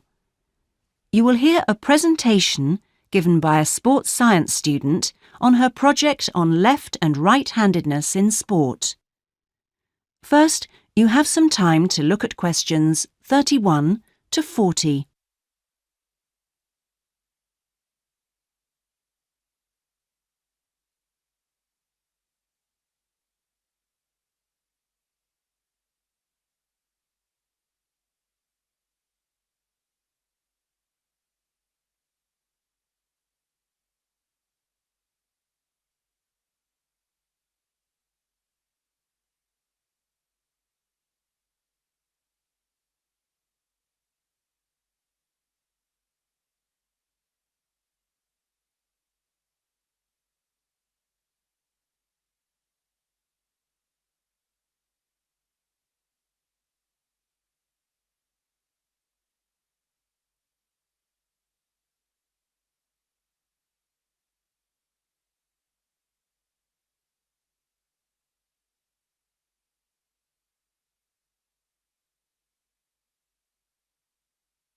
Now listen carefully and answer questions 31 to 40. My topic is handedness, whether in different sports it is better to be left or right-sided, or whether a more balanced approach is more successful. I'm left-handed myself, and I actually didn't see any relevance to my own life when I happened to start reading an article by a sports psychologist called Peter Matthews. He spent the first part of the article talking about handedness in music instead of sport, which I have to say almost put me off from reading further. But what I soon became struck by was the sheer volume of both observation and investigation he had done in many different sports, and I felt persuaded that what he had to say would be of real interest. I think Matthew's findings will be beneficial, not so much in helping sports people to work on their weaker side, but more that they can help them identify the most suitable strategies to use in a given game. Although most trainers know how important handedness is, at present they are rather reluctant to make use of the insights scientists like Matthews can give, which I think is rather short-sighted, because focusing on individual flexibility is only part of the story. Anyway, back to the article. Matthews found a German study which looked at what he called mixed-handedness, that is, the capacity to use both left and right hands equally. It looked at mixed-handedness in 40 musicians on a variety of instruments. Researchers examined a number of variables. For example, type of instrument played, regularity of practice undertaken, and length of time playing instrument, and found the following. Keyboard players had high levels of mixed-handedness, whereas string players like cellists and violinists strongly favored one hand. Also, those who started younger were more mixed-handed. Matthews also reports studies of handedness in apes.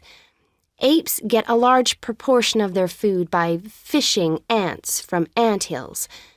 The studies show that apes, like humans, show handedness, though for them right and left-handedness is about equal, whereas about 85% of humans are right-handed. Studies showed that apes consistently using the same hand fished out 30% more ants than those varying between the two.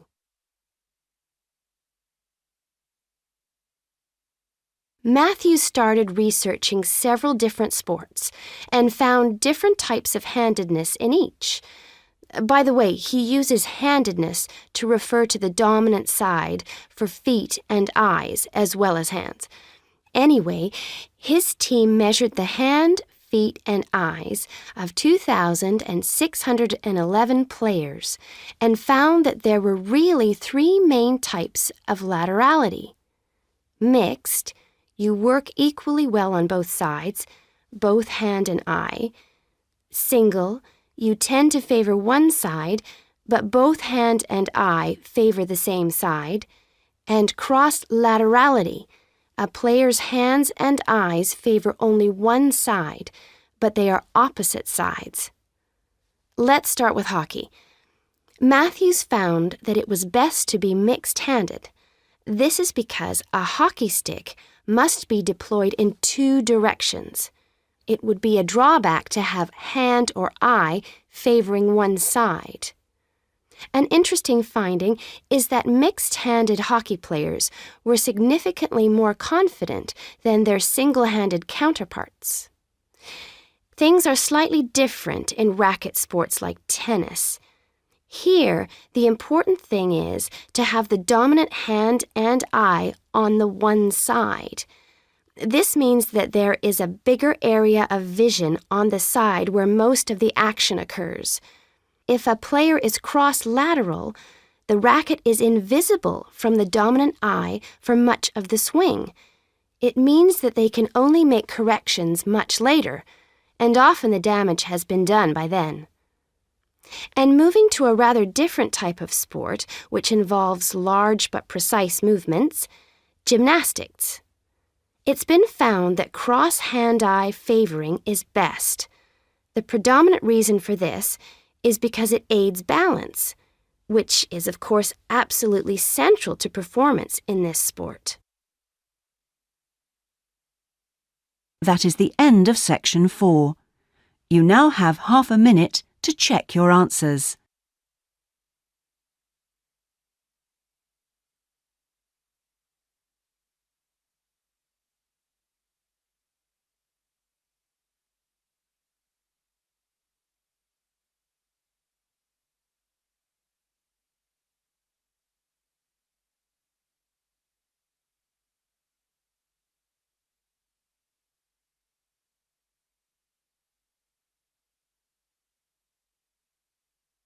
That is the end of the listening test.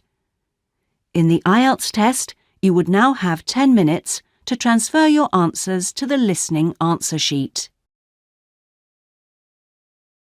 Ielts 7 by University of Cambridge ESOL Examinations, published by Cambridge University Press. This recording is copyright. CD 2. Test 3. You will hear a number of different recordings and you will have to answer questions on what you hear. There will be time for you to read the instructions and questions, and you will have a chance to check your work. All the recordings will be played once only. The test is in 4 sections. At the end of the test, you will be given 10 minutes to transfer your answers to an answer sheet. Now turn to Section 1.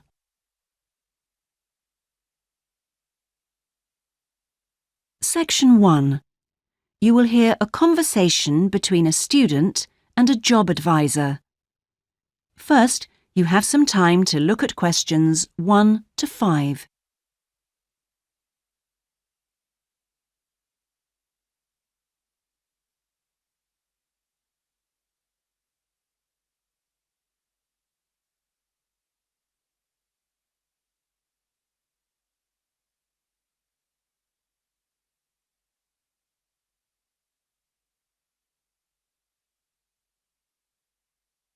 You will see that there is an example that has been done for you. On this occasion only, the conversation relating to this will be played first. Good morning. Oh, good morning. Is this, room number 26? Yes, that's right. So, is this the Student Job Centre? It certainly is. How can I help you? Well, actually, I'm looking for a job, a part-time job. Do you have anything available at the moment? The student is looking for a part-time job, so part-time has been written in the space. Now we shall begin. You should answer the questions as you listen, because you will not hear the recording a second time. Listen carefully and answer questions 1 to 5. Good morning. Oh, good morning. Is this, room number 26? Yes, that's right. So, is this the Student Job Centre? It certainly is. How can I help you? Well, actually, I'm looking for a job, a part-time job. Do you have anything available at the moment? Yes. Are you a registered student? I'm afraid this service is only available to full-time students. Yes, I am. I'm doing a degree in business studies. Here's my student card. Which year are you in? Well, I've been at uni for 4 years, but I'm in the 3rd year because I took last year off. Right. Well, let's just have a look at what positions are available at the moment. There's a job working at the reception desk at the sports centre for 3 evenings a week. That's Wednesdays, Thursdays and Fridays. Oh, that sounds like fun, but unfortunately I have evening lectures, so that's not possible, I'm afraid. Is there anything during the day? OK, that's no good then. What about cleaning? There's a position for a cleaner at the childcare centre. Right. But you'd need to be there at 6 a.m. Does that appeal? 6 o'clock in the morning? Ooh, that's far too early for me, I'm afraid. I'd never make it that early in the morning. Well, there was a position going in the computer lab for 3 days a week that might be OK. Here it is. No, it's in the library, not the lab. Clerical assistant required. I think it mostly involves putting the books back on the shelves. Oh, no, hang on. It's for Wednesday and Friday evenings again. No, I can't manage that because of the lectures. OK, I'm getting the idea. Look, I'll just get a few details from you anyway, and then we can check through the list and see what comes up. Before you hear the rest of the conversation, you have some time to look at questions 6 to 10.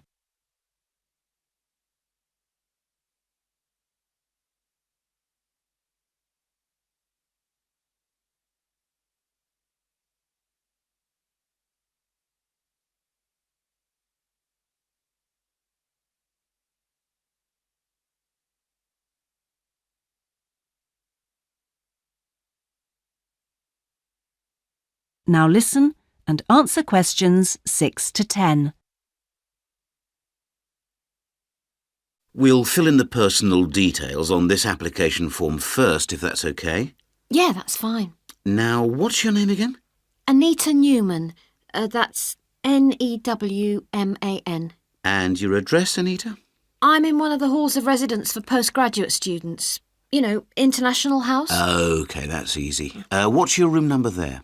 Room B569. No, sorry, B659. I always get that wrong. I haven't been living there very long.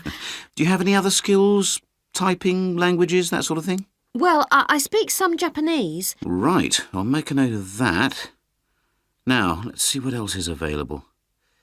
What do you think of administrative work? There's a position for an office assistant at the English Language Centre. That sounds interesting. It's for 3 days a week, Monday, Friday and Saturday mornings. Interested? I was hoping to have Saturdays free, but I need the work, so... Can you tell me what the job involves? Yep, sure. It says here that you'll be required to deal with student inquiries and answer the phone. I'm sure I can handle all that without a problem. Great. Well, would you like me to arrange an interview for you? Say Friday morning around 10? Can we make it a bit later? Unfortunately, I've got something to do at 10. Would that be okay? Not a problem. How about 11:30? Hope it works out for you, Anita. Me too. And thanks for all your help. That is the end of section 1. You now have half a minute to check your answers.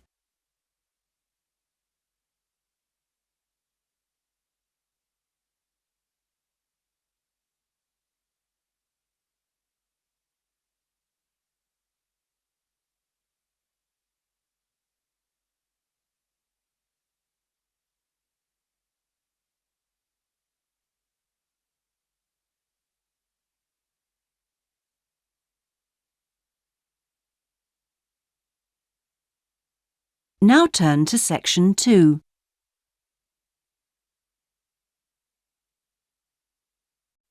Section 2. You will hear a talk given by a group offering a walking holiday to raise money for charity. First, you have some time to look at questions 11 to 16.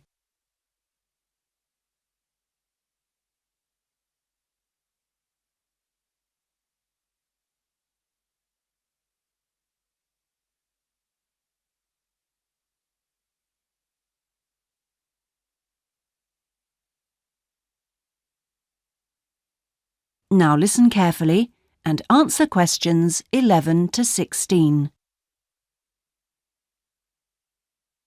Good morning. I'm very pleased to have been invited along to your club to talk about our charity-sponsored walking holiday for education aid. I'll start by giving you a brief overview of what it entails. First of all, let me explain what we mean by sponsored here. This is where people promise to donate money to the charity if you achieve your goal. In this case, to walk a certain number of miles. Basically, we are organising a 10-day holiday from the 6th to the 16th of November, with 8 days actual walking, trekking in the Samira Mountains. Let's have a look at some of the details. We require you to raise sponsorship money of at least $3,200, paying $250 of it up front as a deposit, and the rest in stages throughout the year.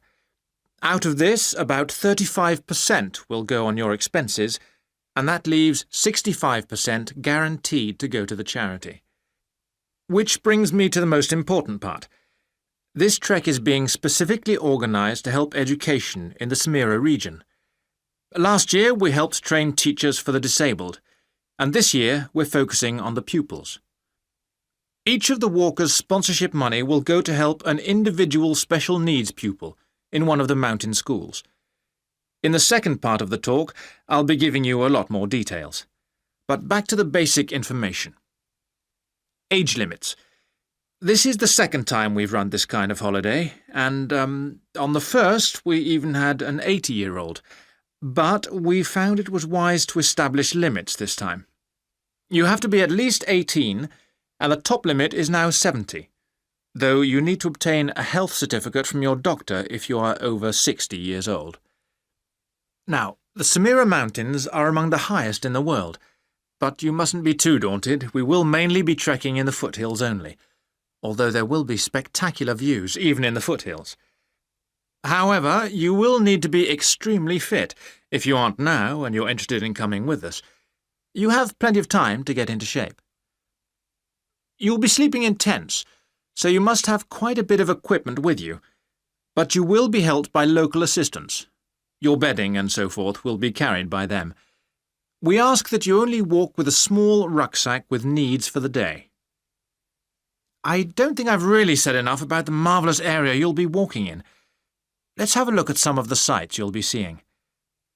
Apart from these spectacular snow-covered peaks and valleys, there are marvellous historic villages. The area has been famous for centuries for making beautiful carpets, although recently there has been a trend to move into weaving blankets and wood carving. The people are extremely friendly and welcoming. We deliberately keep the party small in size to minimise disruption to people and landscape.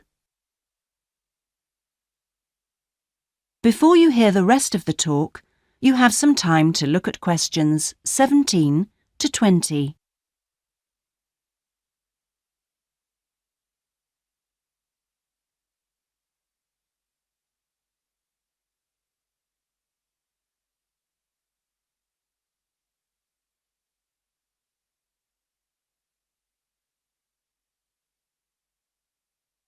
Now listen and answer questions 17 to 20.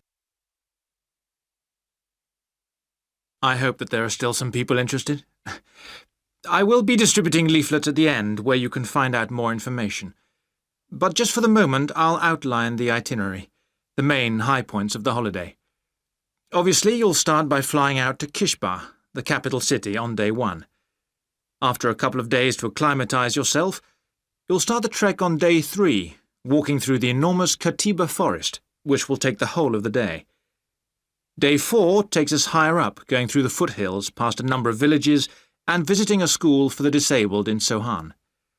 Then you have a rest day, that's day 5, before going to the spectacular Kumi Temple, with 12th century carvings, set in a small forest by a lake, and that's day 6, the highlight for many.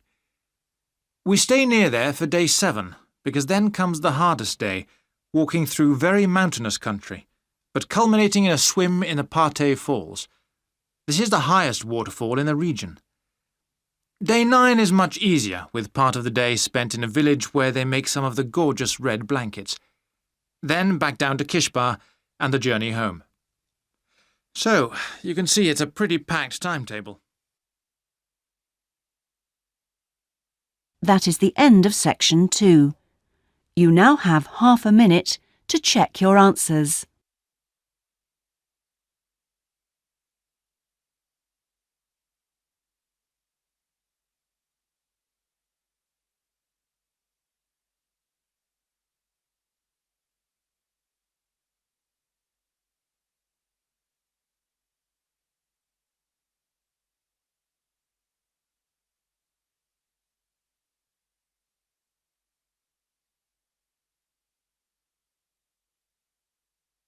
Now turn to section 3.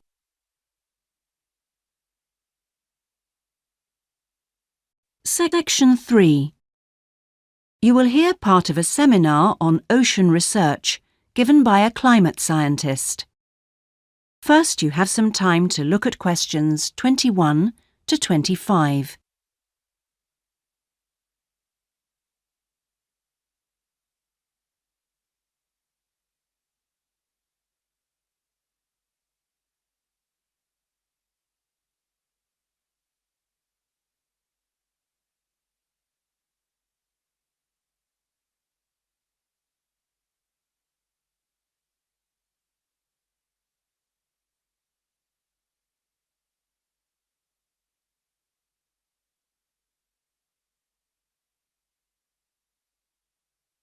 Now listen carefully and answer questions 21 to 25. Thanks to all of you for coming along today to hear about how the robotic float project is helping with ocean research. Well, first of all, we'll look at what a robotic float does and its use. So let's start with the device itself. It looks a bit like a cigar, and it's about 1.5 meters long. More importantly, it's full of equipment that's designed to collect data. So it can help us in building up a profile of different factors which work together within the world's oceans. Sounds like a big project. Isn't it too big for one country to undertake? That's quite true, but this project is a really good example of international cooperation. Over the last 5 years, scientists from 13 countries have been taking part in the project and launching floats in their area of ocean control. And next year, this number will rise to 14 when Indonesia joins the project. That's impressive. But let's move on to how floats work. The operational cycle goes like this. Each of the floats is dropped in the ocean from a boat at a set point and activated from a satellite. Then the float immediately sinks about 2,000 meters. That's 2 whole kilometers down in the water. It stays at this depth for about 10 days and is carried around by the currents which operate in the ocean at this level. During this time, it's possible for it to cover quite large distances, but the average is 50 kilometers. So, what is it actually recording? Well, at this stage, nothing. But as it rises to the surface, it collects all sorts of data. Most importantly, variations in salinity, that's salt levels, and the changes in temperature, a bit like underwater weather balloons. Then, when it gets back to the surface, all the data it's collected is beamed up to the satellite. After about 5 hours on the surface, the float automatically sinks, beginning the whole process again. What happens to the data? Well, the information is transferred direct to onshore meteorological stations, like our one in Hobart, and within 4 hours the findings can be on computers, and they can be mapped and analysed. Before you hear the rest of the seminar, you have some time to look at questions 26 to 30.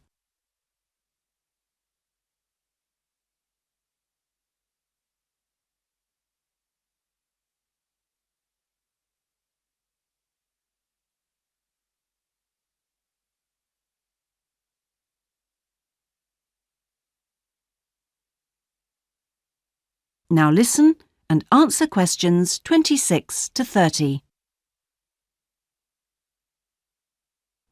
You say you're building models of the world's ocean systems, but how are they going to be used? And more importantly, when? Some of the data has already helped in completing projects. For example, our understanding of the underlying causes of El Niño events is being confirmed by float data. Another way we're using float data is to help us to understand the mechanics of climate change, like global warming and ozone depletion. That's part of an ongoing variability study, but the results are still a long way off. However, this is not the case with our ocean weather forecasting. Because we know from the floats what the prevailing weather conditions will be in certain parts of the ocean, we can advise the Navy on search and rescue missions. That's happening right now, and many yachtsmen owe their lives to the success of this project. In addition, the float data can help us to look at the biological implications of ocean processes. Would that help with preserving fish stocks? Yes, and advising governments on fisheries legislation. We're well on the way to completing a project on this. We hope it will help to bring about more sustainable fishing practices. We'll be seeing the results of that quite soon. It sounds like the data from floats has lots of applications. Yes, it does. It's also a powerful agricultural tool. If we were aware of what the weather would be like, say, next year, we could make sure that the farmers planted appropriate grain varieties to produce the best yield from the available rainfall.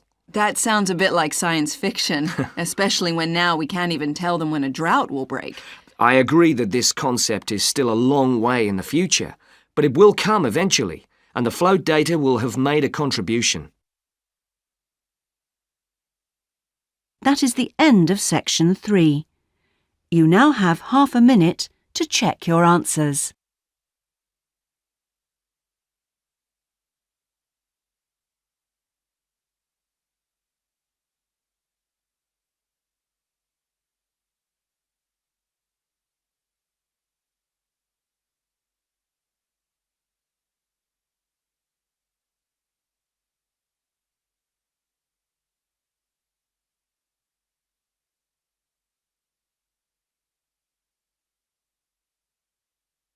Now turn to Section 4.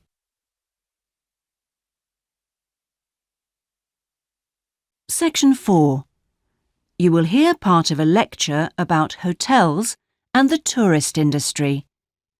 First, you have some time to look at questions 31 to 40.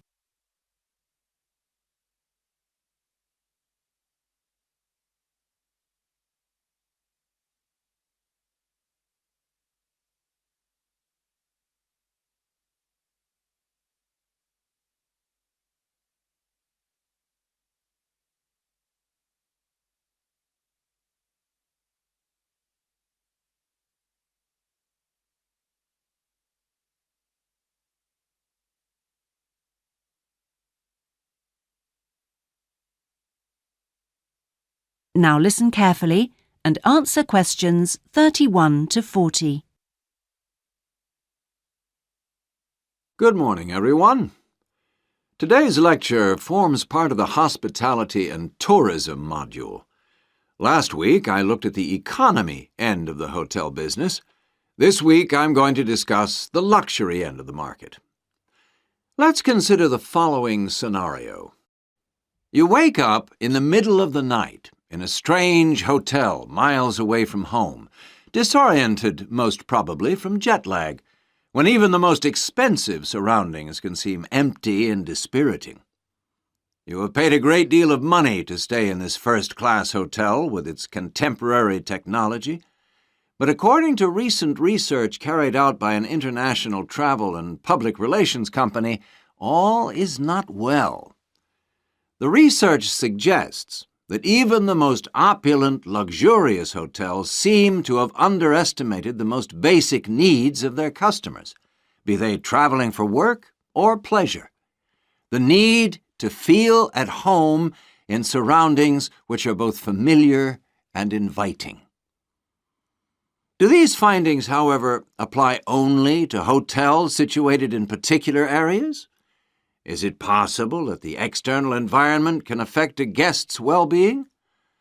The company's research covered a whole range of different hotel types, both independent hotels and those which are part of large chains.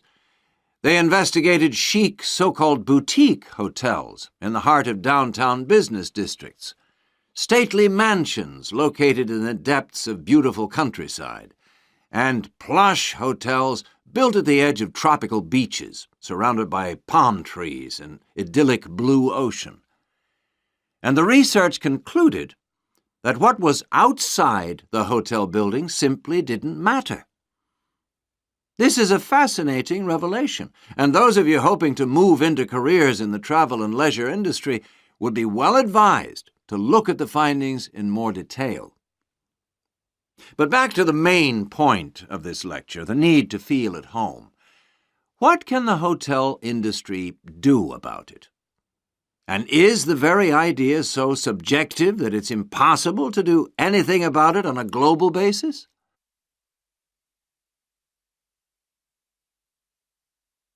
However, nothing stands still in this world. One company has come up with the slogan, "Take your home with you," and aims to provide clients with luxury serviced apartments. Those in the business travel industry maintain that these serviced apartments dispense with all the unwanted and expensive hotel services that business travelers don't want, while maximizing the facilities they do want.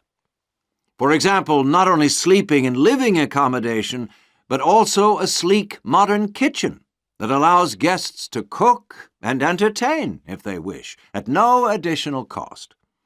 The attractions of such facilities are obvious, and it'll be interesting to see whether the company manages to establish a trend all over the world and make a lasting impact on the luxury accommodation market. Now, finally, I want to consider the psychology underpinning the traditional holiday hotel industry. As a hotelier, how do you go about attracting people to give up the security of their own home and entrust themselves to staying in a completely strange place and sleeping in an unfamiliar bed? Firstly, hotels exploit people's need to escape the predictability of their everyday lives. For a few days, people can pretend they are free of responsibilities and can indulge themselves.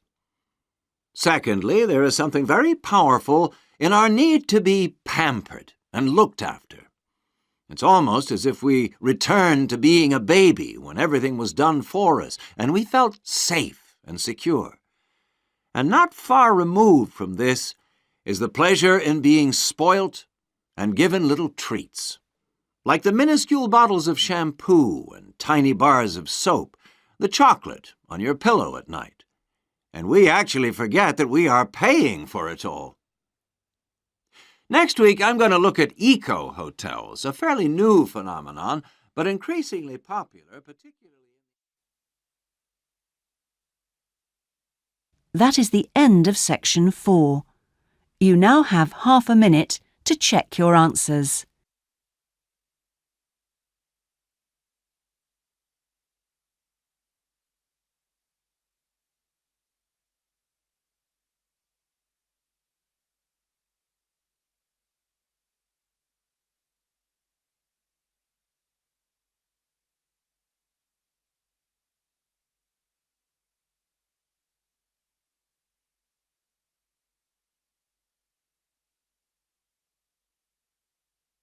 That is the end of the listening test. In the Ielts test, you would now have 10 minutes to transfer your answers to the listening answer sheet.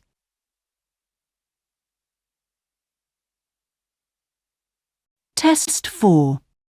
You will hear a number of different recordings and you will have to answer questions on what you hear.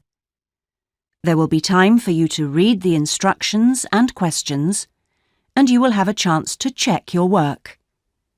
All the recordings will be played once only. The test is in 4 sections. At the end of the test, you will be given 10 minutes to transfer your answers to an answer sheet. Now turn to section 1.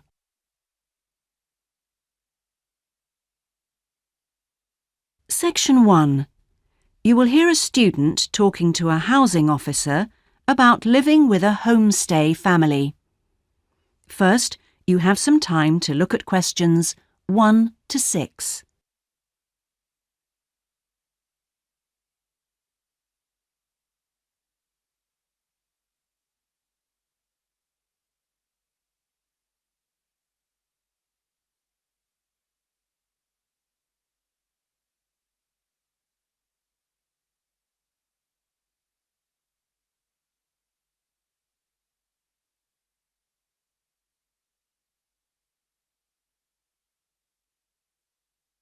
You will see that there is an example that has been done for you.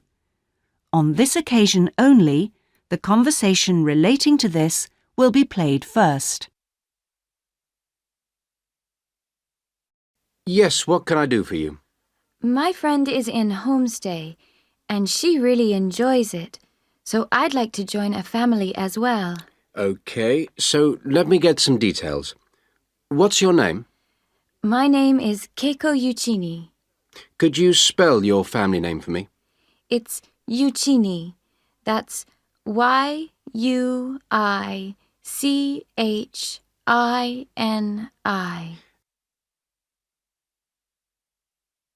The student's surname is Yuichini, so Yuichini has been written on the form. Now we shall begin. You should answer the questions as you listen, because you will not hear the recording a second time. Listen carefully and answer questions 1 to 6. Yes, what can I do for you? My friend is in homestay, and she really enjoys it, so I'd like to join a family as well. OK, so let me get some details. What's your name? My name is Keiko Yuchini. Could you spell your family name for me? It's Yuchini. That's Y-U-I-C-H-I-N-I.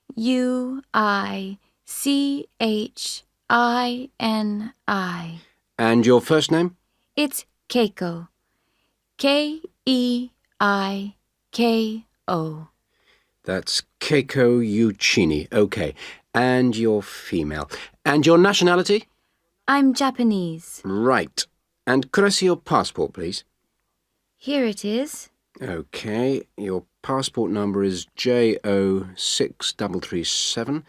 And you're how old? I'm 28 years old. Now, you live at one of the colleges. Which one? Willow College. Room 21C. Right. 21C Willow College. And how long are you planning on staying with Homestay?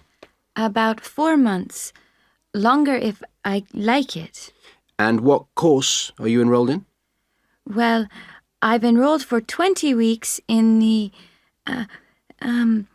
Advanced English Studies because I need help with my writing.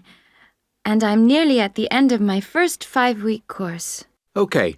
Do you have any preference for a family with children or without children? I like young children, but I'd like to be with older people.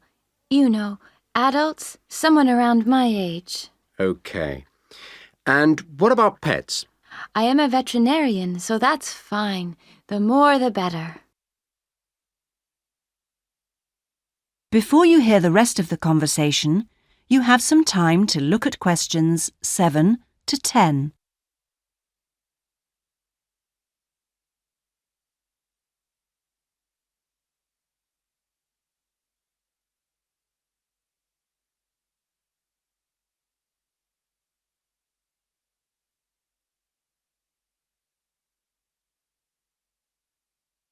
Now listen and answer questions 7 to 10.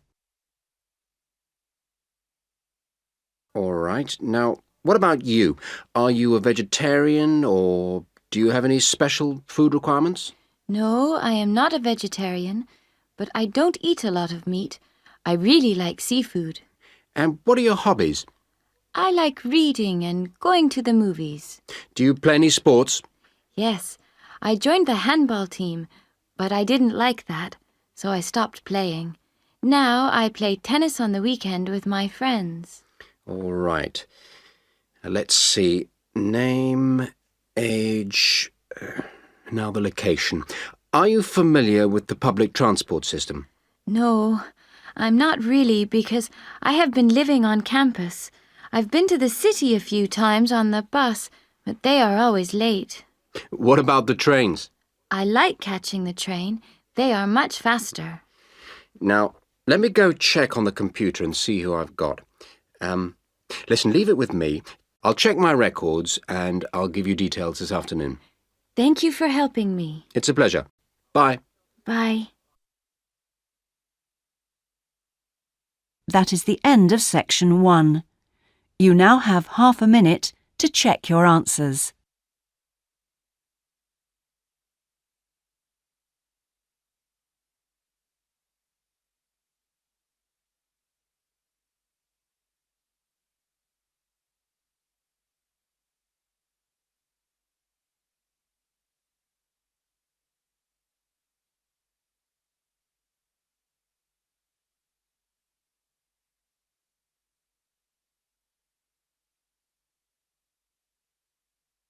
Now turn to section 2.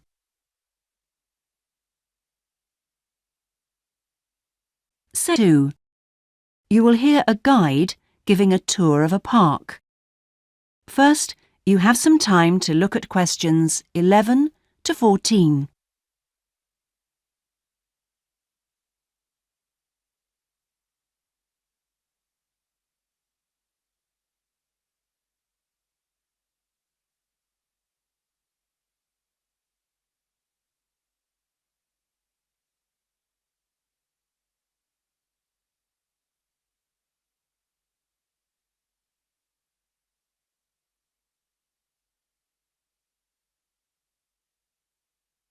Now listen carefully and answer questions 11 to 14.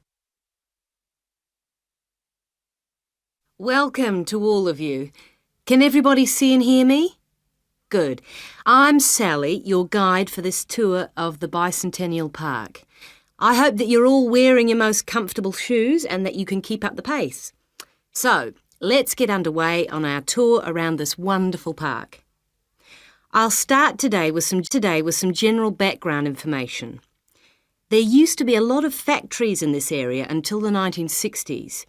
Creating the park required the demolition of lots of derelict buildings on the site, so most of the exciting park space all around you was originally warehouses and storehouses. The idea of building a public park here was first discussed when a property developer proposed a high-rise housing development, but the local community wasn't happy.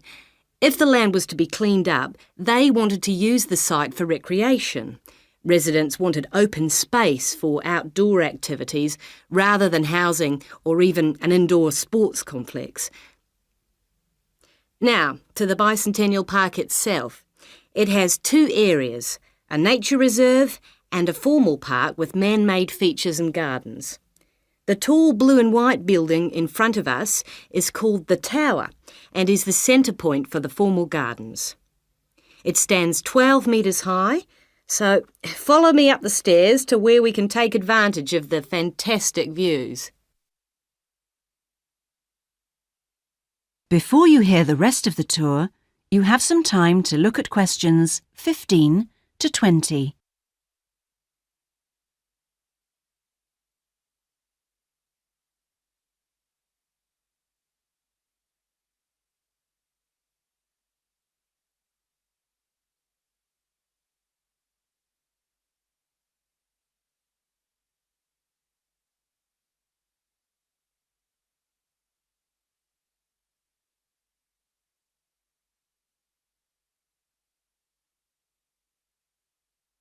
Now listen and answer questions 15 to 20. Well, here we are at the top of the tower, and we're going to look at the view from each direction. Out to the east, the large buildings about 1 kilometre away are on the Olympic site. There's an indoor arena for gymnastics, a stadium for track and field, and a swimming pool for races and synchronised swimming, and also diving. If you look carefully down there, you can see the train lines. The Olympic site has its own station to encourage the use of public transport. There is also a car park, but it only holds a limited number of cars. The formal park has some specially created water features. If you look out here to the south, you can see a circular ornamental pond.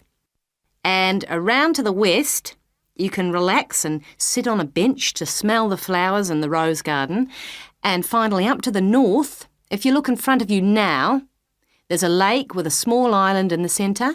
You can hire rowing boats at the boat shed, which you can't see from here. But if you look through the trees, you can see the cafe, which has lovely views across the water. OK, let's climb down now. We will go now and have a look at the nature reserve section of the park, which has opened up natural wetland to the public. The mangroves have been made more accessible to visitors by the boardwalk built during the park's upgrade. You'd think that people would come here to look at the unusual plant life of the area, but in fact it's more often used for cycling and is very popular with the local clubs. This is the far end of the park, and over there you can see the frog pond, a natural feature here long before the park was designed.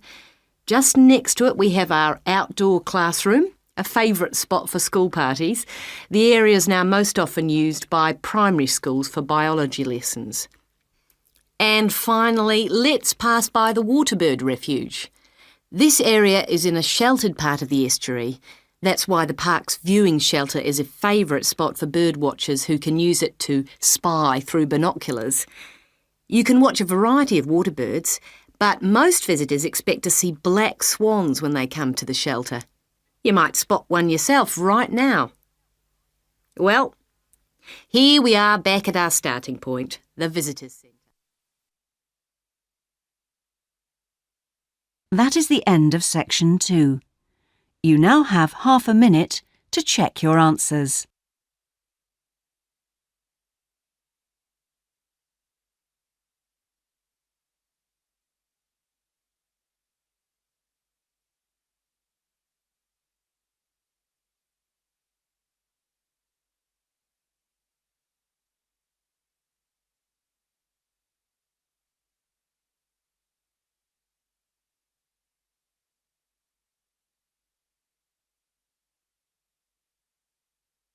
Now turn to Section 3. Section 3. You will hear two students discussing a geography presentation they're going to give. First, you have some time to look at questions 21 to 26.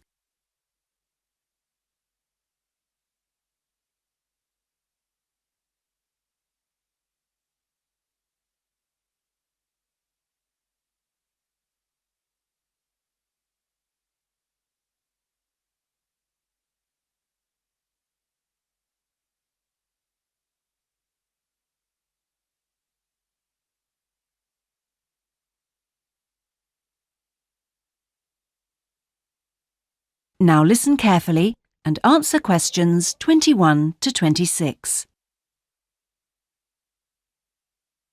Remind me, Trevor, how long is the presentation?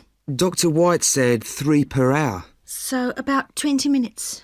Well, it'll be 15 minutes per presentation. And 5 minutes for questions? And is this one going to be assessed? No, not this time round, because it's the first one, you know. Oh, good news. Well, Trevor, what are we going to include? Well, do you think we ought to give some historical background? Oh, no, definitely not. We won't have time. OK, but I think we ought to say something about the geographical location, because not a lot of people know where the islands are. Yes, OK. I'll take notes, shall I? Yeah, that'd be a help. So, geographical location? Then we ought to give an overview of the whole education system. Shouldn't we say something about the economy?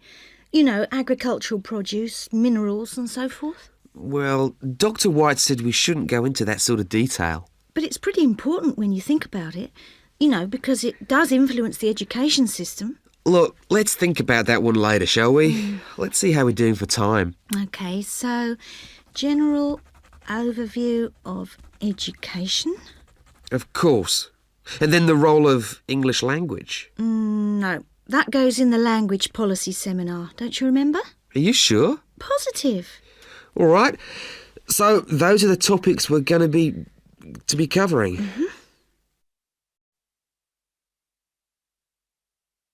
Before you hear the rest of the discussion, you have some time to look at questions 27 to 30.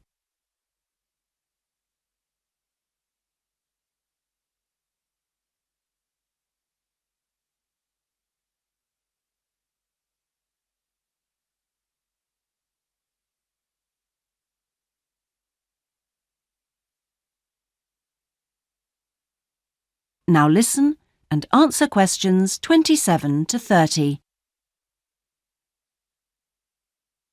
We need to think about what to prepare.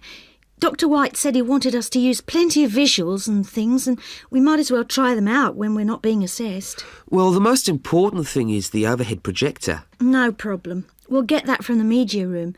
Must remember to book it. Well, we'll need a map, of course. Probably 2. One of the islands, large scale. And one of West Africa. Well, the West African one is no problem. There's one in the resources room. Oh, yeah, of course, the resources room. The islands are going to be more of a problem. Tell you what, there's a very clear map of Santiago in that tourist brochure I showed you last week. Don't you remember it? Oh, yeah, that's right. We can just use the tourist brochure. We also need statistics on several different things. Literacy rates. Yes, and school places. How about the encyclopedia? Nah, not up to date enough. Why don't we call the embassy? Oh, someone's enthusiastic. Well, if something's worth doing. I know, it's worth doing well. OK. We can find out statistics on school places from them as well. Might as well. Look, Julie, it's almost time for our tutorials. We can meet again on Monday, but we need to prepare some stuff before then. That is the end of Section 3. You now have half a minute to check your answers.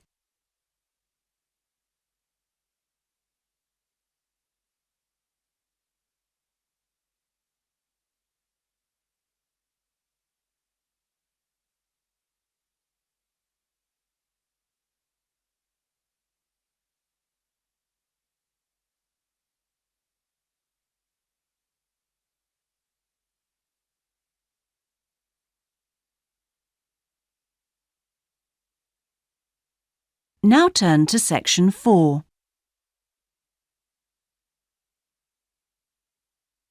Section 4. You will hear part of a lecture about a chemical substance called monosodium glutamate. First, you have some time to look at questions 31 to 40.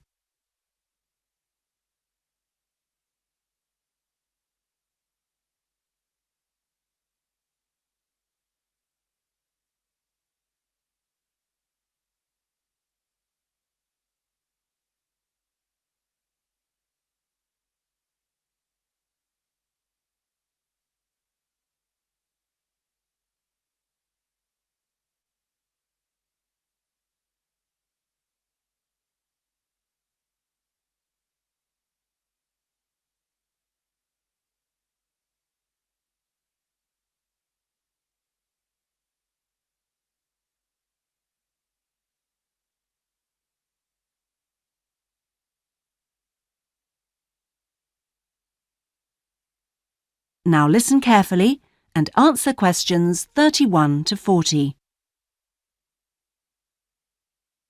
In today's lecture, I'm going to talk about monosodium glutamate, or MSG as it's more commonly known.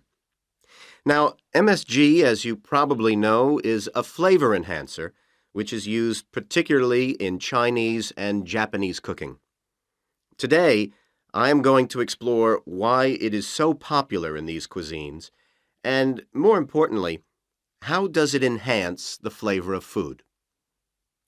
The main reason why MSG is more commonly used in Japanese meals is tradition. For many thousands of years, the Japanese have incorporated a type of seaweed known as kombu in their cooking, as they discovered it had the ability to make food taste better. But it wasn't until 1908 that the ingredient in kombu, which was responsible for the improvement in flavor, was actually discovered to be glutamate by scientists working there. From 1908 until 1956, glutamate was produced commercially in Japan by a very slow and expensive means of extraction. It was in 1956 that the speed of the process was improved and industrial production increased dramatically and still continues to increase to this day. In fact, hundreds of thousands of tons of MSG are produced all over the world today.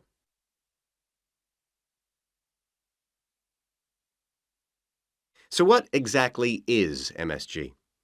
Well, monosodium glutamate contains 78.2% glutamate, 12.2% sodium, and 9.6% water. Glutamate is an amino acid that can be found naturally in all protein-containing foods. So this includes food such as meat and cheese. It is widely known that Chinese and Japanese food contains MSG, but many people don't seem to be aware that it is also used in foods in other parts of the world. For example, it is found in commercially made Italian pizzas, in American fast food, and in Britain, MSG is used in things like potato crisps. So, how exactly does MSG work? Well, in the Western world, we commonly talk of 4 tastes, and I'm sure you're all familiar with the concepts of sweet, sour, bitter, and salt. Well, in 1908, 𝐍𝐇ĥ identified a 5th taste, and it is thought that MSG intensifies this naturally occurring taste in some food. It does make perfect evolutionary sense that we should have the ability to detect or taste glutamate because it is the amino acid which is most common in natural foods. John Prescott, an associate professor at the University of Chicago, suggests that this 5th taste serves a purpose just as the other tastes do. He suggests that it signals to us the presence of protein in food, in the same way that sweetness indicates that a food contains energy-giving carbohydrates.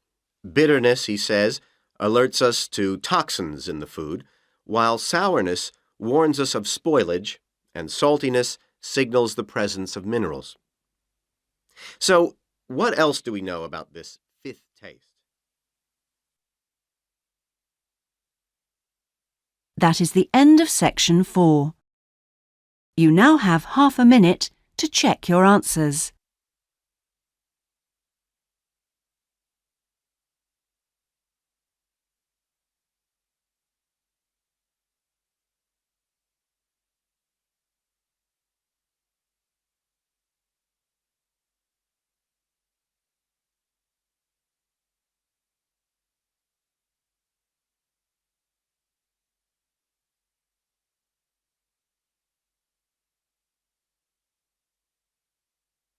That is the end of the listening test. In the Ielts test, you would now have 10 minutes to transfer your answers to the listening answer sheet. Cambridge Ielts 8 by University of Cambridge ESOL Examinations, published by Cambridge University Press. This recording is copyright. CD 1. Test 1. You will hear a number of different recordings, and you will have to answer questions on what you hear. There will be time for you to read the instructions and questions, and you will have a chance to check your work. All the recordings will be played once only. The test is in 4 sections. At the end of the test, you will be given 10 minutes to transfer your answers to an answer sheet. Now turn to Section 1. Section 1. You will hear a conversation between 2 friends called George and Nina about a summer music festival. First, you have some time to look at questions 1 and 2.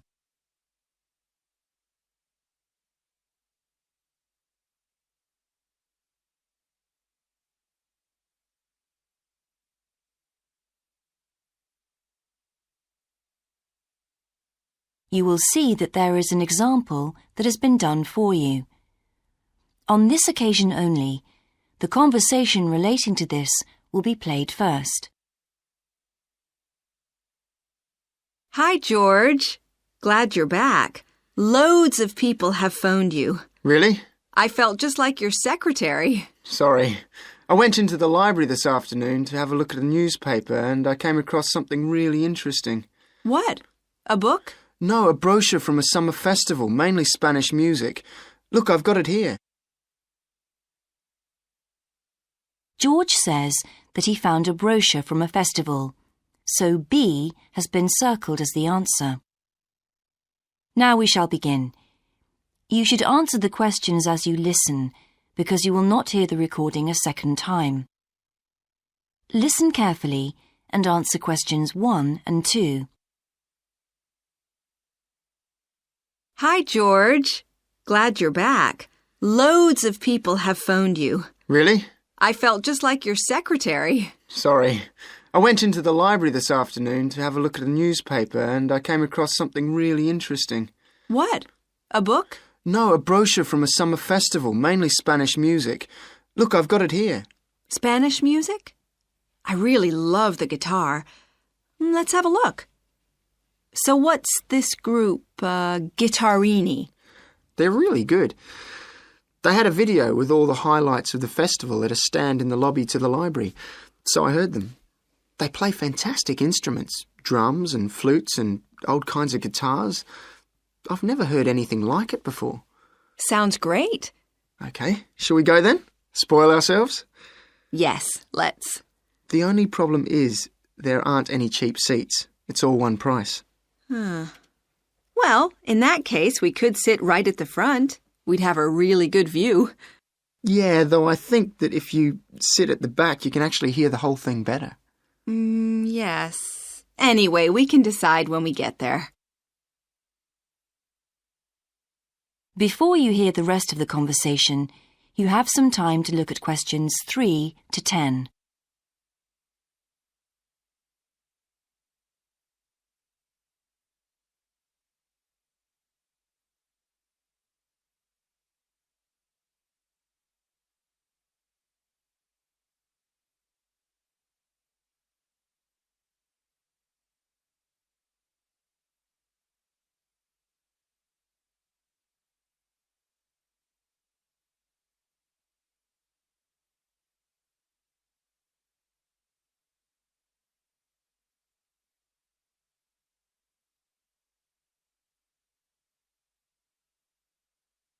Now listen and answer questions 3 to 10. So will you fill in the form, or shall I? I'll do it. Name, George O'Neill. Address, 48 North Avenue, Westsea. Do you remember our new postcode? Still can't remember it. Just a minute. I've got it written down here. WS6 2YH. Do you need the phone too? Please. I'm really bad at numbers. 01674 553 242. So let's book 2 tickets for Guittarini. Okay. If you're sure $7.50 each is all right. How do you feel about the singer? I haven't quite decided. But I've noticed something on the booking form that might just persuade me. What's that then? Free refreshments. Really? Yes, look here. Sunday, 17th of June. Singer. Ticket, £6, includes drinks in the garden. Sounds like a bargain to me. Yes. Let's book 2 tickets for that. So, what else? I'm feeling quite keen now. How about the pianist on the 22nd of June? Anna Ventura? I've just remembered that's my evening class night. That's okay. I'll just have to go on my own. But we can go to the Spanish dance and guitar concert together, can't we? Yes, I'm sure Tom and Kieran would enjoy that too. Good heavens, £10.50 a ticket. I can see we're going to have to go without food for the rest of the week. We'll need to book 4.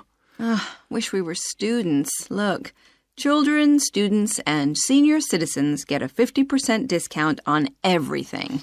If only. That is the end of section 1. You now have half a minute to check your answers.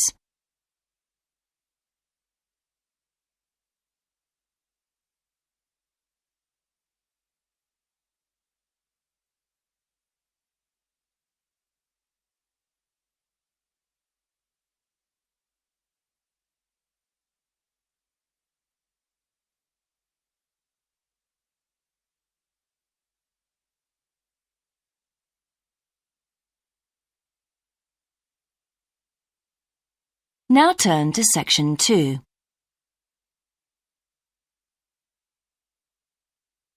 Section 2.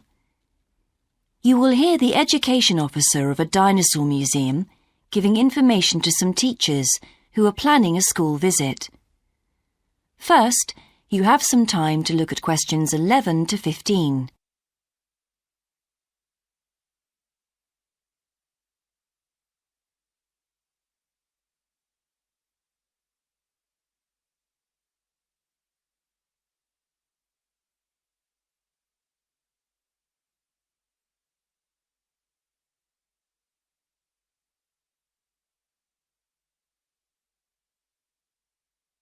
Now listen carefully and answer questions 11 to 15.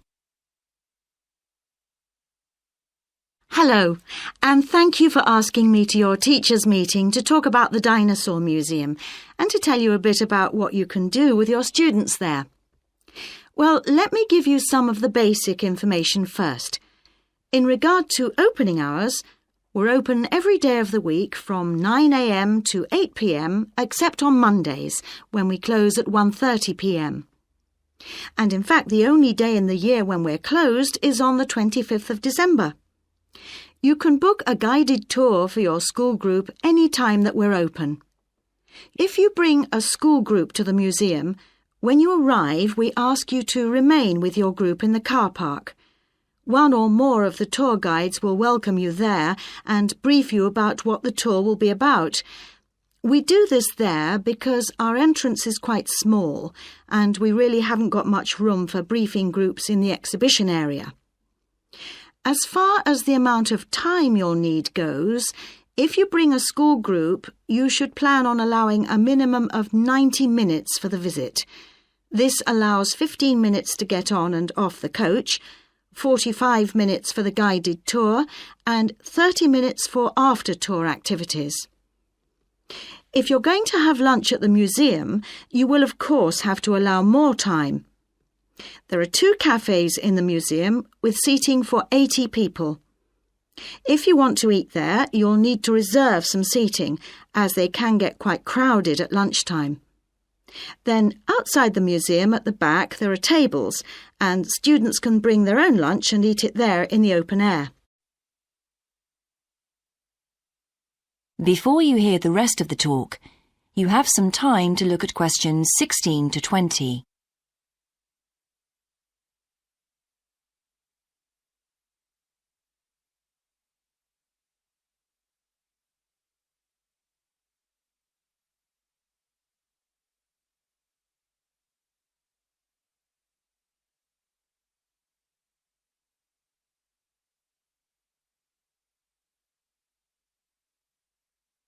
Now listen and answer questions 16 to 20. When the students come into the museum foyer, we ask them to check in their backpacks with their books, lunchboxes, etc. at the cloakroom before they enter the museum proper. I'm afraid in the past we have had a few things gone missing after school visits, so this is a strict rule. Also, some of the exhibits are fragile, and we don't want them to be accidentally knocked. But we do provide school students with handouts with questions and quizzes on them. There's so much that students can learn in the museum, and it's fun for them to have something to do. Of course, they'll need to bring something to write with for these. We do allow students to take photographs. For students who are doing projects, it's useful to make some kind of visual record of what they see that they can add to their reports. And finally, they should not bring anything to eat into the museum or drinks of any kind. There are also a few things that students can do after the tour. In the theaterette on the ground floor, there are continuous screenings of short documentaries about dinosaurs which they can see at any time. We used to have an activity room with more interactive things like making models of dinosaurs and drawing and painting pictures, even hunting for dinosaur eggs. But unfortunately, the room was damaged in a bad storm recently when water came in the roof, so that's closed at the moment. But we do have an IT centre where students have access to CD-ROMs with a range of dinosaur games. These games are a lot of fun, but they also teach the students about the lives of dinosaurs, how they found food, protected their habitat, survived threats, that kind of thing. And I think that's all I have to tell you. Please feel free to ask any questions if you would like to know anything else about. That is the end of section 2. You now have half a minute to check your answers.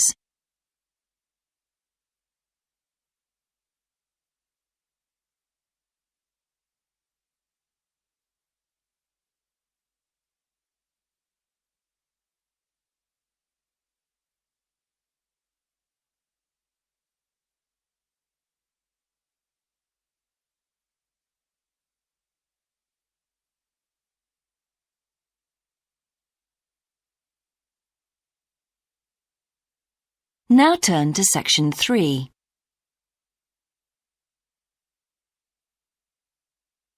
Section 3. You will hear a student called Sandra talking to her tutor about a draft proposal she has written for a competition. First, you have some time to look at questions 21 to 24.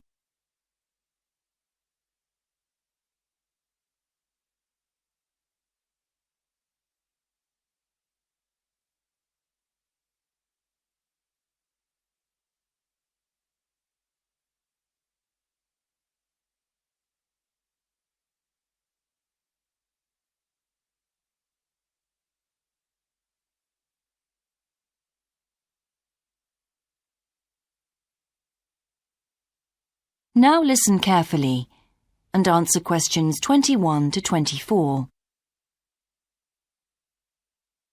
Right, Sandra.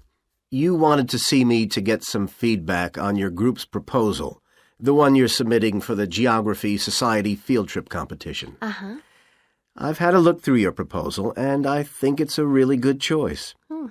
In fact, I only have a few things to say about it, but even in an outline document like this, You really have to be careful to avoid typos and problems with layout in the proposal, and even in the contents page. So read it through carefully before submitting it, okay? Will do. And I've made a few notes on the proposal about things which could have been better sequenced. Okay.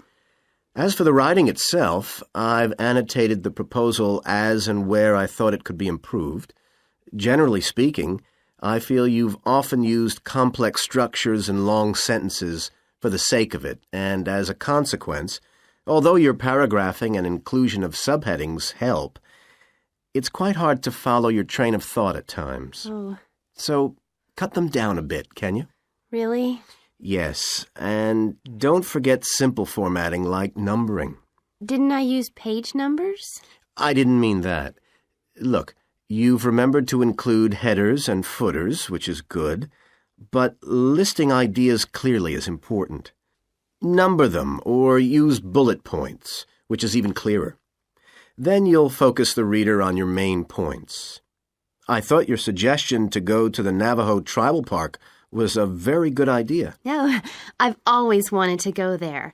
My father was a great fan of cowboy films and the Wild West, so I was subjected to seeing all the epics, many of which were shot there. Mm-hmm. As a consequence, it feels very familiar to me, and it's awesome, both geographically and visually. So it's somewhere I've always wanted to visit. The subsequent research I did and the online photographs made me even keener. Before you hear the rest of the conversation, you have some time to look at questions 25 to 30.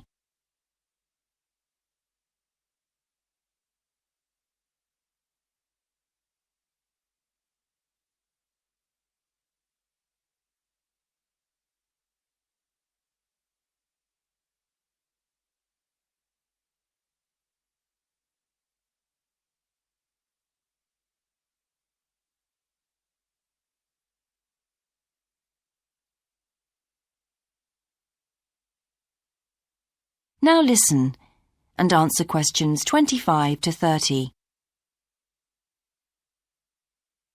Interesting. Right, let's look at the content of your proposal now. Did you find it comprehensive enough? Well, yes and no. You've listed several different topics on your contents page, but I'm not sure they're all relevant. No? Well, I thought that from the perspective of a field trip, one thing I needed to focus on was the sandstone plateau and cliffs themselves. The way they tower up from the flat landscape is just amazing. The fact that the surrounding softer rocks were eroded by wind and rain, leaving these huge outcrops high above the plain. It's hardly surprising that tourists flock to see the area. Well, yes, I'd agree with including those points. And then the fact that it's been home to Native American Navajos and all the social history that goes with that.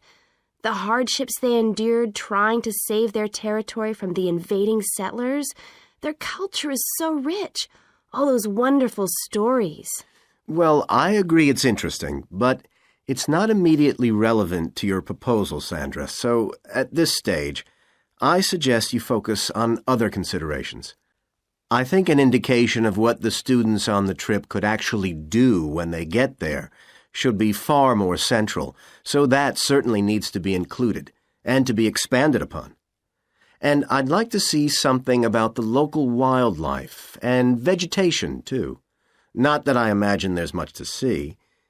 Presumably the tourist invasion hasn't helped. Okay, I'll do some work on those two areas as well. But you're right, there's not much apart from some very shallow-rooted species. Although it's cold and snowy there in the winter, the earth is baked so hard in the summer sun that rainwater can't penetrate. Mm-hmm. So it's a case of flood or drought, really. So I understand. Now, before we look at everything in more detail, I've got a few factual questions for you. It would be a good idea to include the answers in your finished proposal, because they're missing from your draft. Fine. So you mentioned the monoliths and the spires, which was good. But what area does the tribal park cover? Do you know?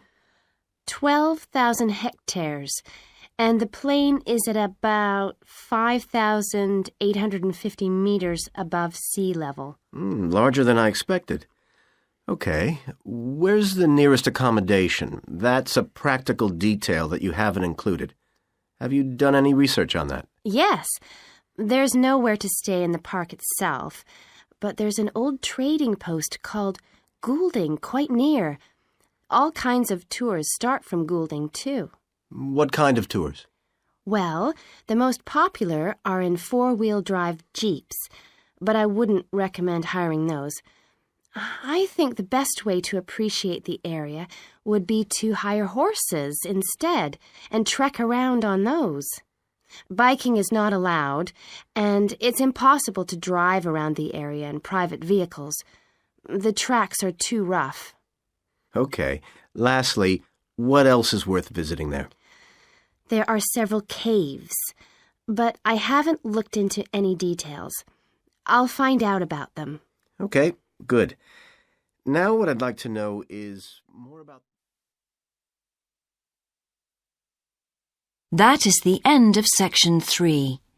You now have half a minute to check your answers.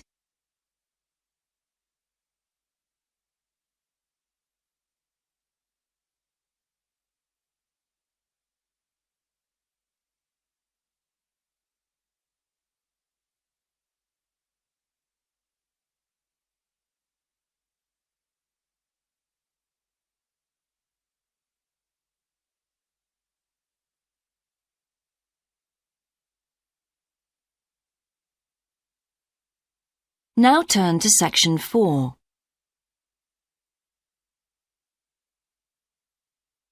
Section 4. You will hear a lecturer's introduction to a geography module. First, you have some time to look at questions 31 to 40.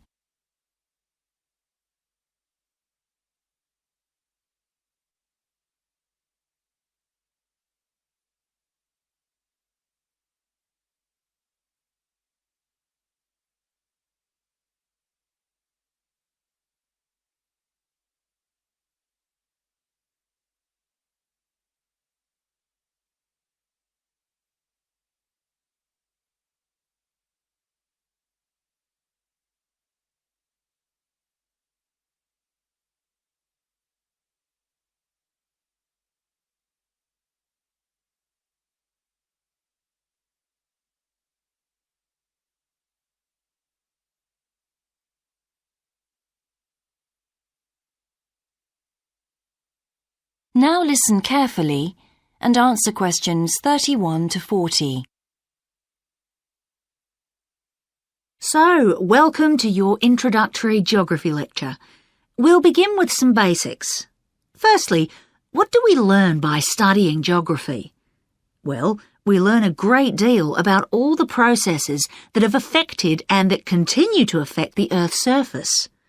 But we learn far more than that, because studying geography also informs us about the different kinds of relationships that develop between a particular environment and the people that live there.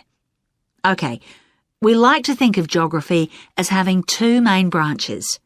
There's the study of the nature of our planet, its physical features, what it actually looks like, and then there's the study of the ways in which we choose to live and of the impact of those on our planet. Our current use of carbon fuels is a good example of that. But there are more specific study areas to consider too, and we'll be looking at each of these in turn throughout the semester. These include biophysical geography, by which I mean the study of the natural environment and all its living things. Then there's topography. That looks at the shapes of the land and oceans. There's the study of political geography and social geography too, of course, which is the study of communities of people. We have economic geography, in which we examine all kinds of resources and their use, agriculture, for example. Next comes historical geography, the understanding of how people and their environments and the ways they interact have changed over a period of time. And urban geography, an aspect I'm particularly interested in, which takes as its focus the location of cities, the services that those cities provide, and migration of people to and from such cities. And lastly, we have cartography. That's the art and science of map making. You'll be doing a lot of that. So, to summarise before we continue, we now have our key answer.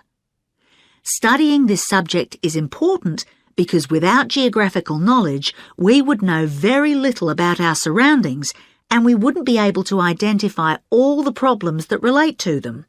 So, by definition, we wouldn't be in an informed position to work out how to solve any of them.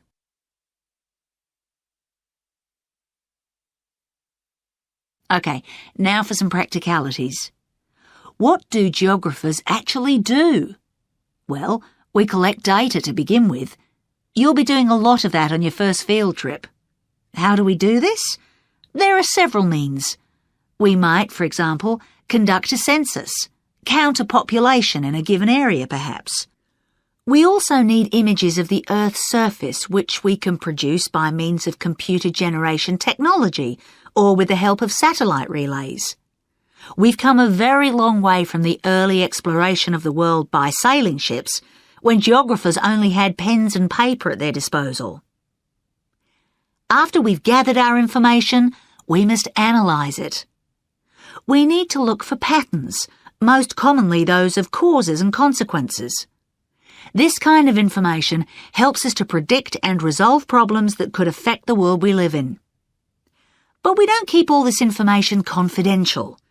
We then need to publish our findings so that other people can access it and be informed by it.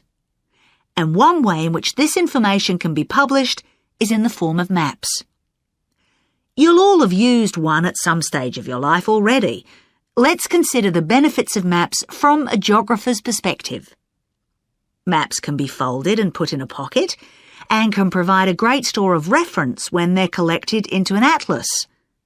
They can depict the physical features of the entire planet if necessary, or just a small part of it in much greater detail. But there is a drawback.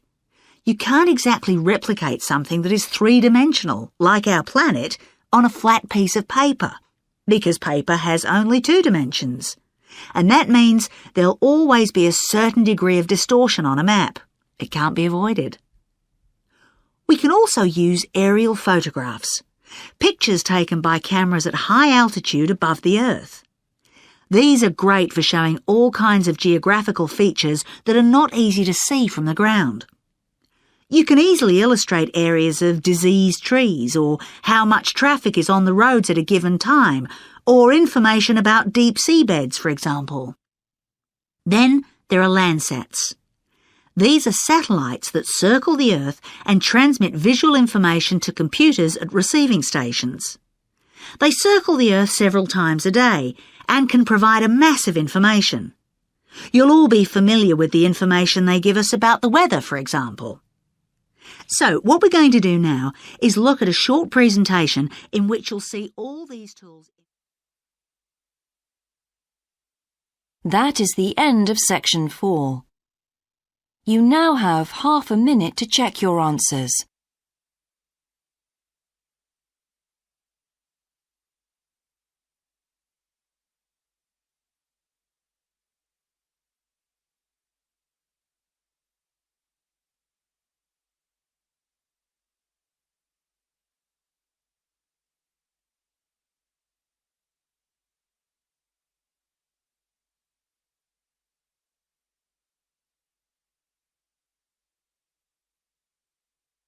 That is the end of the listening test. In the Ielts test, you would now have 10 minutes to transfer your answers to the answer sheet.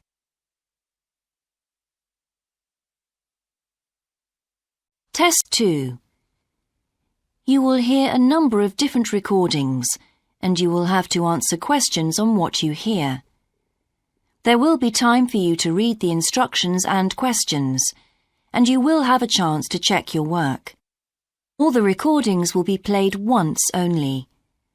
The test is in 4 sections. At the end of the test, you will be given 10 minutes to transfer your answers to an answer sheet. Now turn to section 1.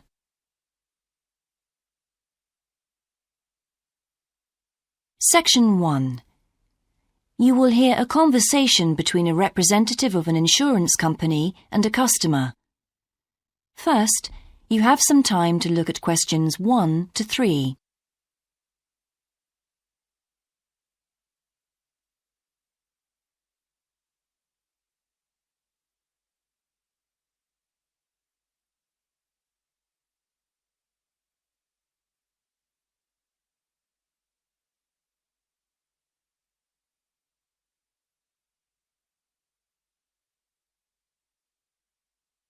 You will see that there is an example that has been done for you.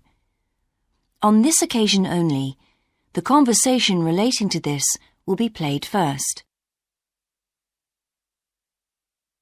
Good morning, Total Insurance. Judy speaking. How may I help you? I recently shipped my belongings from overseas back here to Australia, and I took out insurance with your company. Some items were damaged during the move, so I need to make a claim. What do I have to do? Okay, well, first I need to get a few details about this. Can you give me your name, please? Yes, it's Michael Alexander. The man's name is Michael Alexander, so Michael Alexander has been written in the space. Now we shall begin. You should answer the questions as you listen, because you will not hear the recording a second time. Listen carefully and answer questions 1 to 3. Good morning, Total Insurance. Judy speaking. How may I help you?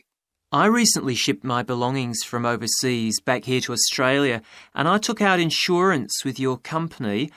Some items were damaged during the move, so I need to make a claim. What do I have to do? Okay, well, first I need to get a few details about this. Can you give me your name, please? Yes, it's Michael Alexander. Okay, and your address, please? My old address or my current one? Your current one. It's 24 Manly Street, Milperra, near Sydney. What was the suburb, sorry? Milperra, Milperra. Right. Now, who was the shipping agent, Mr. Alexander? You mean the company we used? Yes, the company who packed everything up at the point of origin. Oh, it was, First Class Movers. Okay. Where were the goods shipped from? China, but the ship came via Singapore and was there for about a week. Don't worry, all of that information will be in the documentation. Now, the dates. Do you know when the ship arrived? It left on the 11th of October and got to Sydney on the 28th of November. Okay. I need one more thing. There's a reference number. It should be in the top right-hand corner of the pink form they gave you. Let me have a look. I have so many papers. Yes, here it is. It's 601 ACK. Thanks. Before you hear the rest of the conversation, you have some time to look at questions 4 to 10.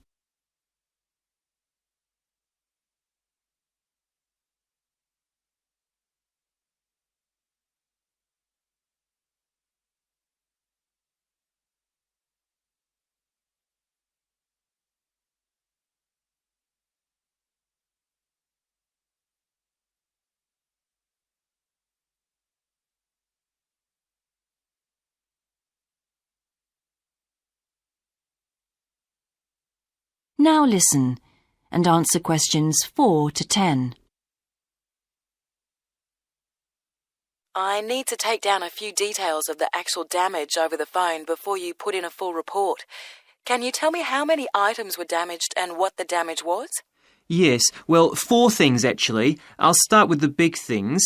My TV, first of all. It's a large one, very expensive.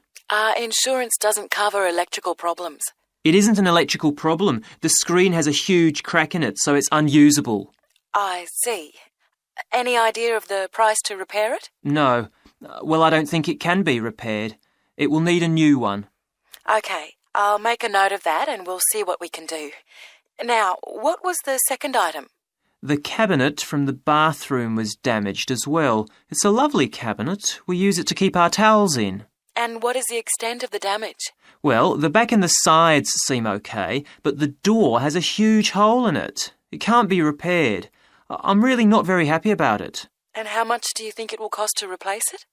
Well, when I bought it last year, I paid $125 for it.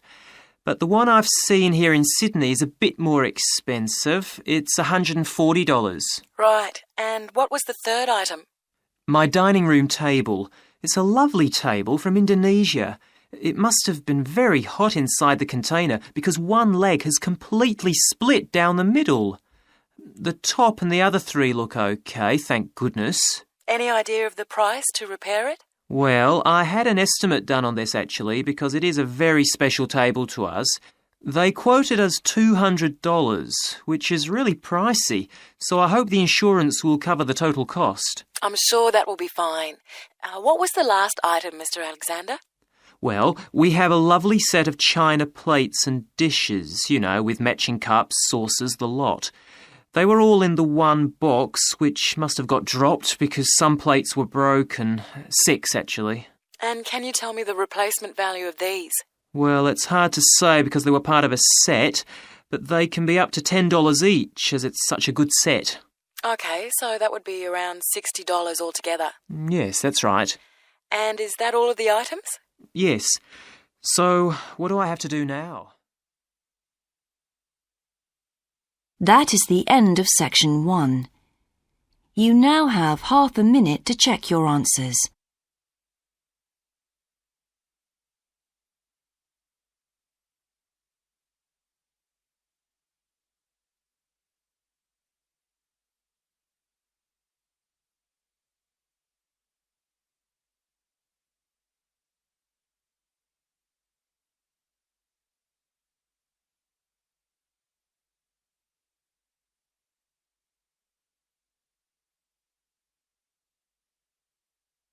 Now turn to section 2.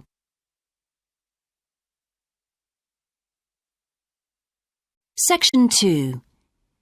You will hear an introductory talk about a new agricultural park. First, you have some time to look at questions 11 to 14.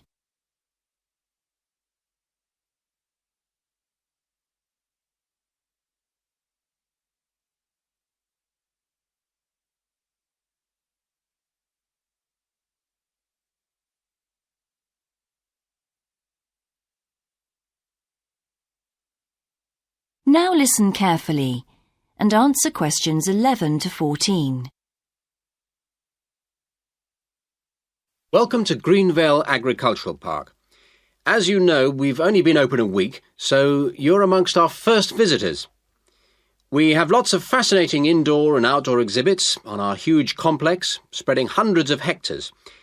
Our remit is to give educational opportunities to the wider public, as well as to offer research sites for a wide variety of agriculturists and other scientists.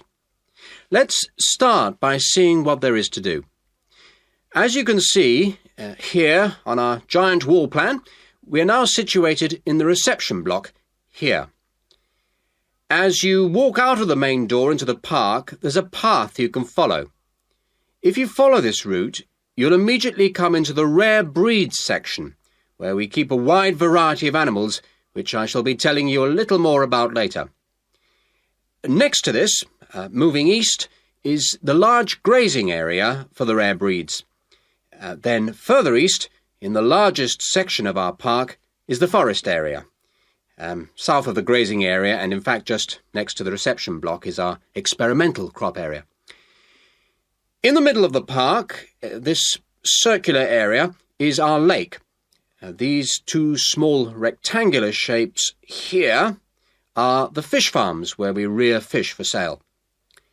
To the east of those is the marsh area, which attracts a great many migrant birds.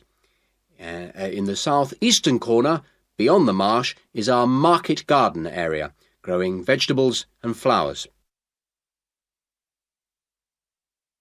Before you hear the rest of the talk, you have some time to look at questions 15 to 20.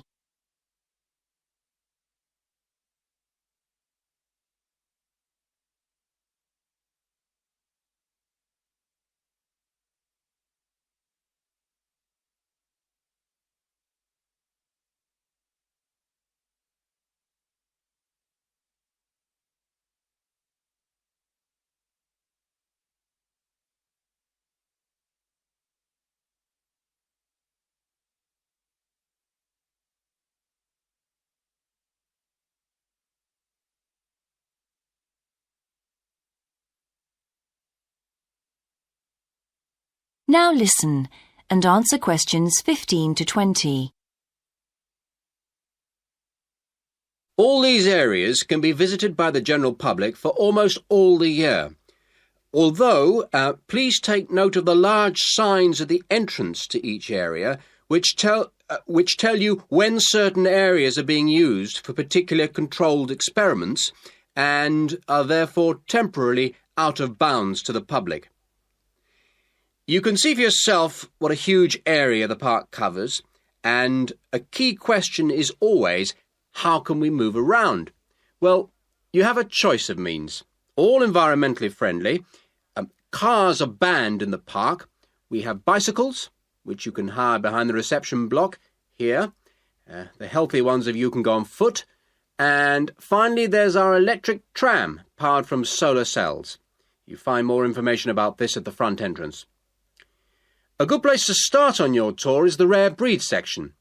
We keep goats, sheep and hens and other kinds of poultry. We're also thinking of bringing in cows and horses, but we do not as yet have facilities for these bigger animals. The animals are fed in public twice a day and a short lecture given on their feeding habits and nutritional needs. These are very popular with the public, but of course we mustn't lose sight of the main purpose of having this section, not as such to preserve rare animals, but to maintain the diversity of breeds, to broaden the gene pool for agricultural development. Greenvale changes with the seasons, with different events happening at different times of the year. May will be perhaps our most spectacular month, with the arrival of the Canada geese, and when our fruit trees will be in full blossom. But there are interesting events on all year round. For example, John Havers, our expert fly fisherman, is currently giving displays on the lake. Each of the sections has its own seasonal calendar, and please consult the summary board at the main entrance. And the final section, as we return to the reception blocks, is the orchard. Do take time to browse round our shop. There's a wide selection of books on wildlife, some of them written by local authors, and the history of farming, including organic farming, something which the park will be diversifying into in the coming months. That is the end of section 2. You now have half a minute to check your answers.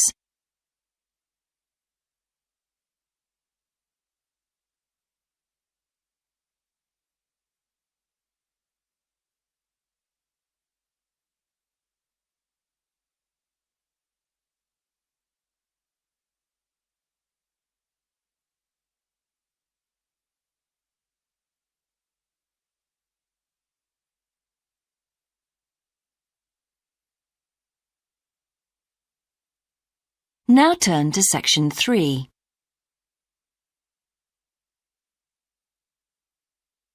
Section 3.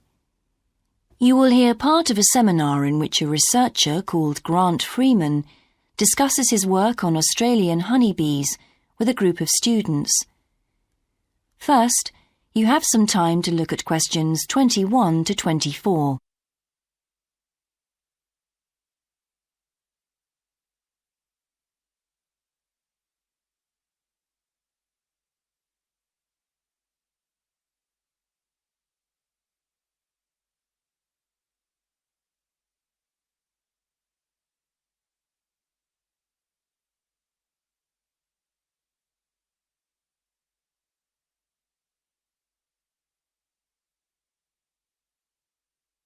Now listen carefully and answer questions 21 to 24. Good morning, everyone. In today's seminar, Grant Freeman, a biologist who specialises in identifying insects and who works for the Australian Quarantine Service, has come to talk to us about his current research work. Right, well, over to you, Grant. Good morning, everyone. I'm sure that you know that the Quarantine Service regulates all food brought into Australia. Well, obviously they want to protect Australia from diseases that might come in with imported goods, but they also want to prevent insect pests from being introduced into the country, and that's where I have a part to play. Anyway, my current research involves trying to find a particular type of bee, the Asian honeybee. and finding out whether there are any of them around in various states of Australia. We discovered a few of them in Queensland once and eradicated them. Now we're pretty keen to make sure that there aren't any more getting in, particularly to New South Wales and other states. What's wrong with Asian honeybees? Are they so different from Australian bees? Well, in fact, they look almost the same, but they are infested with mites, microscopic creatures which live on them, and which can seriously damage our own homegrown bees, or could even wipe them out. Well, what would happen if Australian bees died out? Well, the honey from Australian bees is of excellent quality, much better than the stuff the Asian bees produce. In fact, Australia exports native queen bees to a large number of countries because of this. When the European honeybee was first discovered out in the bush, we found they made really unpleasant honey, and they were also too big to pollinate many of our native flowers here in Australia. That must have had a devastating effect on the natural flora. Did you lose any species? No, we managed to get them under control before that happened. But if Asian bees got in, there could be other consequences. We could lose a lot of money because you might not be aware, but it's estimated that native bees' pollination of flower and vegetable crops is worth $1.2 billion a year. So in a way, they're the farmer's friend. Oh, and another thing is, if you're stung by an Asian honeybee, it can produce an allergic reaction in some people, so they're much more dangerous than native bees. Before you hear the rest of the seminar, you have some time to look at questions 25 to 30.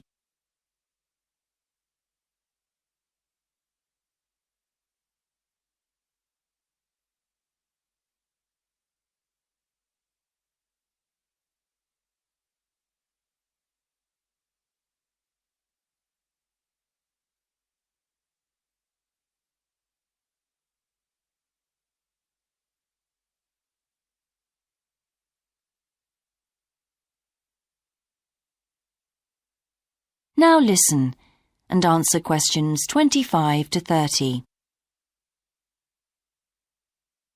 How will you know if Asian bees have entered Australia? We're looking at the diet of the bird called the rainbow bee-eater. The bee-eater doesn't care what it eats as long as they're insects. But the interesting thing about this bird is that we are able to analyse exactly what it eats, and that's really helpful if we're looking for introduced insects. How come?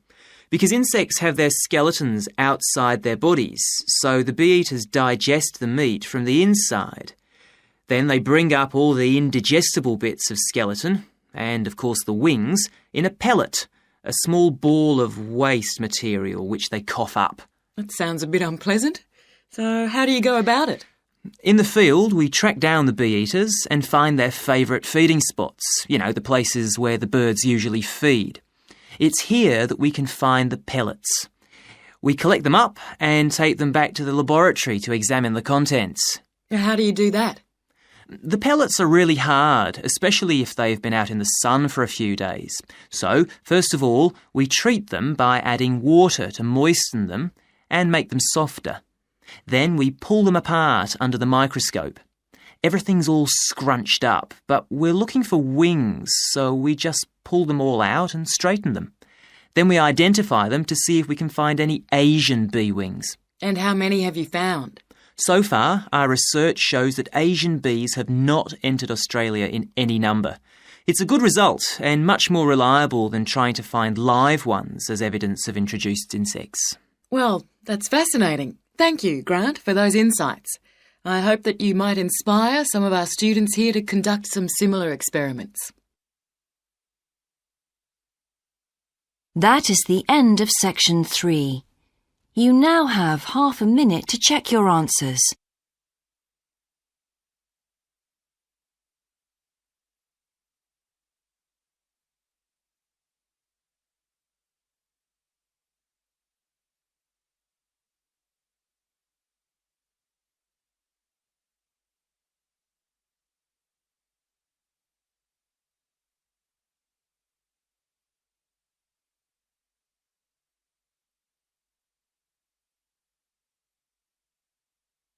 Now turn to Section 4.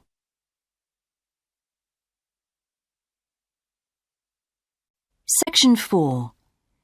You will hear a student called Shona giving a presentation on her research report. First, you have some time to look at questions 31 to 40.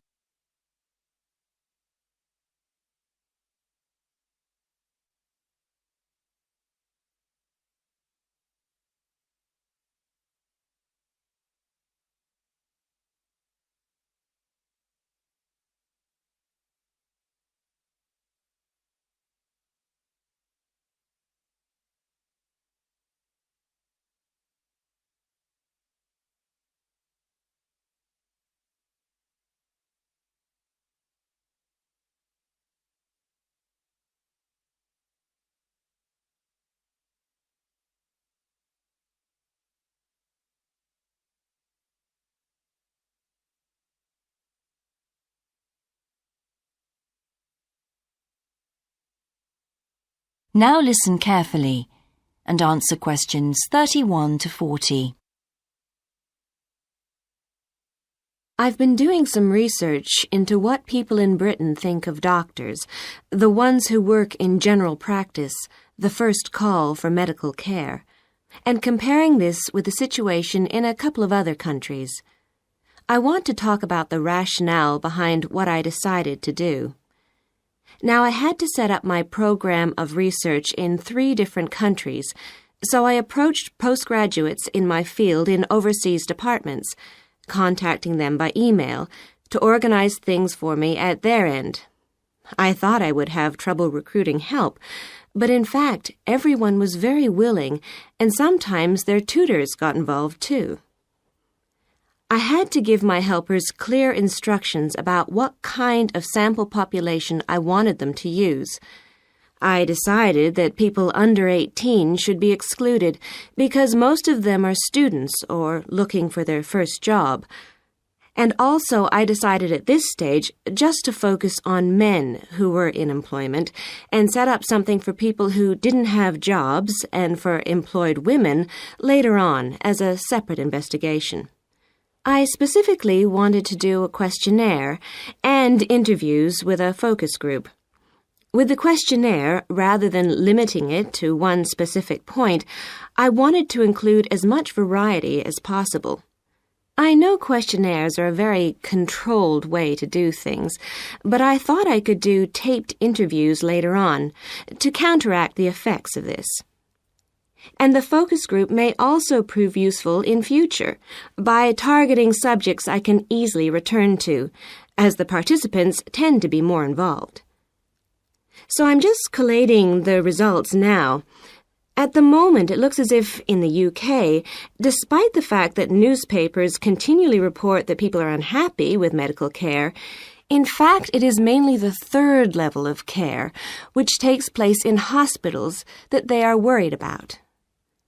Government reforms have been proposed at all levels, and although their success is not guaranteed, long-term hospital care is in fact probably less of an issue than the media would have us believe.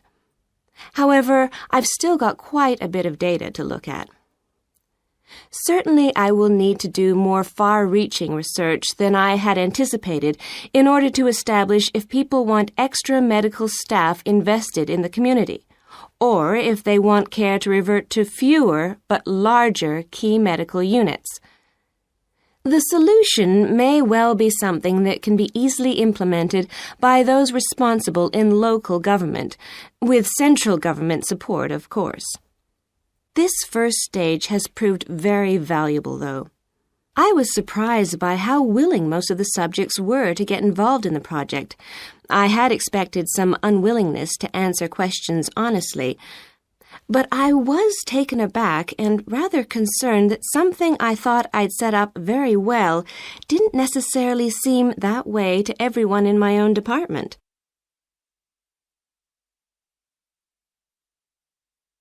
I thought you might also be interested in some of the problems I encountered in collecting my data. There were odd cases that threw me. One of the subjects who I had approached while he was out shopping in town decided to pull out when it came to the second round. It was a shame, as it was someone who I would like to have interviewed more closely. And one of the first-year students I interviewed wanted reassurance that no names would be traceable from the answers. I was so surprised, because they think nothing of telling you about themselves and their opinions in seminar groups. Then one of the people that I worked with got a bit funny. The questions were quite personal, and one minute he said he'd do it, then the next day he wouldn't. And in the end, he did do it. It's hard not to get angry in that situation, but I tried to keep focused on the overall picture in order to stay calm. The most bizarre case was a telephone interview I did with a teacher at a university in France. He answered all my questions in great detail, but then when I asked how much access he had to dangerous substances, he wouldn't tell me exactly what his work involved. It was a real eye-opener. That is the end of section 4. You now have half a minute to check your answers.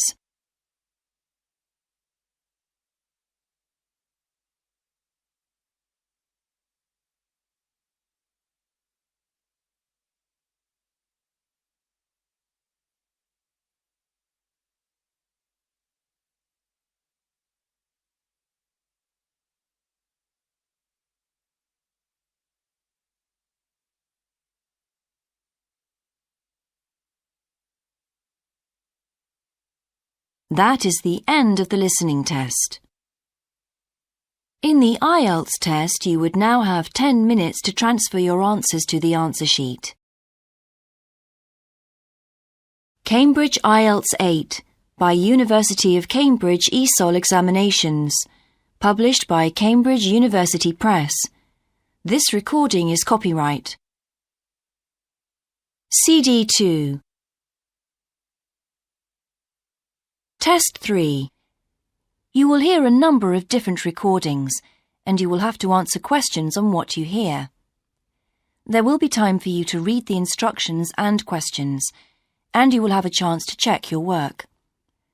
All the recordings will be played once only. The test is in 4 sections. At the end of the test, you will be given 10 minutes to transfer your answers to an answer sheet.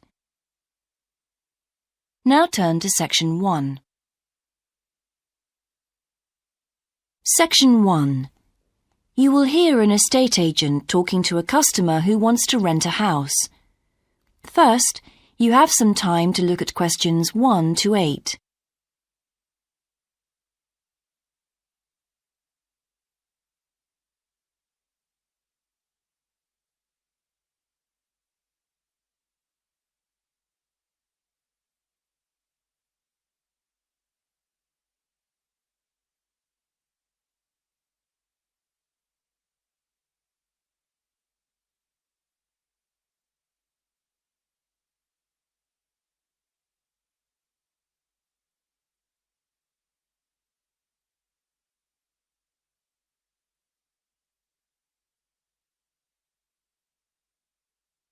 You will see that there is an example that has been done for you.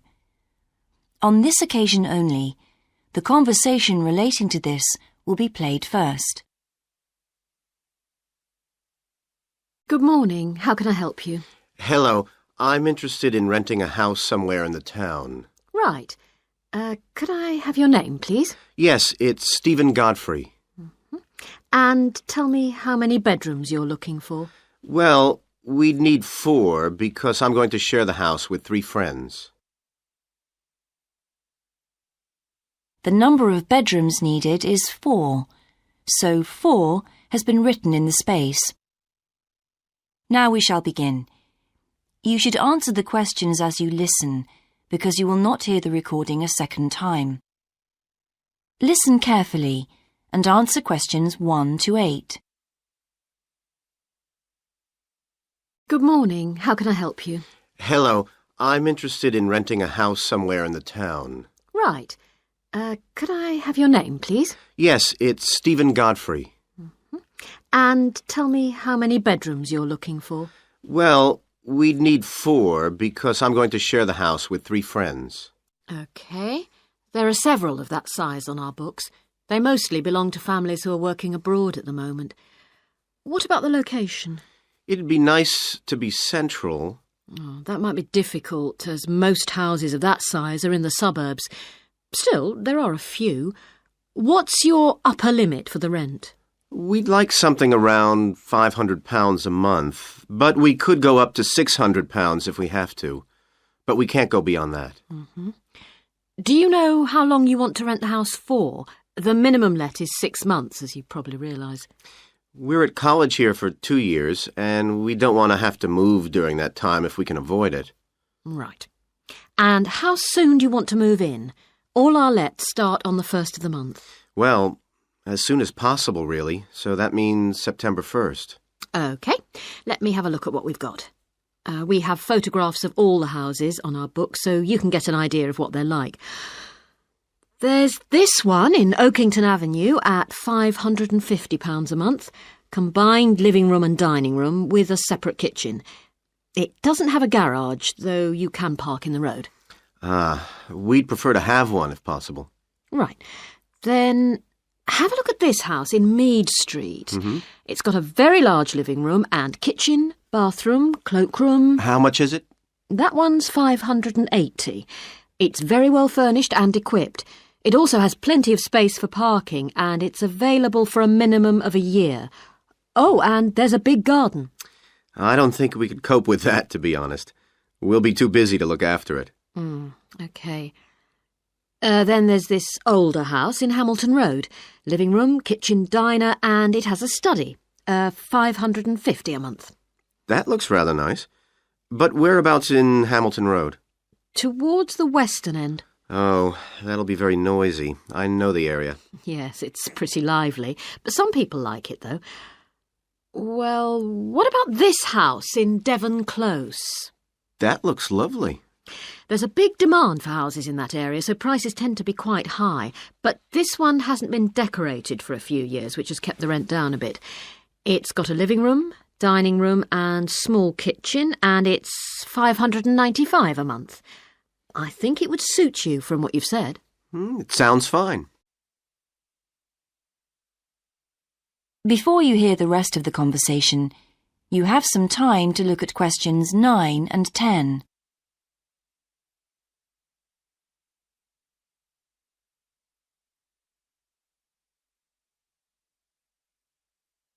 Now listen and answer questions 9 and 10. Why is that part of town so popular? Well, there's a big scheme to improve the district, and it'll soon have the best facilities for miles around. What sort of thing? There's a big sports centre under construction, which will be very impressive when it's finished. In fact, the swimming pool's already opened, ahead of schedule, and it's attracting a lot of people. What about cinemas? Are there any in the area? The only one closed down last year, and it's now in the process of being converted into a film museum. The local people are trying to get a new cinema added to the scheme. I think I heard something about a plan to replace the existing concert hall with a larger one. Ah, that's due to start next year. Well, it sounds an interesting area to live in. Could I go and see the house, please? Yes, of course. That is the end of section 1. You now have half a minute to check your answers.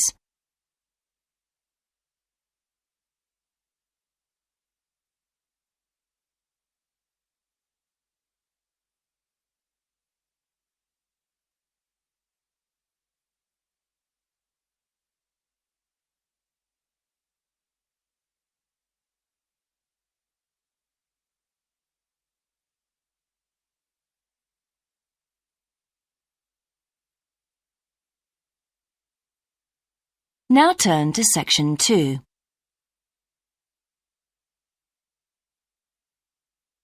Section 2. You will hear a man talking on the radio about a national arts centre.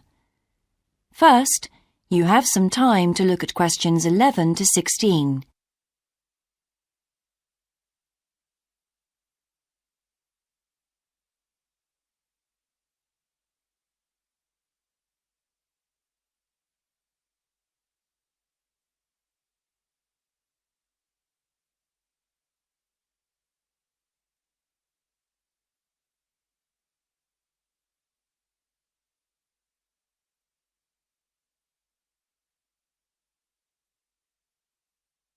Now listen carefully and answer questions 11 to 16. Hello, and welcome to Focus on the Arts. I'm your host, Dave Green, and this is your very own local radio programme. Every Friday evening, we put the spotlight on different arts and culture facilities and look at the shows and events that are on offer in the coming week. And today, the focus is on the National Arts Centre. Now, if you don't already know it yourself, I'm sure you've all heard of it. It's famous throughout the world as one of the major venues for classical music. But did you know that it's actually much more than just a place to hear concerts? The centre itself is a huge complex that caters for a great range of arts. Under a single roof, it houses concert rooms, theatres, cinemas, art galleries, and a wonderful public library, as well as service facilities including 3 restaurants and a bookshop. So, at any one time, the choice of entertainment there is simply enormous. So, how did they manage to build such a big arts complex right in the heart of the city? Well, the area was completely destroyed by bombs during the war in 1940. So the opportunity was taken to create a cultural centre that would be what they called the city's gift to the nation. Of course, it took a while for such a big project to get started, but it was planned in the 60s, built in the 70s, and eventually opened to the public in 1983. Ever since then, it has proved to be a great success. It's not privately owned, like many arts centres, but is still in public hands. It's run by the City Council. Both our National Symphony Orchestra and National Theatre Company were involved in the planning of the project, and they're now based there, giving regular performances every week. And as the centre is open 363 days of the year, there are plenty of performances to choose from. Before you hear the rest of the broadcast, you have some time to look at questions 17 to 20.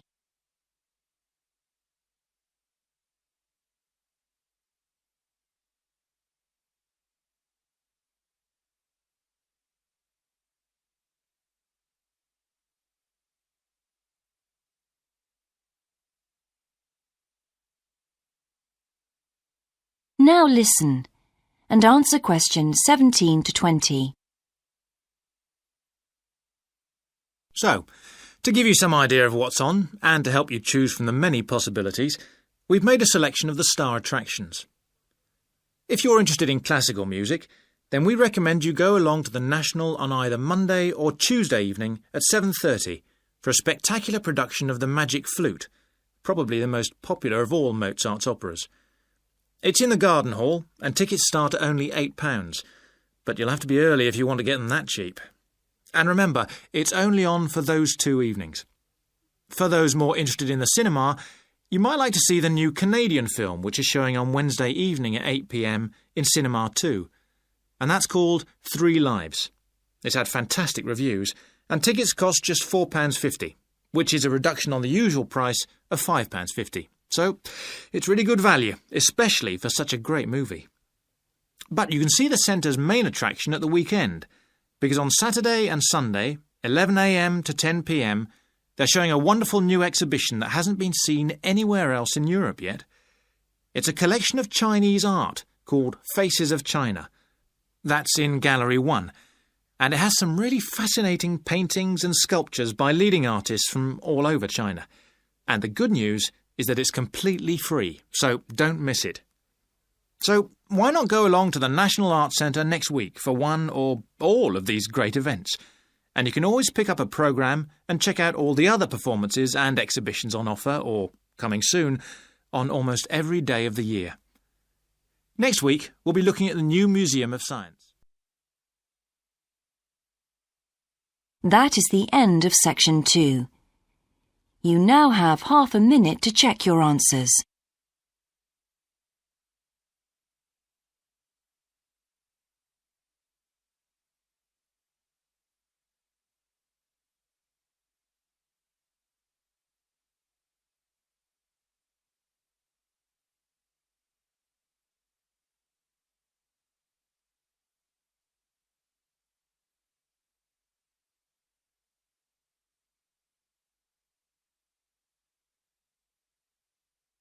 Now turn to section 3.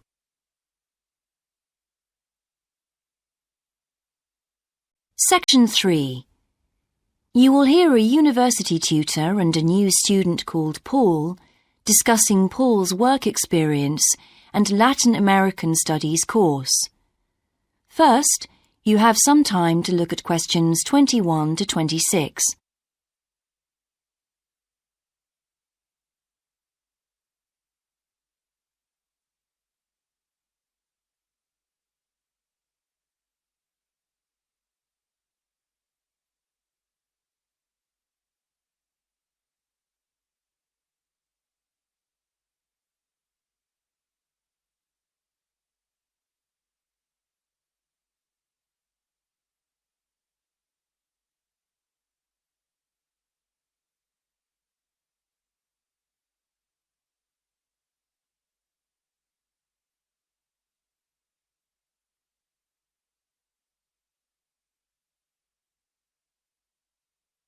Now listen carefully and answer questions 21 to 26.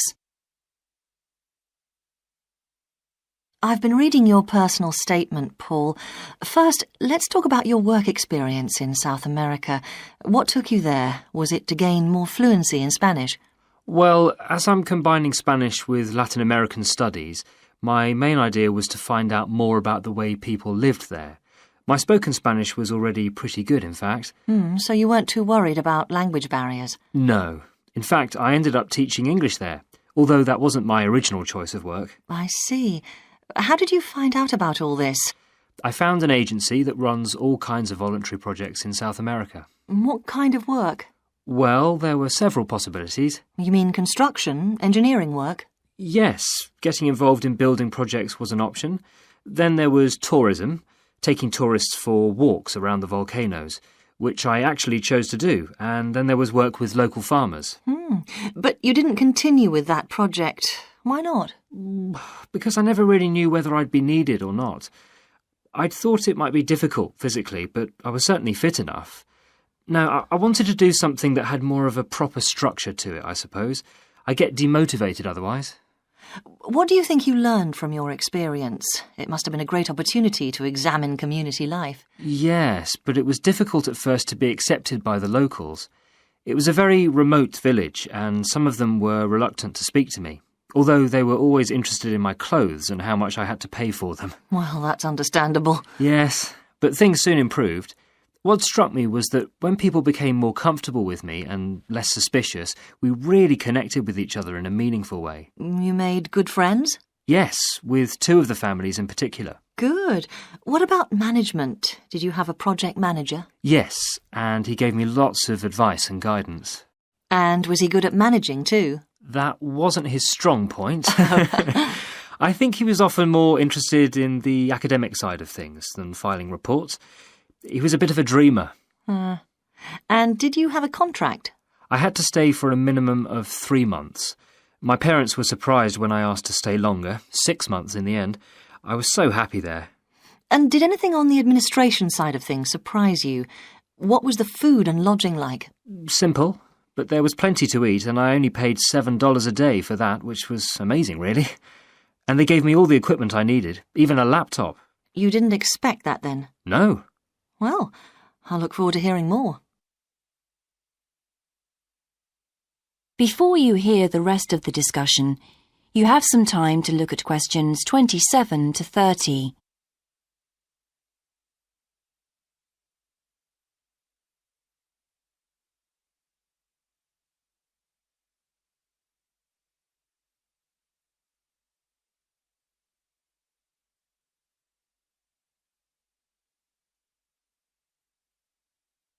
Now listen and answer questions 27 to 30. But now let's look at these modules. You'll need to start thinking about which ones you'll definitely want to study. The first one here is Gender Studies in Latin America. It looks at how gender analysis is reconfiguring civil society in Latin America. Women are increasingly occupying positions in government and in other elected leadership positions in Latin America. I think you'd find it interesting. If it was to do with people in the villages rather than those in the public sphere, I would. OK. What about second language acquisition? Do you think I'd find that useful? Well, you've had some practical experience in the field. I think it would be. I hadn't thought about that. I'll put that down as a definite then. OK. What about Indigenous women's lives? That sounds appropriate. I thought so too, but I looked at last year's exam questions and that changed my mind. Don't judge the value of the course on that. Maybe talk to some other students first, and we can talk about it again later. OK. Yes, and lastly, will you sign up for Portuguese lessons? My Spanish is good, so would I find that module easy? Not necessarily. Some people find that Spanish interferes with learning Portuguese, getting the accent right too. It's quite different in a lot of ways. Well, I'd much sooner do something else then. All right. Now, what we need to do is make a... That is the end of section 3. You now have half a minute to check your answers.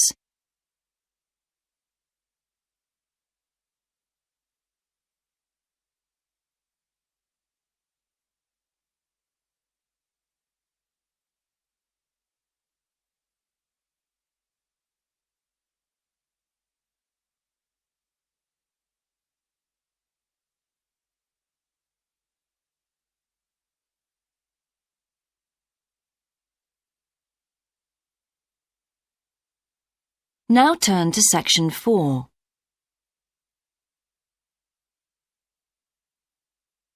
Section 4. You will hear a lecture about success in business systems. First, you have some time to look at questions 31 to 40.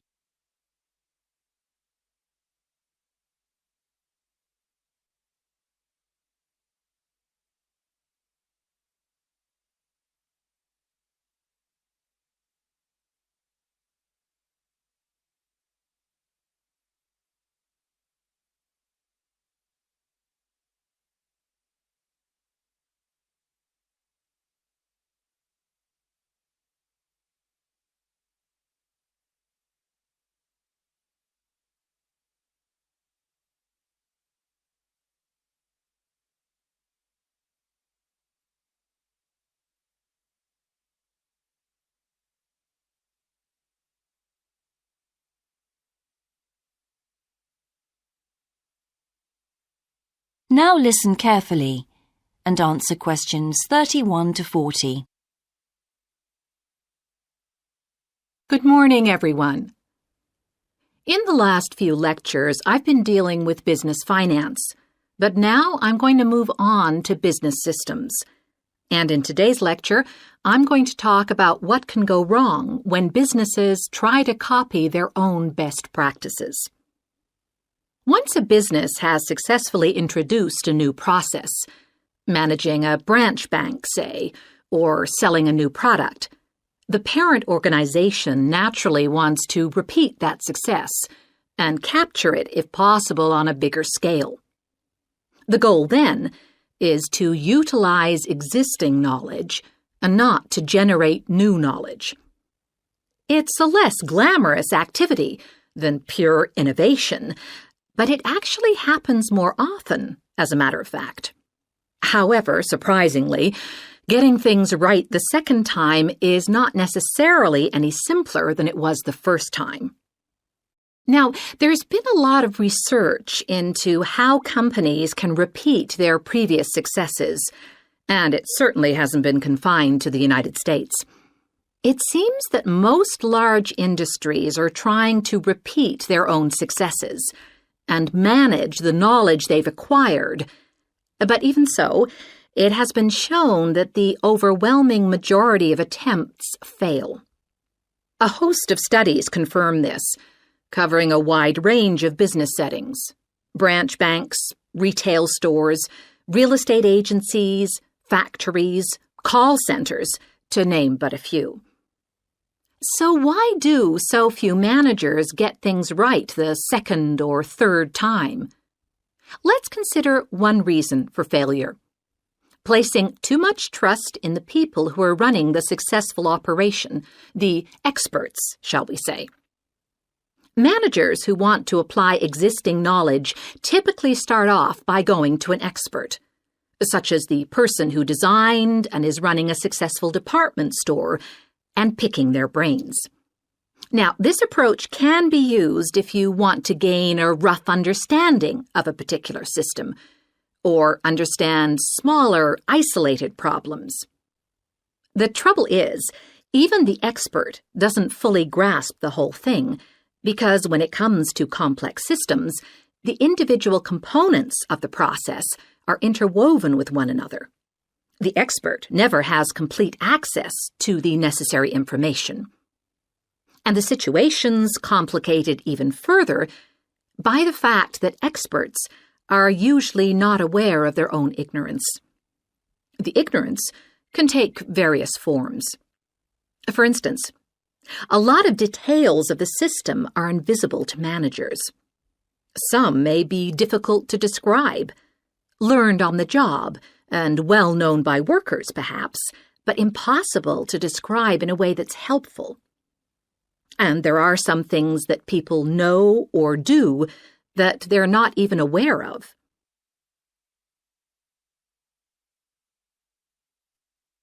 Now, let's consider two types of mistake that can occur when a manager actually starts to set up a duplicate system to replicate a successful process.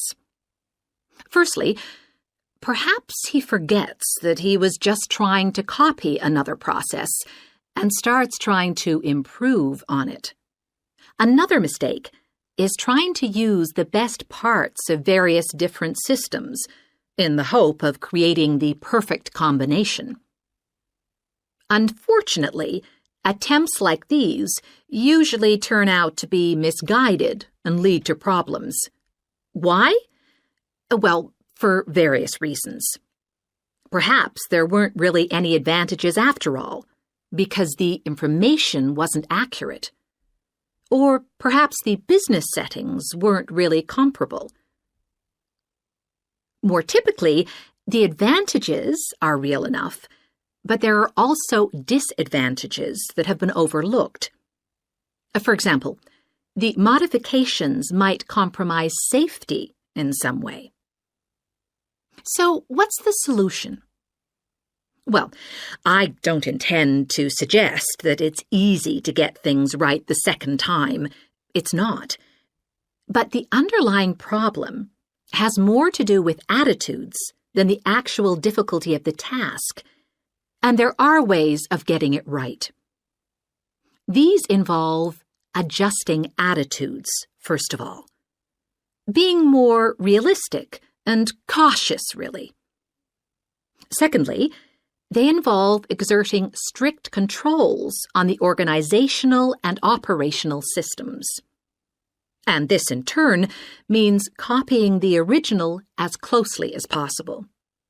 Not merely duplicating the physical characteristics of the factory, but also duplicating the skills that the original employees had. Reliance on a template like this offers the huge advantage of built-in consistency.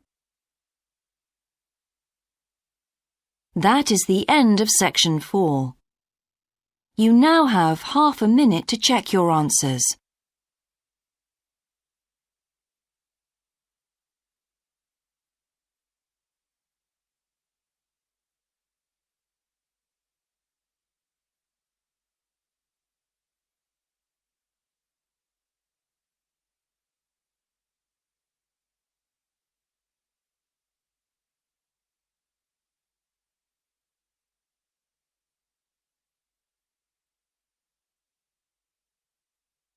That is the end of the listening test. In the Ielts test, you would now have 10 minutes to transfer your answers to the answer sheet.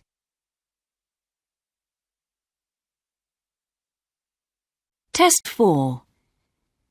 You will hear a number of different recordings, and you will have to answer questions on what you hear. There will be time for you to read the instructions and questions, and you will have a chance to check your work. All the recordings will be played once only. The test is in 4 sections. At the end of the test, you will be given 10 minutes to transfer your answers to an answer sheet. Now turn to section 1.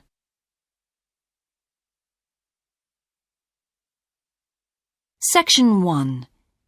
You will hear a man telephoning to ask about a job in a hotel. First, you have some time to look at questions 1 to 4.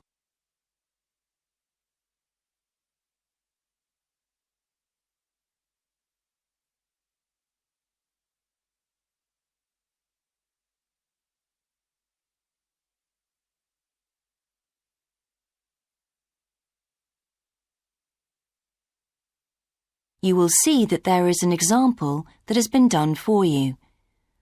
On this occasion only, the conversation relating to this will be played first. Hello, West Bay Hotel. Can I help you? Oh, good morning. I'm ringing about your advertisement in the Evening Gazette. Is that the one for temporary staff? That's right. The advertisement is for temporary staff, so temporary has been written in the space. Now we shall begin. You should answer the questions as you listen, because you will not hear the recording a second time. Listen carefully and answer questions 1 to 4. Hello, West Bay Hotel. Can I help you? Oh, good morning. I'm ringing about your advertisement in the Evening Gazette. Is that the one for temporary staff? That's right. Yes, I'm afraid the person who's dealing with that isn't in today, but I can give you the main details if you like. Yes, please. Could you tell me what kind of staff you're looking for? We're looking for waiters at the moment. There was one post for a cook, but that's already been taken. Oh, right. What are the hours of work? There are 2 different shifts. There is a day shift from 7 to 2 and a late shift from 4 till 11. And can people choose which one they want to do?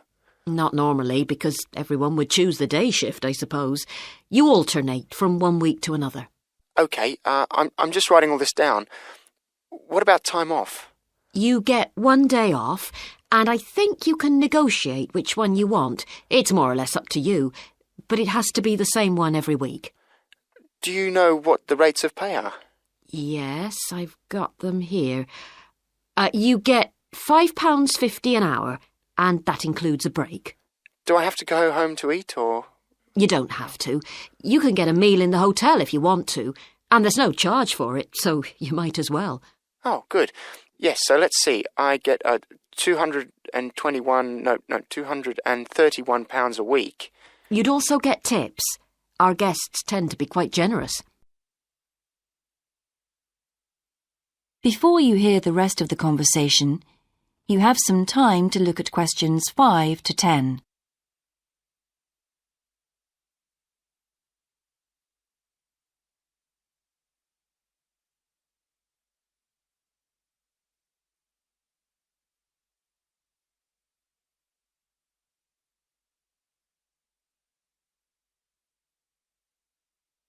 Now listen and answer questions 5 to 10.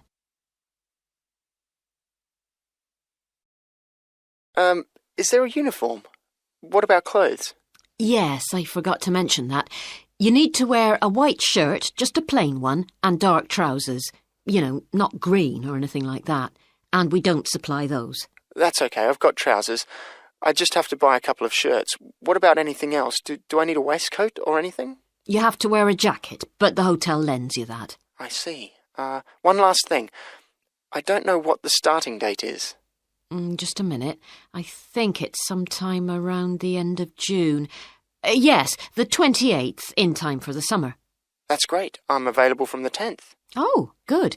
Well, if you can call again, you need to speak to the service manager. Her name's Jane Irwin. That's URWIN. And she'll probably arrange to meet you. OK. And when's the best time to ring? Could you call tomorrow?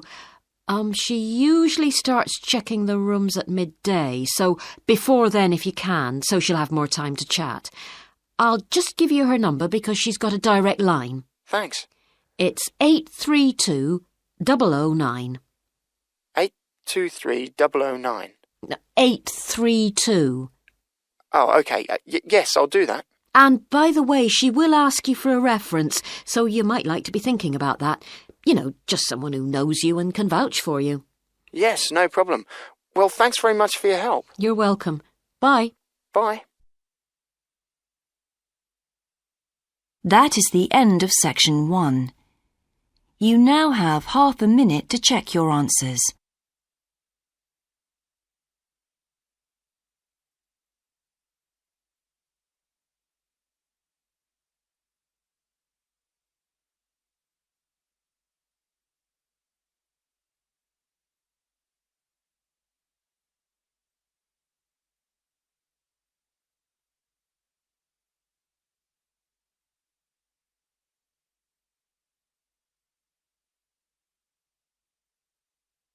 Now turn to section 2.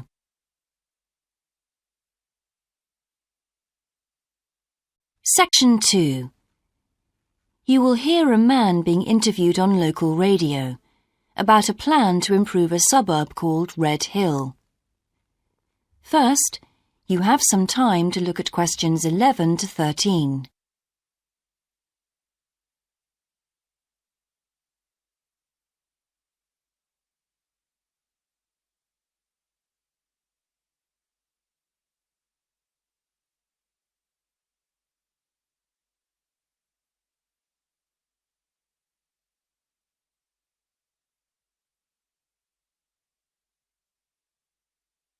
Now listen carefully and answer questions 11 to 13.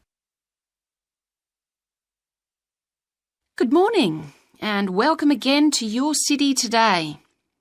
With me today is Graham Campbell, a councillor from the City Council. He'll be telling us about the plan to improve the fast-growing suburb of Red Hill. Good morning, Graham, and welcome to the show. Good morning, Carol. Now, Graham, I understand that there has been a lot of community consultation for the new plan. Yes, we've tried to address some of the concerns that local groups told us about. People we've heard from are mainly worried about traffic in the area and in particular the increasing speed of cars near schools. They feel that it's only a matter of time before there's an accident as a lot of children walk to the school. So we're trying to do something about that. Another area of concern is the overhead power lines.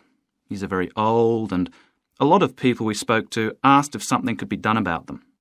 Well, I'm happy to report that the power company have agreed to move the power lines underground at a cost of $800,000. I think that will really improve the look of the area as well as being safer. That's good to know. But will that mean an increase in rates for the local businesses in that area? Well, the power company have agreed to bear the cost of this themselves after a lot of discussion with the council. This is wonderful news, as the council now has some extra funds for us to put into other things like tree planting and artwork. Before you hear the rest of the interview, you have some time to look at questions 14 to 20.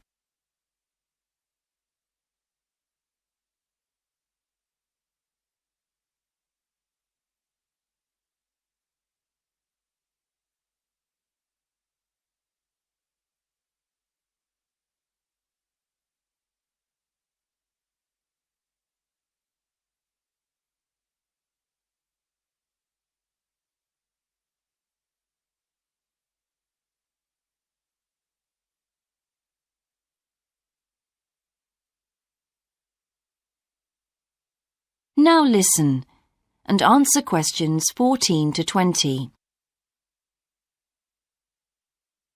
Now, we've also put together a map which we've sent out to all the residents in the area. And on the map we've marked the proposed changes.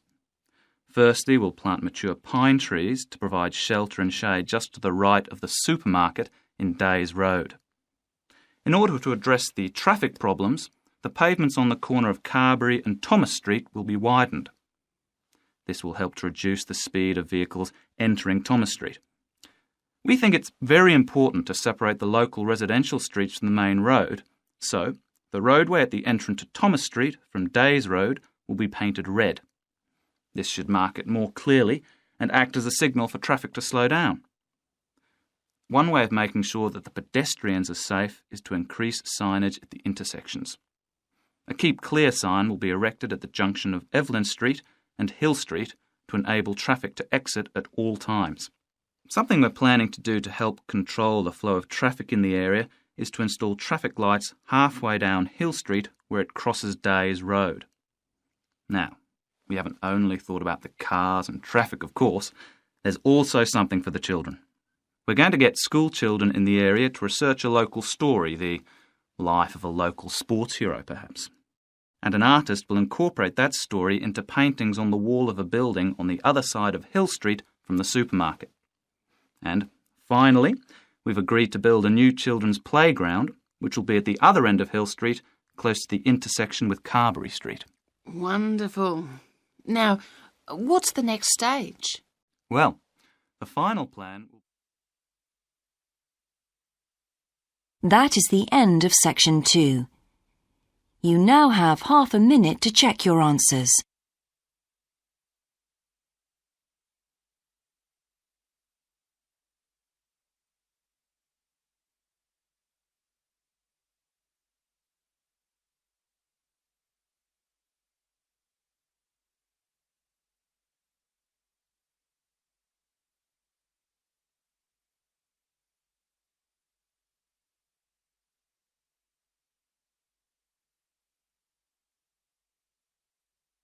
Now turn to section 3.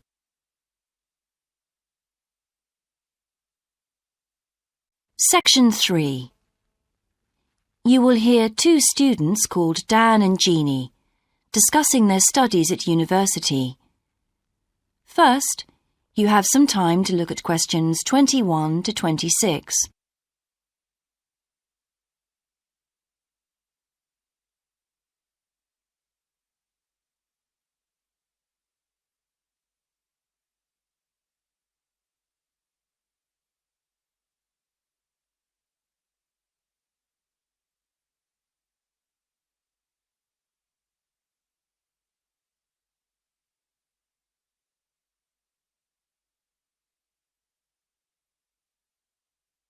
Now listen carefully and answer questions 21 to 26. Hi, Jeannie. How's it going? Oh, hello, Dan. Pretty well, thanks. Have you managed to get the money for the course yet? Yes, that's all sorted out now, thanks. It took long enough, though. It was practically a year ago that I applied to my local council for a grant, and it took them 6 months to turn me down. That's really slow. And I thought I was eligible for government funding, but it seems I was mistaken. So then I asked the boss of the company I used to work for if they would sponsor me, and much to my surprise, he said they'd make a contribution. But what about college grants and scholarships? There must be some you could apply for. Yes, there are, but they're all so small that I decided to leave them until I was desperate. And in fact, I didn't need to apply. My parents had been saying that as I already had a job, I ought to support myself through college. But in the end, they took pity on me, so now I've just about got enough. That's good. So now I can put a bit of effort into meeting people. Haven't had time so far. Any suggestions? What about joining some college clubs? Oh, right. You joined several, didn't you? Yes. I'm in the drama club. It's our first performance next week, so we're rehearsing frantically, and I've got behind with my work, but it's worth it. I'm hoping to be in the spring production too. I've never liked acting. Are you doing anything else? I enjoyed singing when I was at school, so I joined a group when I came to college. I don't think the conductor stretches us enough, though, so I'll give up after the next concert. And I also joined the debating society. It's fun, but with all the rehearsing I'm doing, something has to go, and I'm afraid that's the one. Do you do any sports? Yes, I'm in one of the hockey teams. I'm not very good, but I'd really miss it if I stopped. I decided to try tennis when I came to college, and I'm finding it pretty tough going. I'm simply not fit enough. Nor me. I think I'll give that a miss. I'm hoping it'll help me to build up my stamina, but it'll probably be a long haul. Good luck. Thanks. How are you finding the course? I wish we had more seminars. What? I'd have thought we had more than enough already. All those people saying clever things that I could never think of. It's quite interesting, but I wonder if I'm clever enough to be doing this course. I find it helpful to listen to the other people. I like the way we're exploring the subject and working towards getting insight into it. How do you get on with your tutor? I don't think I'm on the same wavelength as mine, so I feel I'm not getting anything out of the tutorials. It would be more productive to read a book instead. Oh, mine's very demanding. She gives me lots of feedback and advice, so I've got much better at writing essays. And she's helping me plan my revision for the end-of-year exams. Do tell me, I always struggle with revision. Before you hear the rest of the discussion, you have some time to look at questions 27 to 30.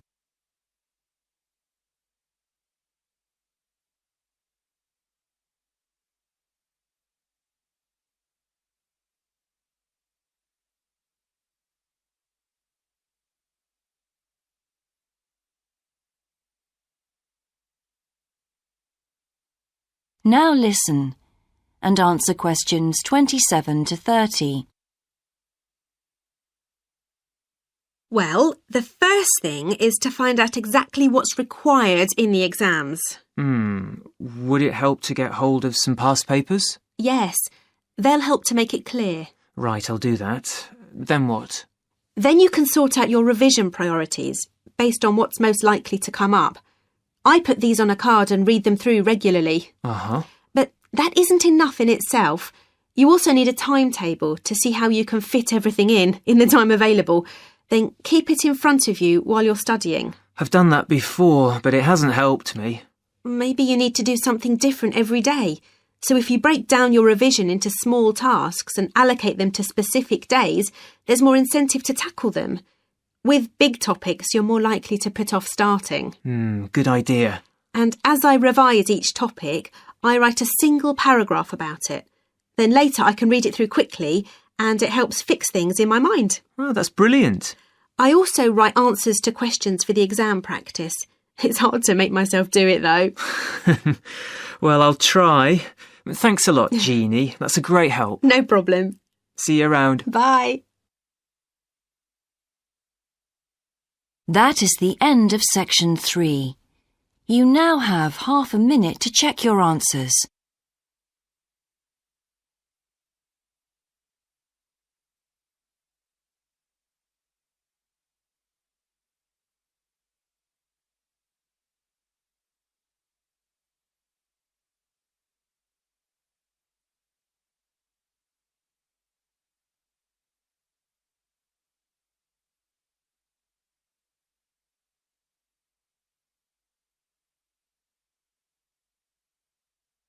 Now turn to section 4.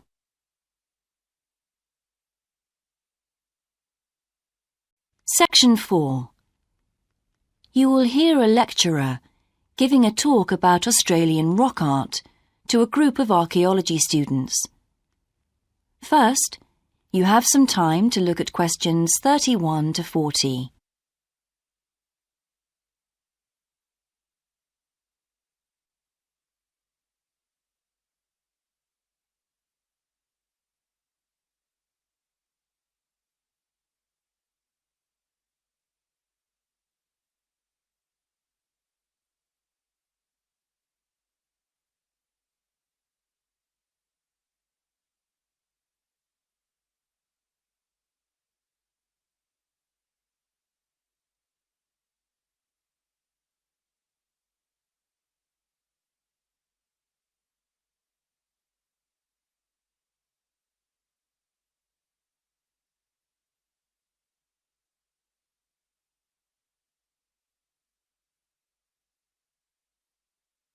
Now listen carefully and answer questions 31 to 40.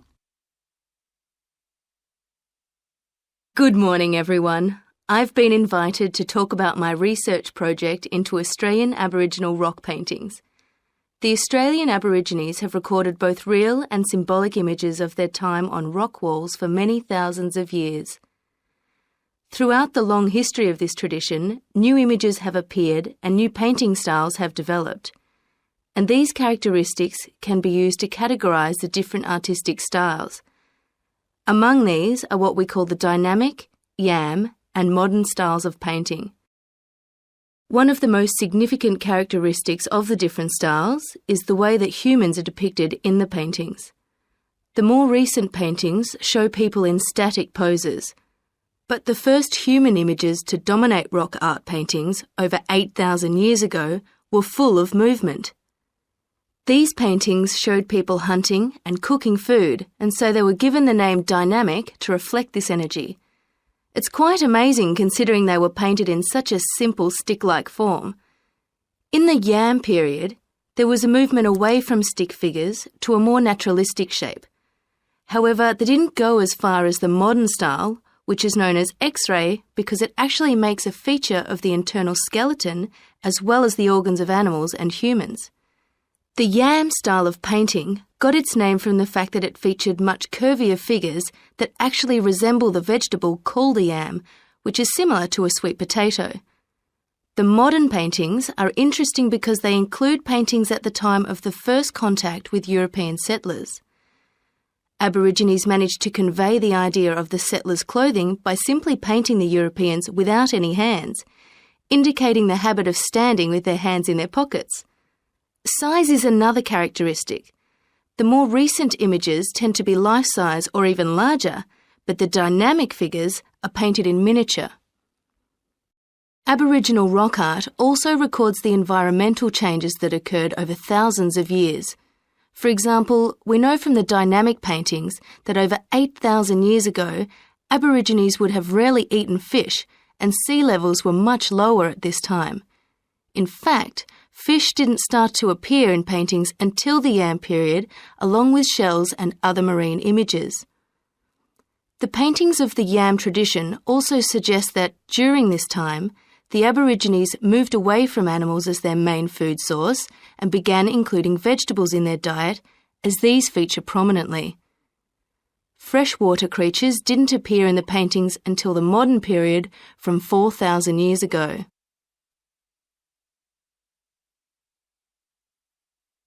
So these paintings have already taught us a lot. But one image that has always intrigued us is known as the rainbow serpent. The rainbow serpent, which is the focus of my most recent project, gets its name from its snake or serpent-like body, and it first appeared in the Yam period 4,000 to 6,000 years ago. Many believe it is a curious mixture of kangaroo, snake and crocodile. But we decided to study the rainbow serpent paintings to see if we could locate the animal that the very first painters based their image on. The Yam period coincided with the end of the last ice age. This brought about tremendous change in the environment, with the sea levels rising and creeping steadily inland. This flooded many familiar land features and also caused a great deal of disruption to traditional patterns of life, hunting in particular. New shores were formed and totally different creatures would have washed up onto the shores. We studied 107 paintings of the rainbow serpent and found that the one creature that matches it most closely was the ribboned pipefish, which is a type of seahorse. This sea creature would have been a totally unfamiliar sight in the inland regions where the image is found, and it may have been the inspiration behind the early paintings. So, at the end of the Ice Age, there would have been enormous changes in animal and plant life. It's not surprising, then, that the Aborigines linked this abundance to the new creatures they witnessed. Even today, Aborigines see the rainbow serpent as a symbol of creation, which is understandable given the increase in vegetation and the new life forms that featured when the image first appeared. That is the end of section 4. You now have half a minute to check your answers.